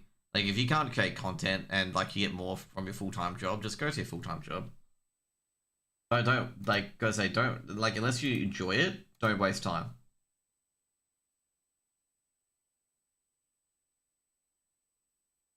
Anyway. But that's what I, like, you know, that's what I kind of, put it down to. In particular. I've been enjoying it, and keep doing it. I feel like Josh Strife Hayes at the moment. But like, yeah, so overall, that's my issues with it. And I know I'm gonna get complaints about what I say, and some people are like, oh, this is Josh fucking ranting and getting emotional again. Or whatever. It's like, it's just getting to this point where it's just like, guys, like, you know, you realize how fucked the scene's gonna get, like, when people start, like, not even bothering. Because a lot of people at the moment, they're in this phase where they're like honeymoon period, thinking, yeah, hey, I get to cast with these teams, get to cast with these players, I'm on Twitch, people are watching me, I'm getting 200, 300 viewers and whatnot. And it's either they're going to focus too much on the metrics, or they're going to focus on, like, they've gone through 2 to 3 years and they've got nothing.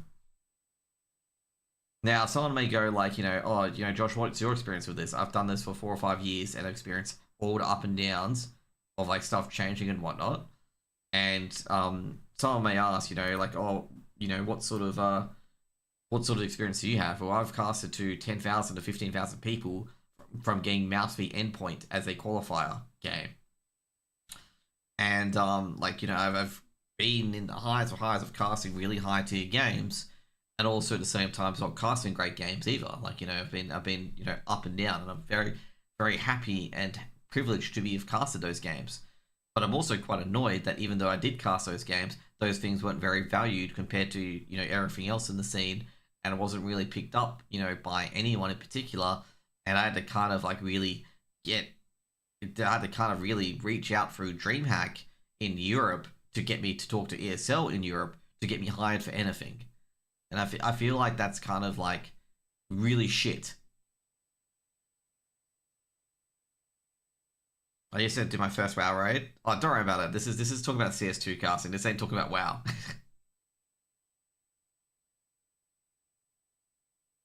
trying to think what I gotta say. I do not remember back in the day, and I do not have VODs back in the day with like Tomb of Sagaris and the raids I did when I first streamed.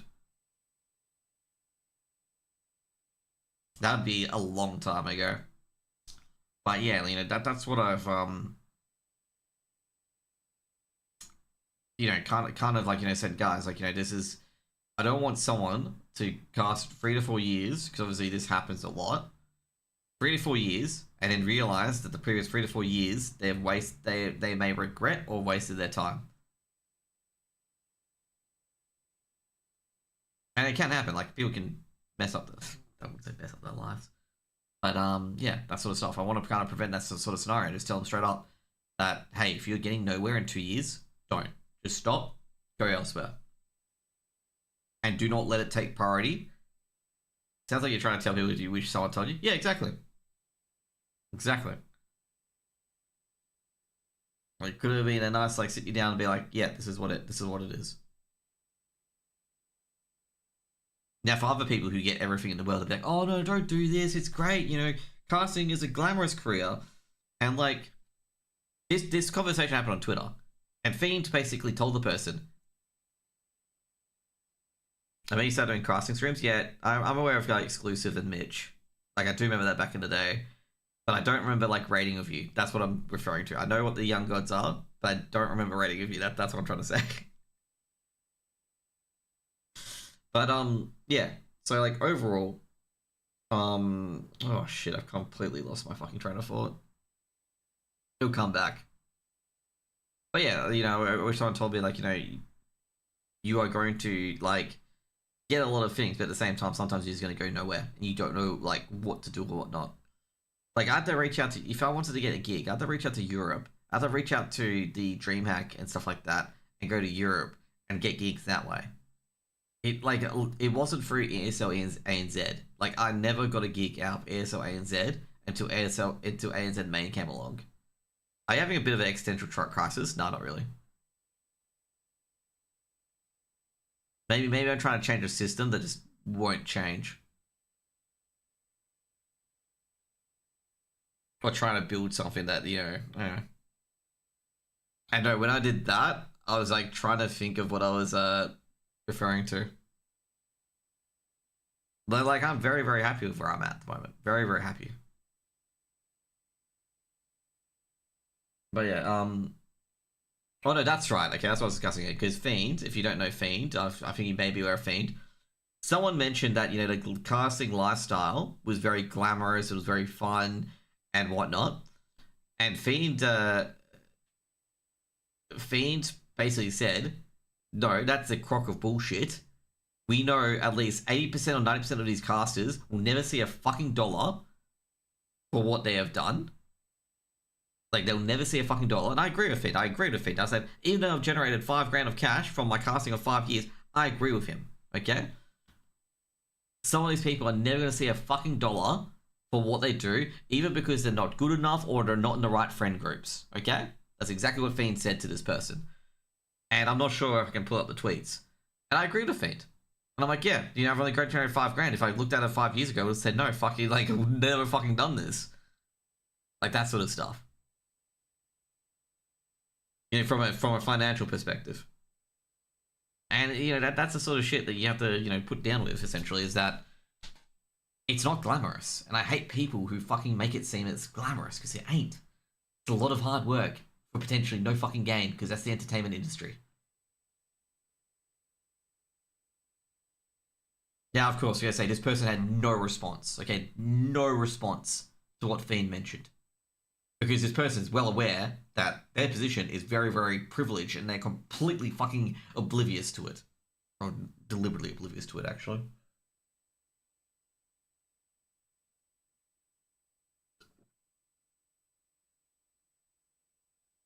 Because, yeah, because I think it was like, the reason why we had this conversation is because someone was trying to glamorize the casting lifestyle, but it's not glamorous. Definitely not glamorous at all. Considering I've heard, you know, you look at Anders, for example. Anders used to be a tier 1 caster, used to be staple at every fucking event, and now he's getting left out of a lot of these events that he used to be at the top tier at. Okay? I'm going to tell you right now, he ain't taking it very well. Okay? He ain't taking it very well from a lot of people that I've talked to. There's also Vince, okay? Vince, he casted a major. He had to retire and go get a job because he was getting no gigs. Like, you know, it is not a glamorous lifestyle. Like, you know, it's the top 1% that make any money, and everyone else is working minimum wage. I mean, I feel like I've heard the same 8 casters for years, so I'm not surprised I become complacent. I maybe think he's also warning people about the things that mean the most to him. Yeah, exactly. The 8 casters, I think, yeah, that's what I've really suggested as well. In ANZ, in 2019, the newest caster for the ANZ region was Komodo. Okay? There's been no one new since 2019 in the ANZ scene that has got a tier 1 cast. Fomo's been grinding out a bit more, okay? He has been grinding out a bit more. But as I said, you know, there's been no new casters in ANZ scene who's got a tier 1 geek like I Am Chengdu or I Am Melbourne or ESL Challenger or anything like that since 2019. So that's basically 7 years. But I said the Nasty, I think competition is good. But again, no, that's not Vince. That's not the Vince. It's Vince. He's not in esports anymore. Also, we can mention Sadokist as well. Sadokist like fucking blew up his fucking career. Used to do iRacing and CS. Now not even heard of in CS.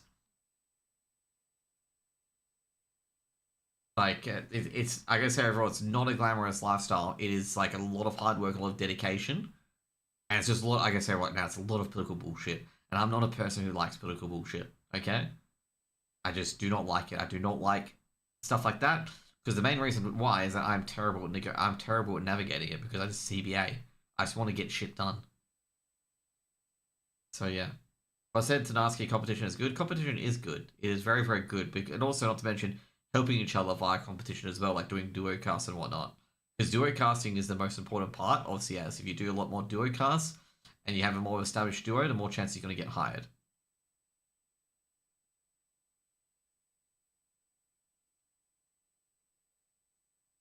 So pretty much like if you got like two guys wanting to do a game, you just get them in for a duo cast, slap on VDO and Video Ninja, and away you go.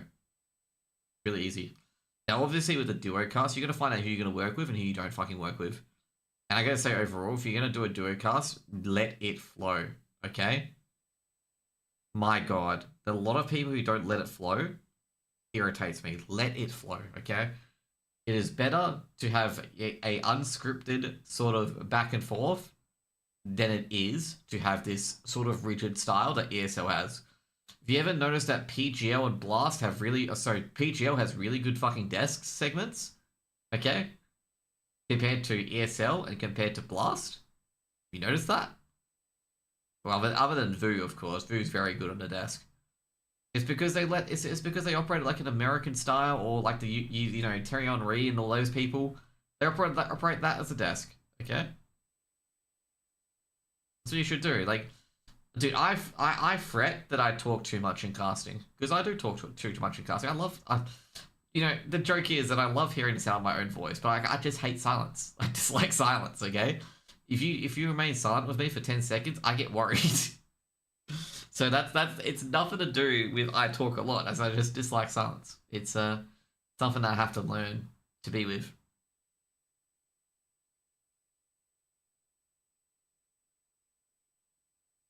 See, right now I'm trying to get used to it. Like when you just dead silent. It's you know, you can't have it like that.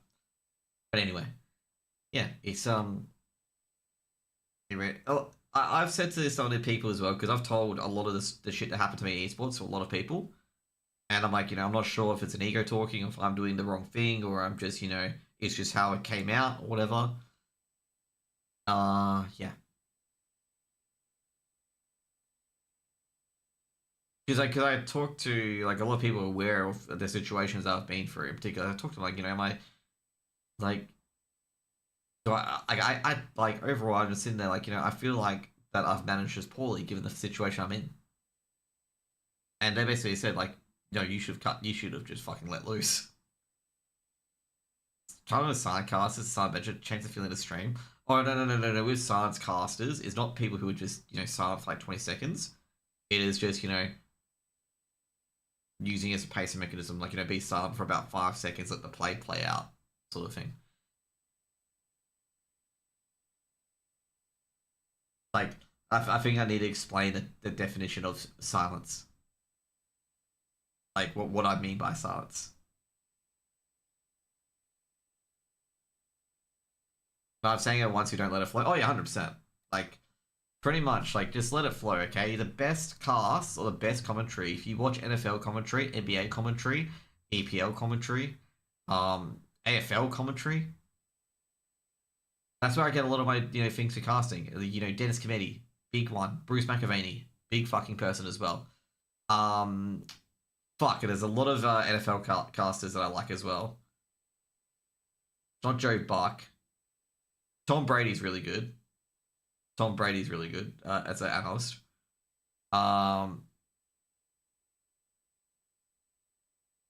John Madden was good John Madden was quite good back in the day. Like, if you wanted to learn more about the NFL, he was relatively good. trying to think of the NFL thing. Charles Barkley and Shaq are very good. Like, they're insanely good. With commentary and whatnot. I do it, guys. I just bartend my mentor and I put on a show. Yeah. That depends on the sort of tournament. That would be great for a summit. You know, a summit style event for CS where like it's more fun. They put the group stages of ESL Pro League like that where the cast are just more having fun and whatnot.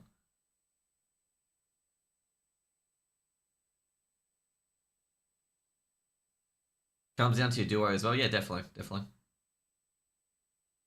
Weeks and I were a very good duo because we just we basically tried the Richard setup at the start and then we were just like to each other, nah, fuck it, you know. We had one round where it was like one of the best rounds we've casted and we did a great free flowing event. It was just amazing. Like it just felt so good. Like we like basically what we did is that since I had to set up a lot of production, he just did all the pistol rounds and I just analyzed it and he's just like, yeah, we should just do that. So I could like update everything on the HUD, make sure it's all good, and he just does the pistol rounds and he's just really, really good at it. But you know, with casting overall, it's just like, you have your roles, but you guys can like, you know, just interject your roles and whatnot. And in particular, big one is prep. Like, everyone has said this about Dweg and Eternal J. Dweg and Eternal J deserve a lot more than they are getting currently, okay? If you ever see Dweg and Eternal J's prep, holy shit, okay? That's all you need to know, okay? Like, if you follow Dweg on Twitter, he's put in probably more preparation than some of our talent will ever do in their entire fucking career into a tournament. Like, just to really highlight, you know, some of the things that can happen. Dweg and Eternal J are a duo that, you know, I wouldn't say their career is glamorized, but I would say, like, overall, the struggles you go through. They prepare, like, 74 pages of notes for a tier 2 tournament that's probably just going to get them by. Like, you know, it's probably just above minimum wage. Like, just think about that.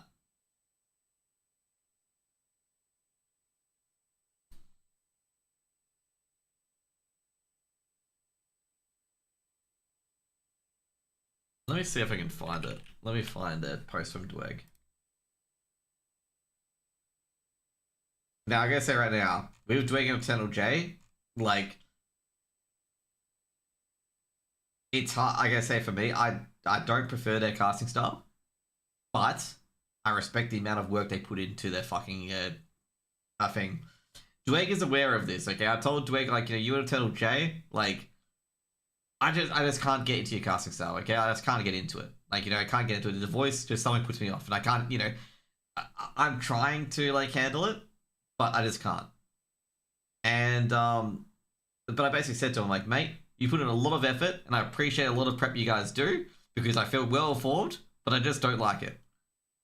Your casting style is alright, okay? The problem is, like, you're not trying to please me, okay? Don't try to please me, okay?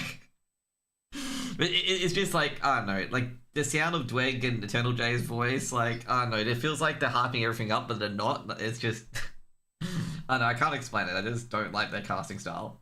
Like, as in, like, it just, you know, it's irrational not liking it. You get what I mean? It's not me being rational. Every time I be rational when I try to approach it, I'm like, these guys are doing a good job. But also at the same time, it sounds like it annoys me. Where is it? Oh yeah, here it is. Here's the tweet. Okay. Look at this shit, okay? Look at it. Okay? These guys are prepping 17 pages, okay? And they also go through all this shit for an event, okay? And this event is like a tier 2 event.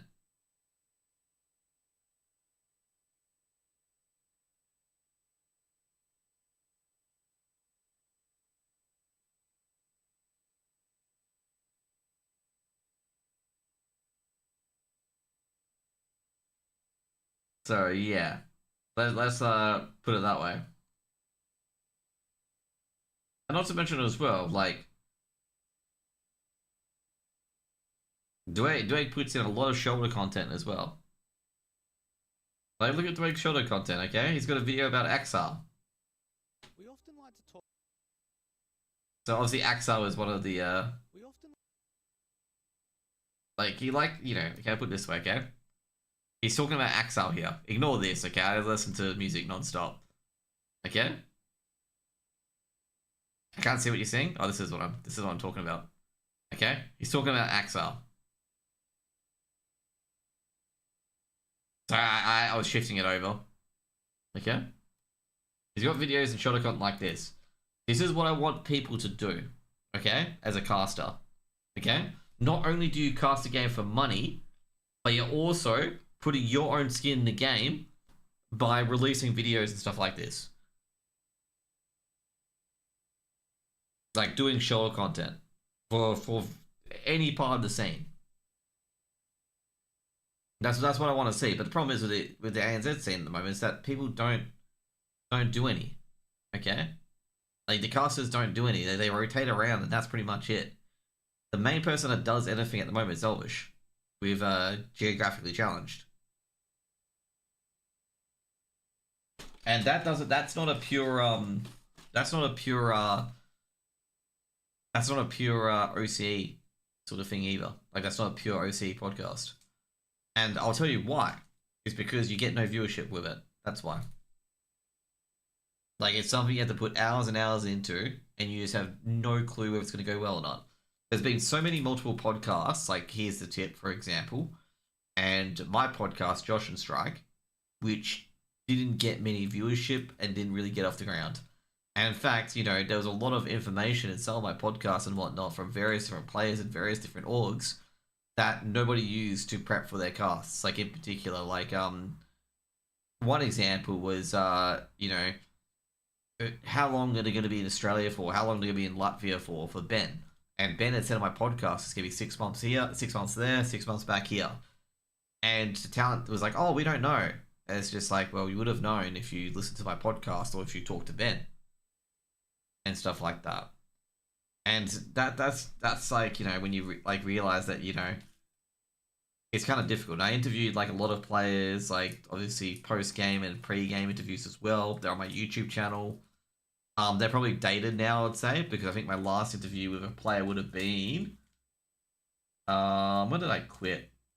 Probably would have been at least 6 months ago. But, you know, there's stuff like that as well, which also improves on other skills as well. Like, you know, what questions to ask, you know, how your interview flow style goes, how to do post-match or pre-match, or even internal sort of interviews, like we ask a bunch of questions before the game, and stuff like that. You know, that improves those skills immensely. And this is when I got to the point, you know, I know Shady and Church got to the point, I may mention this. This is when I got to the point where I'm just sitting there being like, I'm doing way too much and getting way too little out of this. I want to move these skills to a different sort of venue, which is obviously I took up my financial planning business. And that's where I moved. Anyway, it's time to go to bed because I'm yapping too much. See you guys later. Have a good one. I know it's going to be a abrupt ending, but I need to go to bed.